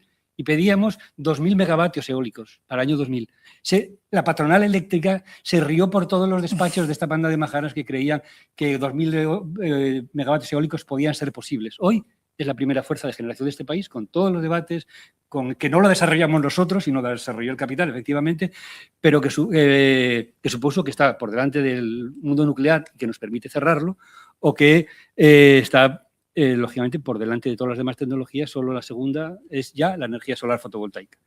Incluso hacer una propuesta entera con el área de Izquierda Unida sobre alternativa para el sector eléctrico, ¿no? Y con los compañeros y compañeras llevamos haciendo propuestas para el desarrollo de energía eólica, investigación y desarrollo, propuestas para el desarrollo de la fotovoltaica, la solar térmica para industrias y servicios, es decir, que nunca nos hemos metido en la masa para intentar hacer alternativas en cada momento, según las posibilidades y las cooperaciones, para entrar en este mundo de la industria que entendemos que debe de seguir, ¿no? Entre algunas ventajas del documento que se acaba, me avisáis cuando queráis, hasta donde, ¿no? Es que esta estrategia, por ejemplo, reconoce la necesidad de reforzar la base industrial, pero también la autonomía estratégica europea. Es decir, sabemos que no podemos seguir dependiendo de grandes distancias del control que existe sobre los medios de producción, sobre los materiales o sobre la energía, ¿no? Y incide también con un primer análisis. El documento es grande y todavía no lo hemos visto del todo, aunque ya lo hemos robado por ahí en algún sitio. La descarbonización, la digitalización o la mejora de competitividad, ¿no? Y desde luego comparto la idea central del documento. Yo creo que Izquierda, no sé quién es más, pero Izquierda Unida creo que también lo comparte. Es que Asturias necesita industria. Y industria no solo metal, industria es la industria agroeconómica o agroganadera del occidente asturiano, que tendrá que sustituir en parte el cierre de la térmica de Narcea, porque allí no va a haber otra térmica ni nada que sustituya a una instalación de ese tipo, que era un monopolio ligado a la presencia de carbón y que ya no va a haber, ¿no? Y que tendrá que haber otra cosa y que no puede ser cambiar energía por energía en los mismos sitios, porque si vamos al agua no será donde está el carbón, sino donde estén los ríos, ¿no? O sea, que no defendemos una industria desindustrializada, al contrario, creo que seguirá siendo imprescindible para sostener empleo, innovación o servicios públicos y el bienestar colectivo, ¿no? Pero precisamente porque es tan importante, tenemos que hacernos una pregunta. ¿Qué tipo de industria necesitamos? Estamos de acuerdo, ¿no? El debate ya no es cuánto producimos, es qué, para quién, con qué recursos, con qué impactos y quién debe de participar en estas decisiones, ¿no? Y ha salido hoy a lo largo de todas las jornadas que, lógicamente, durante décadas hemos identificado progreso con crecimiento económico. Eso, hoy vivimos una situación absolutamente diferente y además es el título de las jornadas y de esta mesa, ¿no? Es decir, que tenemos crisis climática, crisis de biodiversidad, como hemos visto a lo largo de la mañana, creciente dependencia de materias primas estratégicas, tensión geopolítica sobre ellas y sobre la energía y, lógicamente, el agotamiento evidente de muchos recursos naturales, ¿no? Nos plantea, es una obligación, ¿no? Que es replantear cuestiones básicas. Es decir, no se trata de renunciar a la industria, sino orientarla hacia objetivos compatibles con la sostenibilidad ecológica y con el bienestar social, ¿no? Y, desde luego, no puede ser, aunque también, solo sustituir unas tecnologías por otras, ¿no? Está claro que no basta con cambiar combustibles fósiles por electricidad o introducir nuevas tecnologías, ¿no? Pero también necesitamos renovables, necesitamos electrificación y necesitamos industria, ¿no? Y probablemente, seguramente, necesitamos también grandes infraestructuras energéticas industriales. La cuestión no solo es si grandes o pequeñas, sino a qué responde. Tenemos aquí ejemplos, ¿no? Lo de Santa Bárbara, lo de Muros, es decir, apostamos por proyectos de yo llevo más de 25 años apostando por proyectos de autoconsumo, de autogeneración, pero sé lo que cuesta, sé lo que hemos avanzado y sabemos que cambiar casi 3.000 megavatios térmicos de carbón no se hace solo con pequeños proyectos individuales, aunque sean imprescindibles, ¿no? Y el tiempo que nos ha estado llevando, ¿no? Por lo tanto, la cuestión es otra. Si responde a necesidades reales, si están bien planificadas, que no lo están, lógicamente todo lo que tiene que ver con la legislación lo hemos visto ahí y los gobiernos desde la ley ya de Aznar sobre el sector eléctrico español son nefastas. Y, lógicamente, bueno, pues está claro que la elección entre industria y medio ambiente, pues no tiene, yo creo que es una falta de elección, una falsa elección, como tampoco entre empleo y sostenibilidad, y sino que la cuestión tampoco es elegir entre industria o ecología, sino decidir qué modelo industrial puede garantizar empleo, bienestar, calidad de vida durante las próximas décadas, ¿no?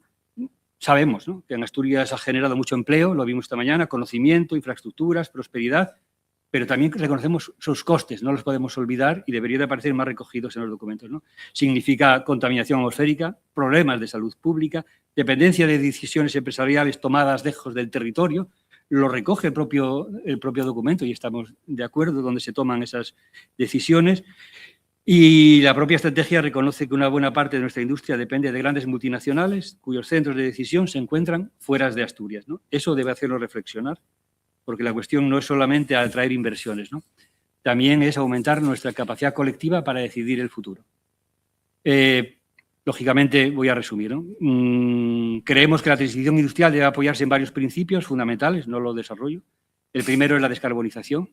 El segundo es el principio de resiliencia, el tercero de justicia social y el cuarto, por ejemplo, es la democracia, ¿no? Yo valoro positivamente que esa estrategia haya sido acordada, ¿no?, entre el gobierno, en el cual participan también el partido que estáis aquí, también los sindicatos y las organizaciones empresariales. Pero ¿eso es suficiente? ¿Es esa la planificación industrial de Asturias? ¿Tiene que estar tan concentrada en esos sectores que en el pasado hemos visto posicionados que no hemos compartido en absoluto? Creemos que hay que ampliar esa conversación, ¿no? Cuando hablamos de energía, de industria, de territorio, de calidad ambiental, deberían de participar de forma efectiva los municipios afectados, las organizaciones vecinales, la comunidad científica, las organizaciones sociales y también los colectivos ecologistas, hasta donde podamos, ¿no? Porque realmente tampoco podemos alcanzar a todos, ¿no? Porque la legitimidad de esas transformaciones futuras, lógicamente, dependerá cada vez más de la participación social. Gracias.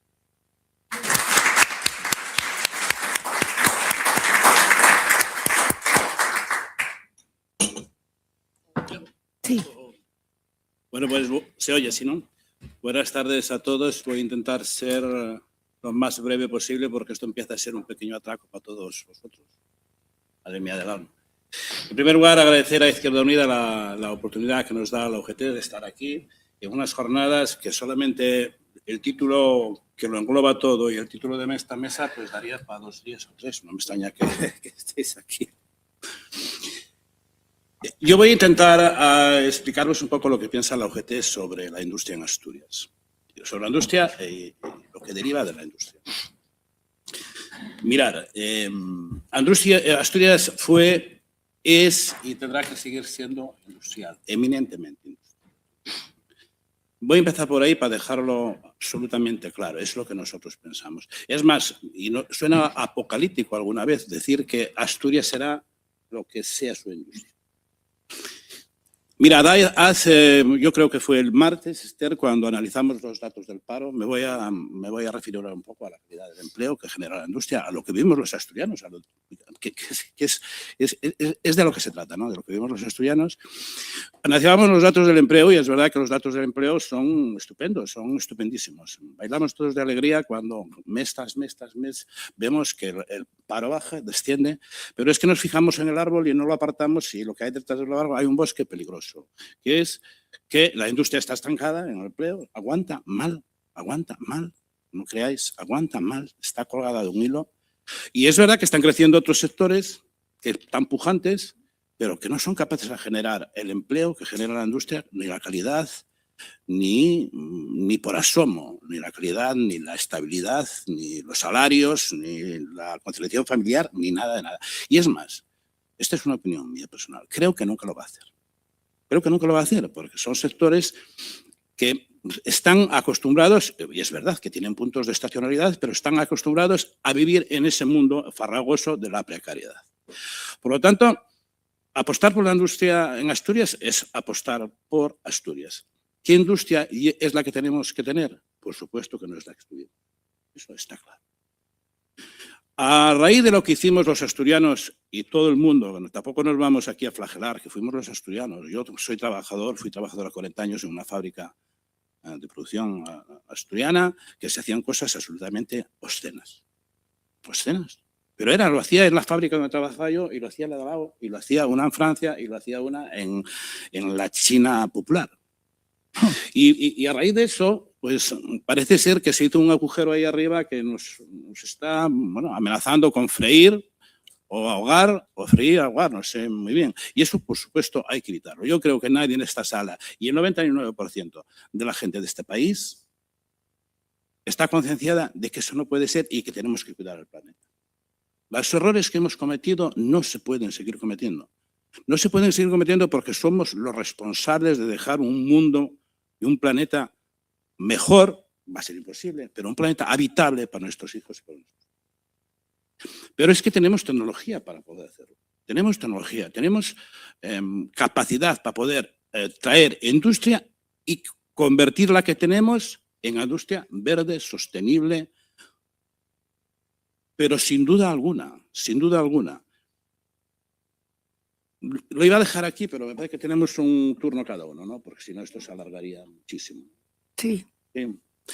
Por eso, yo no sé si esto abre un poco de debate, yo no sé lo que pensáis vosotros, pero supongo que estaréis todos medianamente de acuerdo con lo que estamos diciendo. Porque al final, salvar el mundo es muy guapo. Casi nos ponemos todos aquí el traje de Superman y vamos a salvar el mundo por ahí. Y ahora me voy a referir un poco a la transición que tenemos que tener, con tranquilidad, sin apurarnos. Porque si nos ponemos la capa de Superman, nos salvamos el mundo todos. Salimos por ahí, somos todos estupendísimos. Pero si colocamos a un trabajador o una trabajadora en la disyuntiva de salvar el mundo o comprar el bollo de pan por la mañana para ella y por sus hijos, ya tenemos un problema. Ya tenemos un problema. Y eso ocurre cuando la transición ecológica, esa que decimos justa, que no es justa, yo estoy convencido que no es justa. Y cuando decimos que transición ecológica justa, creemos que es justa. No es justa. Cuando esa transición ecológica nos lleva a cerrar empresas y no abrir otra, sea al lado o en otro sitio, y que el trabajador o los trabajadores y las trabajadoras de esas empresas queden con una mano atrás y otra adelante, empezamos a tener un problema, pero un problema gordo, más allá de que es una injusticia social, es un terrorismo laboral, más allá de eso, es poner en la balanza de los negacionistas de esta historia gente enfadada, absolutamente enfadada. Por lo tanto, la transición tiene que ser pausada, tranquila. Tenemos medios, tenemos capacidad, tenemos un territorio con sapiencia industrial. Tenemos un territorio muy bien colocado geográficamente. Tenemos gente con conocimiento. Tenemos trabajadores y trabajadoras formados. Tenemos aquí, es que claro, quería decirlo, digo, cuando Izquierda Unida plantea una mesa donde está la universidad, donde está parte del sector ecologista y donde están los sindicatos, tenéis una visión muy amplia. Tenéis una visión muy amplia de esto porque tiene que ser la industria que querramos en este país. Tiene muchos problemas, va a tener muchos problemas, pero uno de los pilares principales va a ser la cohesión social. Va a ser la cohesión social, que todos estemos de acuerdo en lo fundamental, en que todos estemos de acuerdo en lo fundamental. Pero tenemos que pelear por ella, porque es la columna vertebral de esta región, es la locomotora que tira de lo demás, es parte esencial, es Asturias. Estamos en la comarca de Avilés, yo no me quiero imaginar Avilés sin una industria como la que conocimos, no, que quede claro que no estoy defendiendo la industria que conocimos, esa no la estoy defendiendo, pero tenemos capacidad para apostar por industria. Va a costar dinero, va a costar decisiones políticas muy valientes, va a costar decisiones políticas arriesgadas que tendrán que tomar los políticos. Nosotros estaremos ahí para vigilar, por supuesto, pero es la única manera de garantizar en esta región empleo estable, de calidad y con derechos. De momento lo voy a dejar.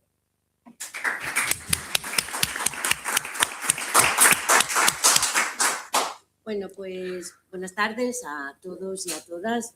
Agradecer a Izquierda Unida el habernos invitado hoy aquí a estas jornadas y a esta mesa redonda y, bueno, en especial a Juan Ponte, que sé que es un poco el precursor y el que organizó todas estas jornadas y esta charla en concreto.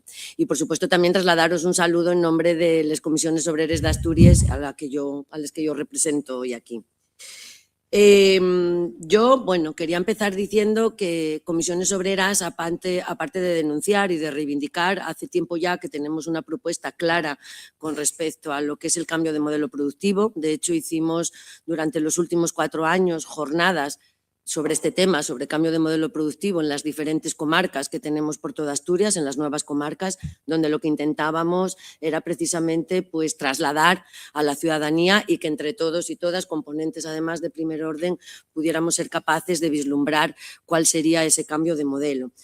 Y desde Comisiones Obreras lo que pensamos es que el modelo que queremos es uno que crezca con el territorio y no a pesar de él.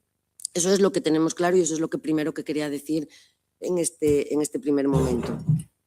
Los asturianos y asturianas, por hacer un breve resumen, llevamos muchos años con una transición industrial incompleta. La reindustrialización y la reconversión de los años 80 y 90 nunca llegó a cumplirse.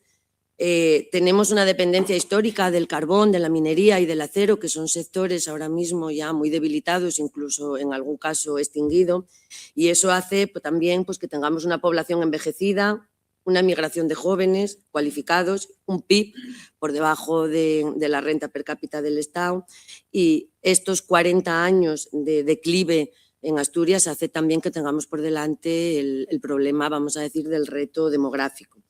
Tenemos también, además, una serie de mitos, o que nosotros consideramos mitos que nos acompañan a Asturias y que probablemente no favorezcan el desarrollo de nuestra economía o el cambio de nuestra economía industrial. El primer mito es el de que Asturias es un paraíso natural o es un proyecto de paraíso natural. Todos y todas somos conscientes que la contaminación en las grandes ciudades es igual al resto de España y todos y todas somos conscientes que las costas están amenazadas continuamente, sobre todo por la construcción de vivienda o de segunda vivienda, mejor dicho. Otro mito que quería yo destacar es el de que Asturias es rural. Pues no, el 70% del territorio de Asturias es urbano. Y el tercer mito y último que quería destacar también es la de que el turismo, o sea, que Asturias es más industrial que turística. Y esto comparado porcentualmente con Valencia, por poner un ejemplo de comunidad que creemos, o por lo menos yo creía que no se parecía en nada a la nuestra, pues resulta que el porcentaje de empleo industrial es más bajo en Asturias que en Valencia, en términos porcentuales, y el porcentaje del turismo es similar al de la provincia de Valencia. Todas estas cuestiones, lo que pensamos que hacen estos mitos que todos tenemos interiorizados, prácticamente todos y todas en algún momento creímos estas cosas, pues lo dicho, pensamos que no favorece esa reindustrialización o ese cambio de modelo o de industria en Asturias. ¿Y qué entendemos nosotros por nuevo modelo productivo? Nosotros y nosotras en Comisiones Obreras, pues sinceramente pensamos que no tenemos que abandonar la industria, pero sí tenemos que transformarla. Tenemos que conseguir una industria verde, tenemos que tener digitalización y tenemos que tener valor añadido. Y todo ello fundamentado en 3 pilares. Una reindustrialización sostenible, con hidrógeno verde, con energías renovables, con una economía circular. Una diversificación de los sectores industriales, con un turismo de calidad, con el sector agroalimentario o con un sector de servicios cualificado. Y también I+D+I, innovación, investigación, desarrollo e innovación.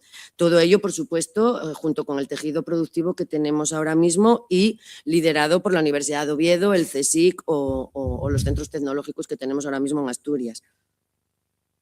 Ante todo esto, también consideramos clave que el empleo generado sea estable, de calidad y bien remunerado. Pensamos que uno tiene que ir acompañado de lo otro. El sector industrial siempre fue acompañado de este tipo de empleos y pensamos que debe seguir siendo así.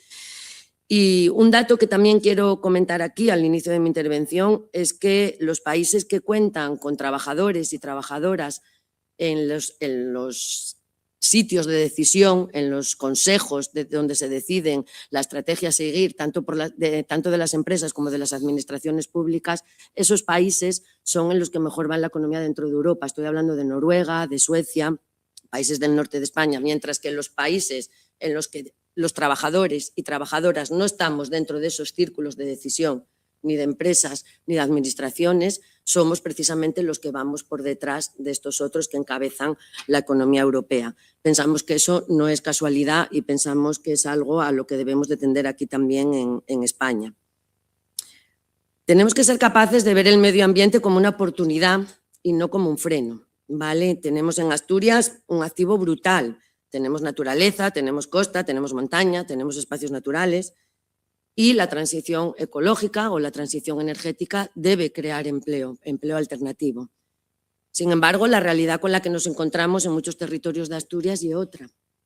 Yo fui secretaria general de Comisiones Obreras del Nalón durante 8 años, concretamente desde el 2017 hasta el año pasado, hasta el 2025, y lo que viví durante esta época y las anteriores fueron cierres, cierres y cierres.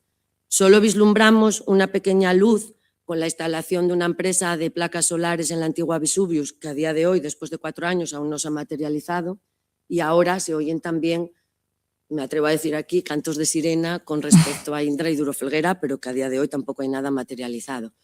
Cuando empecé en el 2017, Iberdrola anunció el cierre de la central térmica, y en el 18 asistí al cierre del último pozo minero de la cuenca. Sinceramente creo que lo que se está haciendo en las cuencas mineras de Asturias es el ejemplo de lo que no debe ser una transición energética. Todos y todas tenemos claro que la transición, debe existir una transición energética, pero no acelerada y no como un proyecto. Es que yo creo que fuimos el ensayo general de qué se podía hacer, pero de la peor manera posible, de la manera más acelerada y, por supuesto, sin ninguna alternativa a los miles de empleos que se hemos perdido en las 2 cuencas mineras. Cerrar industrias sin plan alternativo genera pobreza, no sostenibilidad, y eso es lo que nos está pasando en territorios como estos de las cuencas mineras.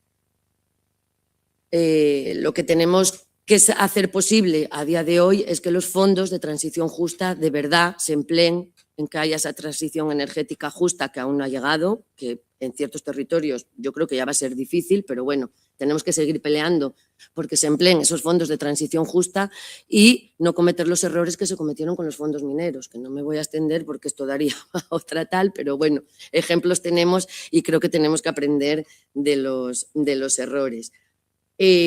Entre todo esto, por supuesto, la vivienda también va a ser clave de cara a ese futuro sostenible que tenemos. Tenemos que ser capaces de que las personas puedan vivir cerca de sus trabajos y no que no se puedan alojar cerca del trabajo porque los alquileres y la compra es inadmisible para cualquier trabajador o trabajadora. Y aprovecho a comentar que mañana a las 12 La cuña publicitaria. hay una manifestación en favor de la vivienda y sobre todo con el eslogan de Comisiones Obreras, que es que la vivienda nos come el salario. Creo que es importante que todos y todas estemos allí porque este es un problema hoy en día, yo creo que es principal para la sociedad en su conjunto, no solo para los que estamos y las que estamos aquí. También en esta época en la que estamos ahora, en este momento en el que estamos ahora, Comisiones Obreras pensamos que la tasa turística es de una importancia, de especial importancia. Sabemos todos y todas que los municipios que duplican, triplican o quintuplican el número de habitantes durante el verano no tienen recursos para poder hacer frente a todos los gastos y a todo lo que se les viene encima, incluidos los temas medioambientales, y por eso nuestro apoyo también a la tasa turística en estos momentos sería incondicional.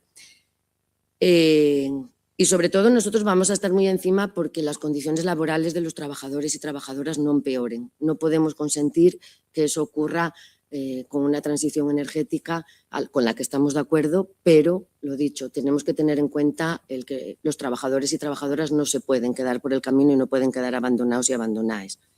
Tenemos también en estos momentos el problema del acero, o no voy a decir el problema del acero, podemos decir que el acero asturiano ahora mismo está ante su examen más difícil. Hay 22.000 personas trabajadoras en el sector del acero en España y concretamente en Asturias hay más de 5.000 con un empleo directo en Arcelor y 3.500 en empleos indirectos en auxiliares, lo cual da una imagen de cuál es el protagonismo del acero en Asturias. Tenemos que poder tener en estos momentos, con respecto a este tema, una respuesta estratégica y decidida que garantice su viabilidad a largo plazo. Es uno de los sectores más difíciles de descarbonizar, y lo sabemos, pero también es verdad que es uno de los más importantes en nuestra región y que no podemos dejar que se vaya. La ruta de los hornos altos es la más contaminante, también lo sabemos, pero, repito, tenemos que ser capaces entre todos y todas que se descarbonice y lograr esa industria verde, con hidrógeno verde, que siga existiendo este sector por lo menos durante 30 o 40 años más, porque si queremos que la transición energética, que no vuelva a ocurrir lo mismo y que sea justa, necesitamos que nuestra industria dure por lo menos 30 o 40 años para conseguir que vaya de manera lenta y sobre todo para conseguir que no deje a nadie en el camino. Nosotros en comisiones y nosotras tenemos un informe de Comisiones Obreras de Industria en el que dice claramente que apostar por el hidrógeno verde como agente reductor en la producción de acero no solo es posible, sino que generaría nuevos empleos en cuanto a infraestructuras de hidrógeno, de transporte, de almacenamiento y de fabricación. Por eso, también en estos momentos lo que tenemos que exigir es formación adecuada a estos nuevos empleos que van a surgir alrededor de toda esta industria verde y del hidrógeno verde. Y pensamos que quizá ya llegamos tarde porque hay formación relacionada con las energías alternativas, con las energías verdes, pero quizá no están a día de hoy adecuadas a lo que tenemos por delante. Tenemos también un cuello de botella con la energía eléctrica que tenemos que romper. Una vez más, la red debería ir por delante y no deberíamos, por delante de las inversiones y no debería ir detrás a remolque. Una vez más, quizá vayamos ya un poco tarde. Actualmente, bueno, por hacer un poco patria aquí, porque yo ya sabéis que soy del Dalón, ya lo dije antes, tenemos en el Pozo Fondón un proyecto de hidrógeno verde que pensamos que se va a materializar en breve y va a ser una planta orientada a producir hidrógeno renovable a partir de agua de mina y energía eléctrica. En este caso, el agua no sale ni del grifo ni de los ríos, sale de los pozos inundados que tenemos en el Valle del Nalón y que también tenemos en el Valle del Caudal y en el otro valle del Cangas de Narcea. Y esta quizás sea una de las formas de poder aprovechar esa energía que tenemos aún todavía allí, que ya no hay carbón, pero que la podemos aprovechar de otra manera, y veremos si en un futuro eso puede ser una salida, vamos a decir, o una alternativa de las que hablábamos antes de cara al empleo perdido en estas cuencas. Y, por supuesto, todo esto, como dije antes, debe traer prosperidad para todos y para todas. Y para que haya prosperidad no debe haber desigualdades y por eso también tenemos que poner el acento, se debe de redistribuir la riqueza y poner el acento también en otros focos como son salarios dignos, como son unos servicios públicos fuertes, como es superar el reto de la demografía del territorio y como es tener una economía de cuidados. Si somos capaces de que esa prosperidad se distribuya, se redistribuya y no crea desigualdades, podemos llegar también a tener estos servicios públicos de calidad. El ejemplo de lo contrario sería el ejemplo de Estados Unidos, que es verdad que es un país puntero en muchísimos sectores, pero ahí la economía y el dinero están en manos de cuatro. Y eso es lo que nosotros y nosotras no queremos ni para Asturias, ni para España, ni para Europa. ¿El papel de los sindicatos en todo esto? Pues bueno, nosotros, como os dije antes, no solo denunciamos o reivindicamos, sino que también proponemos y, entre otras cuestiones, pues lo que nos hace falta y lo que creemos que nos hace falta desde hace muchos años es una política industrial activa.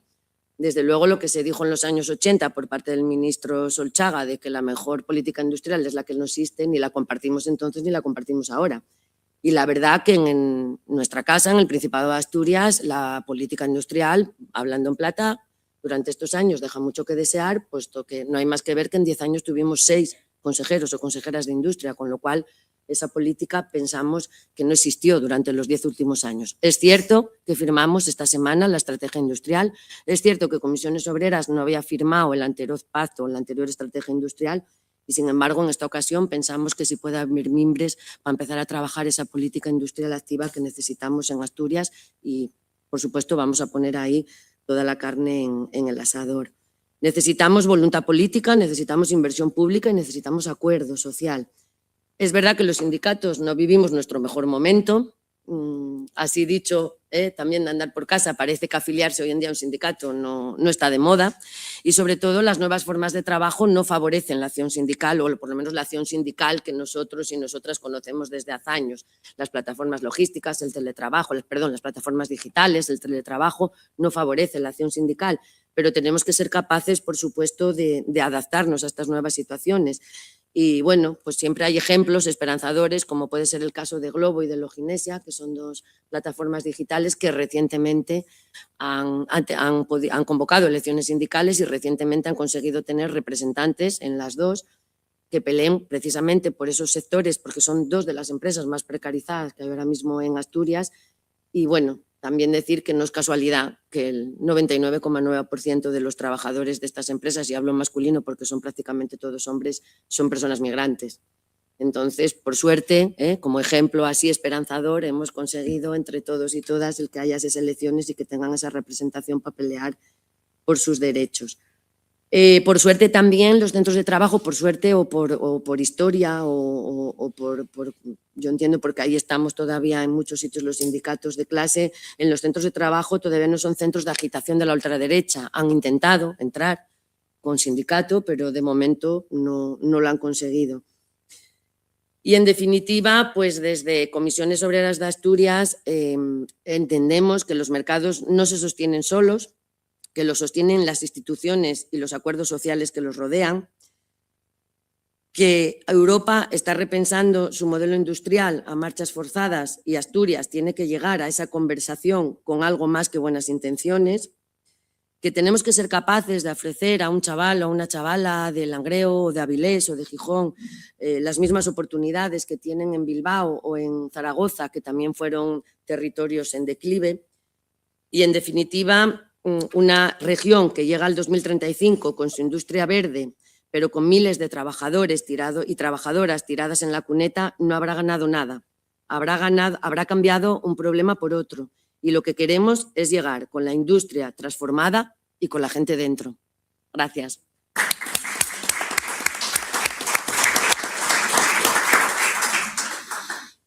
Pero pensé que me vas a decir algo, No, perdón. no. Bueno, buenas tardes. Yo lo primero quiero hacer una apreciación. Como laboralista, este señor, después de 15 horas sin ir al baño, yo creo que como van a la inspección de trabajo, Juan, tienes un problema. Entonces vamos a ver. Vale, bueno. Y yo no sé si agradecerle a Juan la invitación, porque cada vez que veo una notificación en el WhatsApp y es un audio de Juan, sé que me voy a meter en un problema. No, de alguna manera. Yo sabes que agradezco mucho toda la labor que haces, tanto desde la dirección general como en tu área más militante de Izquierda Unida, pero no me llames, Juan, porque cada vez que me llamas yo digo, primero, ¿qué pinto yo en una mesa sobre modelo de cambio productivo? Que soy profesora de Derecho del Trabajo y que esto en principio no va conmigo. Y lo siguiente es, Juan me propone una cosa, yo me enredo y entonces pues he ido a donde a mí me ha dado la gana en general, que es lo que suelo hacer siempre y lo que me pasa cuando me pongo a discutir con Juan, ¿no? Pero bueno, de alguna manera sí que escuchando tanto a Esther como a Campa, bueno, por eso te decía que empezaras tú, porque sabía que tu planteamiento iba a ser más desde el ecologismo, luego cómo se planteaba esto en los sindicatos de clase. Bueno, yo voy a hacer lo que me da la gana a mí, aunque voy a justificar como que lo voy a enlazar con lo de ellos, aunque no sea verdad. Claro, yo me pregunto, parece que los laboralistas, siempre que se habla de cambio de modelo industrial, solo podemos hablar o solo hemos hablado tradicionalmente de los expedientes de regulación de empleo, ¿no? Y entonces, eso sí que cuando yo hablé un poco con Juan, que quería de mí, pues decía, bueno, que no es solo el derecho al trabajo, sino el derecho en el trabajo, ¿no? De, bueno, no vamos a solo garantizar empleo o que la preocupación no puede ser solo cuánto empleo destruimos, porque empleo, sino el empleo de calidad. E incluso yo pensé, tampoco es solo las condiciones laborales, sino algo que planteabas tú, decías, ¿qué estrategias nos quedan para intervenir? ¿No? Porque claro, yo os oigo hablar y pienso desde mi perspectiva del derecho al trabajo, ¿no? Donde se llegan las grandes políticas, aunque ahora hayan sido pues, el pacto de industria consensuado. Yo, claro, pienso algo que dijo Esther también, de donde hay más participación, al final las transiciones son mejores, ¿no? Y entonces yo pienso, ¿qué herramienta nos queda? O sea, ¿qué herramienta nos queda a la clase trabajadora como clase trabajadora? Porque es posible que no estemos en los grandes centros de decisión, que aunque podamos hacerlo a través del diálogo social en aquellos momentos en los que se plantee, realmente, ¿qué pasa con la clase trabajadora, con los cambios de modelo industrial y qué pasa con la clase trabajadora, con el ecologismo, con el medio ambiente en general? Entonces, a mí me lleva a preguntarme cuál es la herramienta o cuáles son las herramientas que ha tenido siempre la clase trabajadora y que yo conozco como laboralista y que al final no dejan de ser las medidas de conflicto colectivo, principalmente la huelga, pero bueno, todas las medidas de conflicto colectivo que podamos plantear. Y me pregunto, y me pregunté para venir aquí, de si hay algo que la clase trabajadora puede hacer. Para empezar, sí, el medio ambiente es un derecho de clase, que igual es algo que deberíamos empezar a preguntarnos. Quiero decir, está muy bien la calidad en el empleo, los salarios dignos, todo esto, pero también como clase trabajadora igual deberíamos preguntarnos si el medio ambiente es un derecho de clase. Y si es un derecho de clase, ¿cuáles son los instrumentos que conocemos para defenderlo? Entonces, yo me pregunto si la huelga, como yo la conozco, o otras medidas de conflicto, que al final es la herramienta que ha tenido la clase trabajadora tradicionalmente, nos vale aquí, nos puede seguir dando una respuesta.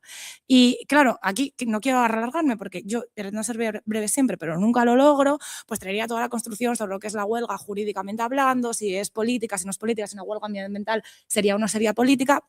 Y claro, lo primero que, así, a grandes rasgos y sin meterme mucho en el régimen jurídico de la huelga, lo que yo creo que sí, que el medio ambiente es un derecho de clase, quiero decir, es parte de los derechos de la clase trabajadora, porque esto lo dice siempre Yayo Herrero, pero nosotros somos seres radicalmente codependientes, el ser humano por sí solo considerado no es una certeza, es una posibilidad, una persona que nace hoy, si no tiene una red que lo sostenga, no va a vivir, pero si no tiene un ecosistema en el que vive, tampoco puede vivir, quiero decir. Entonces, somos radicalmente ecodependientes porque dependemos del entorno en el que vivimos y dependemos de quién nos sostenga. Entonces, es evidente que no puede existir la clase trabajadora ni la emancipación de la clase trabajadora si no existe un derecho medioambiental, si no somos capaces de vivir en una sociedad que nos sostenga, tanto los cuidados, Esther, por supuesto, todo esto, pero también el medio ambiente. Entonces, el medio ambiente tiene que formar parte y forma parte de los intereses de la clase trabajadora como interés específico de clase.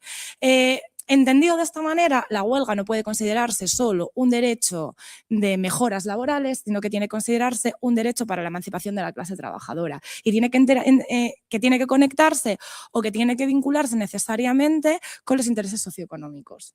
Entonces, cuando hablamos de participación, cuando hablamos de todas estas cosas, claro, aquí habría que diferenciar jurídicamente dos tipos de acciones o de medidas colectivas. Una, las que pedimos contra el Estado, que podían ser más hacia lo que llamamos las huelgas sociopolíticas, y otras las que pasan dentro de nuestra propia empresa. Claro, que Campa decía, bueno, claro, hemos hecho cosas malas, empresas han hecho cosas mal y no podemos repetir eso.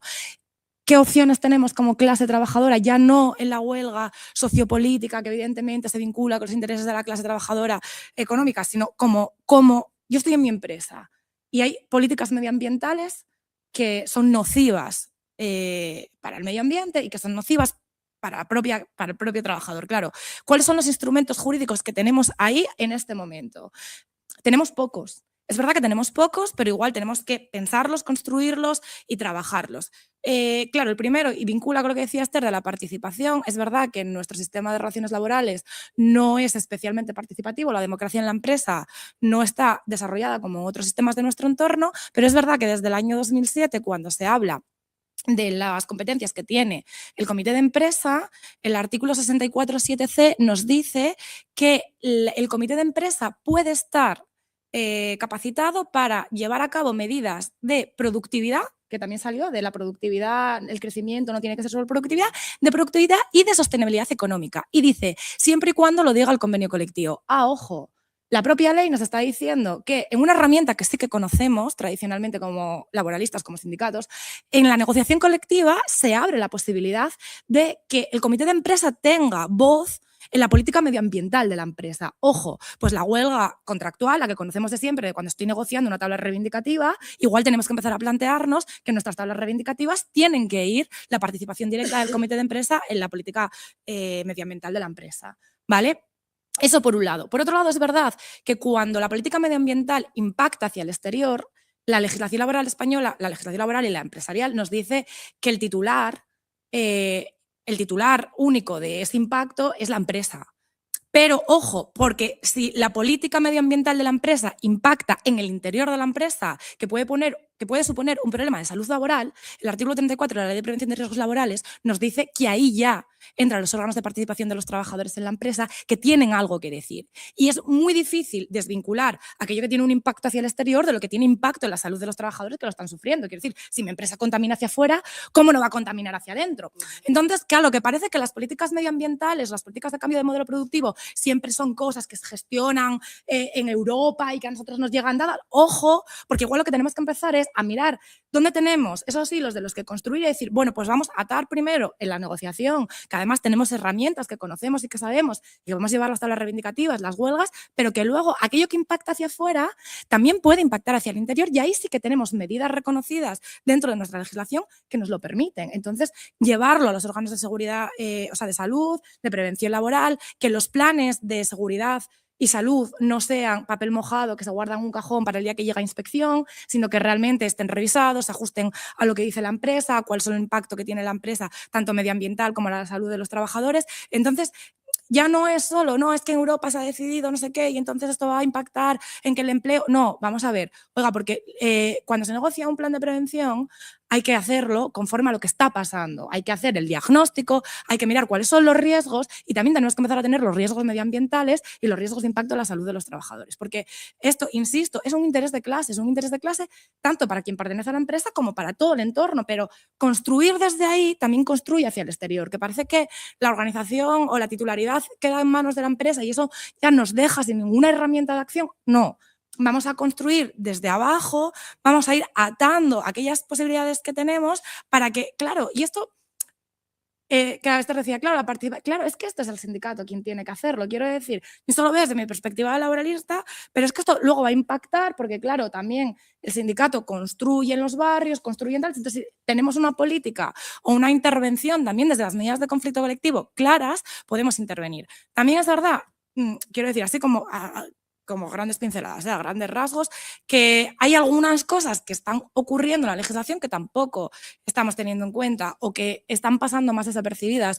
Hay una ley de 3 de diciembre de 2025, que es muy reciente, es la Ley 9/2025, habla de los planes de movilidad dentro de las empresas y dice y obliga a que las empresas que tienen más de 250 trabajadores o más de 100 trabajadores por turnos tengan planes de movilidad sostenible dentro de la empresa, de cómo se va a gestionar el transporte a los núcleos de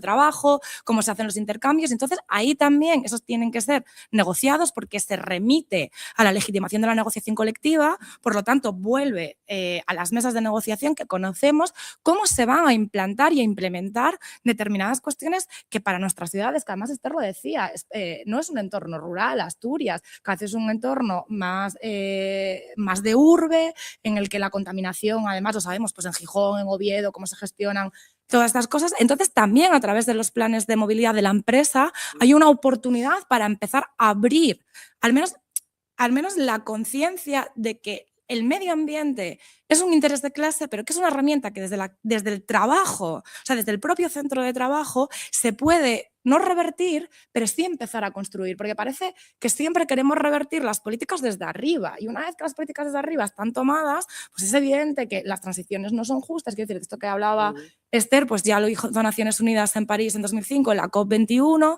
de que tienen que ser, pues esto Juan sabe bien de qué hablo, de la transición tiene que ser justa y generar trabajo decente, que no deje mano de obra atrás, porque los objetivos de desarrollo sostenible, el 8, pero claro, eso una vez que te llegan aquí y dices, pues ¿ahora qué? Vamos a eso, cerramos la térmica, vale, sí, ya.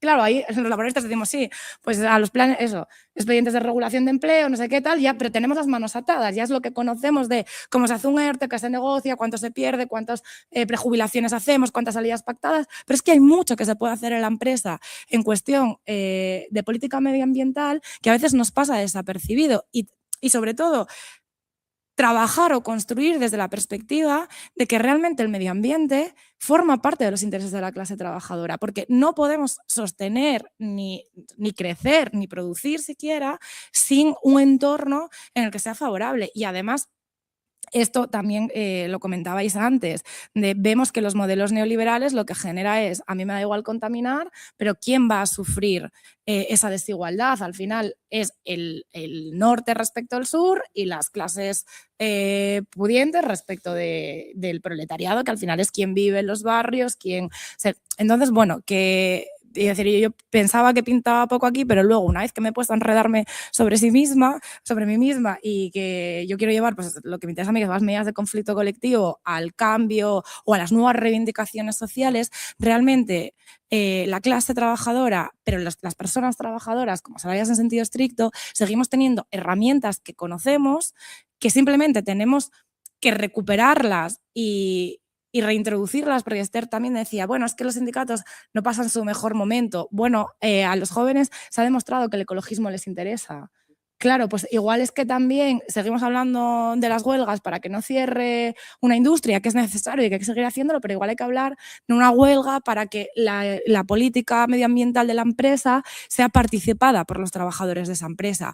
O también, claro, ya llevándolo a lo último, una huelga medioambiental puede tener sentido desde la propia perspectiva económica, porque si mi empresa incumple medidas medioambientales, eso va a tener un impacto directo en el empleo, porque si hay sanciones, la viabilidad de la empresa puede ser peor, incluso si hay cierre de la empresa por temporal o definitivo, por vulnerar normativa medioambiental, eso va a repercutir directamente en el empleo. O sea, quiero decir que no está desconectado con los planteamientos tradicionales o clásicos de que es que puede ser huelgas incluso por la propia supervivencia del empleo, pero ya no tanto por el cierre, por el cambio del modelo, sino porque el planteamiento medioambiental está detrás, o sea, quiero decir, está detrás de muchas cuestiones económicas que pueden repercutir incluso en la viabilidad de la propia empresa.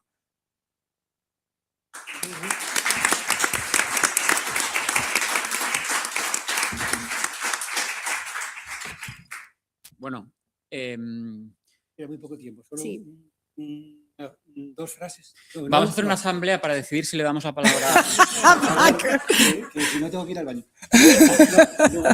Una cosa sobre el proyecto este. Yo soy el más pro hidrógeno de este país. Lo sabe todo el mundo y hasta me riñen en mi organización. Solo digo que estéis atentos al proyecto. Por dos razones. El agua sí viene del río. El agua es la misma, es el agua del río que va al acuífero y nutre el pozo que saca la bomba o nutre el río que va al mar. Pero el agua es la misma. Y lo segundo, tener claro para qué necesitamos hidrógeno. No vale que necesitemos hidrógeno para producirlo, para mantener la actividad, aunque no sepamos qué vamos a hacer con él. Y ese proyecto creo que es erróneo. Un proyecto pensado en el hidrógeno para nutrir al vehículo de hidrógeno, aunque sea que Alsa ponga uno, creo que tiene poco sentido. El coche eléctrico, el autobús eléctrico ya se ha saltado esa frase. Pensar bien cuál va a ser el destino del hidrógeno de esa planta, que no es lo mismo que el de Fertiberia, que es sustituir a 50.000 toneladas de amoníaco que vienen de Argelia. Mientras que tú puedes hacer con hidrógeno y nitrógeno el amoníaco para la planta de Fertiberia. Son distintos. El otro tiene poco sentido. No, las frases no las digo. Porque necesitaba más tiempo. Perdón. Pero eso sí que es que el proyecto tiene que tener sentido, más que en sí mismo. Bueno, pues muchísimas gracias, Esther. A Comisiones Obreras siempre tomamos como referencia vuestro documento de nuevo modelo productivo y lo tengo subrayadísimo en el despacho. Gracias, Campa, gracias a la UGT por estar aquí. Quisiera advertir de la existencia del libro blanco del decrecimiento que publicó UGT Verde. Os lo recomiendo, lo quiero poner aquí como ejemplo. Gracias, Paco Ramos, gracias Ecologistas en Acción por vuestra mirada siempre de presente y de futuro y, como no, gracias Alba por defender el medio ambiente como derecho de clase, que justo esta era una idea cardinal de estas jornadas, lo cual justifica el que te haya metido en este embolado. Ya discutiremos tú y yo y te recordaré que Lenin en la URSS ya hablaba del derecho a la naturaleza. Pero no podemos marchar de aquí sin dar un fortísimo aplauso a Úrsula y a Matías en audiovisuales y a Celia de sonido, que llevan 2 días encerrados aquí.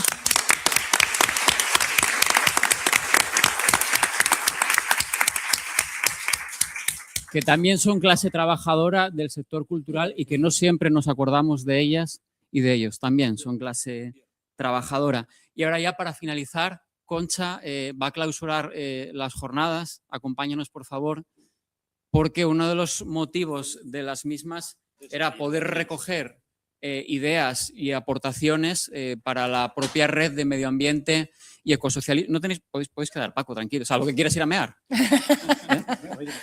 Decía, recoger ideas y aportaciones para la red de medio ambiente y ecosocialismo. Si quieres venir aquí, Concha. Y mientras que se acerca la compañera, somos gente que nos va a la marcha, como podéis comprobar. Entonces, a las 9:30, la marcha en otro sentido, tenemos una pinchada a cargo de Les Greques, que yo os recomiendo, Concha. Vamos a bailar tú y yo. Y vuelvo a repetir la consigna que utilizamos. A Alba le va a gustar. A ella no os gusta la gasolina. La so energía y el esnalicio del abanico 100% renovable. O sea que Paco hoy a restallar, ¿vale? Concha, cuando quieras. A restallar. Bueno, muchas gracias. Yo, como responsable de las áreas o redes de militantes de Izquierda Unida, quería simplemente de forma muy breve subrayar el papel de las áreas en una organización política, una organización que se considere democrática, porque yo creo que cualquier partido o organización política tiene que tener fundamentalmente 2 pies bien asentados, uno en la calle, para saber escuchar a la ciudadanía, recoger sus preocupaciones y sus reivindicaciones, y otro digamos, en el sector de la experiencia, de la ciencia, las personas que pueden aportar en ese sentido para elaborar propuestas que sirvan precisamente para resolver ese tipo de problemas. Entonces, en ese sentido, las áreas de trabajo o redes de difusión, como se llaman ahora, me parecen una herramienta fundamental. Están formadas en Izquierda Unida por grupos de personas que de manera completamente voluntaria trabajan en un determinado tema, en un determinado sector, para, como digo, detectar problemas y elaborar propuestas. Como también antes comentó de forma muy evidente Paco Ramos, poniéndonos ahí todos esos documentos elaborados por estos grupos de trabajo, ¿no? Bueno, actualmente tenemos varias áreas en marcha, las clásicas de sanidad, educación, también feminismo, mundo rural, paz y solidaridad, que es uno de nuestros clásicos también en Izquierda Unida, y por supuesto la de ecosocialismo, encabezada por Juan Ponte, y que no hace falta que diga yo lo eficaz y potente que resulta, porque lo han puesto de manifiesto con toda la evidencia estas jornadas, que han resultado, creo, tan fructíferas, muy intensas, y en las que se ha conseguido reunir a un panel de expertos y expertas en materias relacionadas con el ecologismo y el ecosocialismo de grandísimo nivel, y que han aportado pues ideas muy interesantes. Entonces, nada, yo querría simplemente decir que en estos momentos en los que está habiendo un muy lamentable auge del negacionismo, de una cierta admiración hacia la ignorancia y de una tolerancia muy excesiva hacia la estupidez, creo que no nos queda otro remedio que manejar nuestras armas. Y nuestra arma principal es la razón, porque la razón es el arma más revolucionaria y más potente, y que tenemos entre manos, por ejemplo, en todas estas ponencias que se han puesto de manifiesto aquí. La razón es nuestra arma, tiene que estar apoyada en la ciencia, en el rigor científico y en la experiencia. Y de esta manera yo creo que usando estas armas tenemos que conseguir que ese 1% que se está beneficiando de la destrucción del planeta sucumba ante el restante 99% que tenemos la preocupación por el ecologismo, que necesitamos esa actividad ecosocialista. Por lo tanto, no me queda más que felicitar al área de ecosocialismo de Izquierda Unida, en particular a Juan Ponte, a Yarina, a todo su equipo que han trabajado duramente, y desear que todas estas maravillosas ideas que se han puesto sobre la mesa a lo largo de las jornadas entre ayer y hoy encuentren un cauce político, puedan ser encauzadas de manera práctica por nuestra organización, por Izquierda Unida y especialmente por el área de gobierno de la cual tenemos responsabilidad actualmente. Así que hasta la próxima, que espero que sea pronto. Gracias.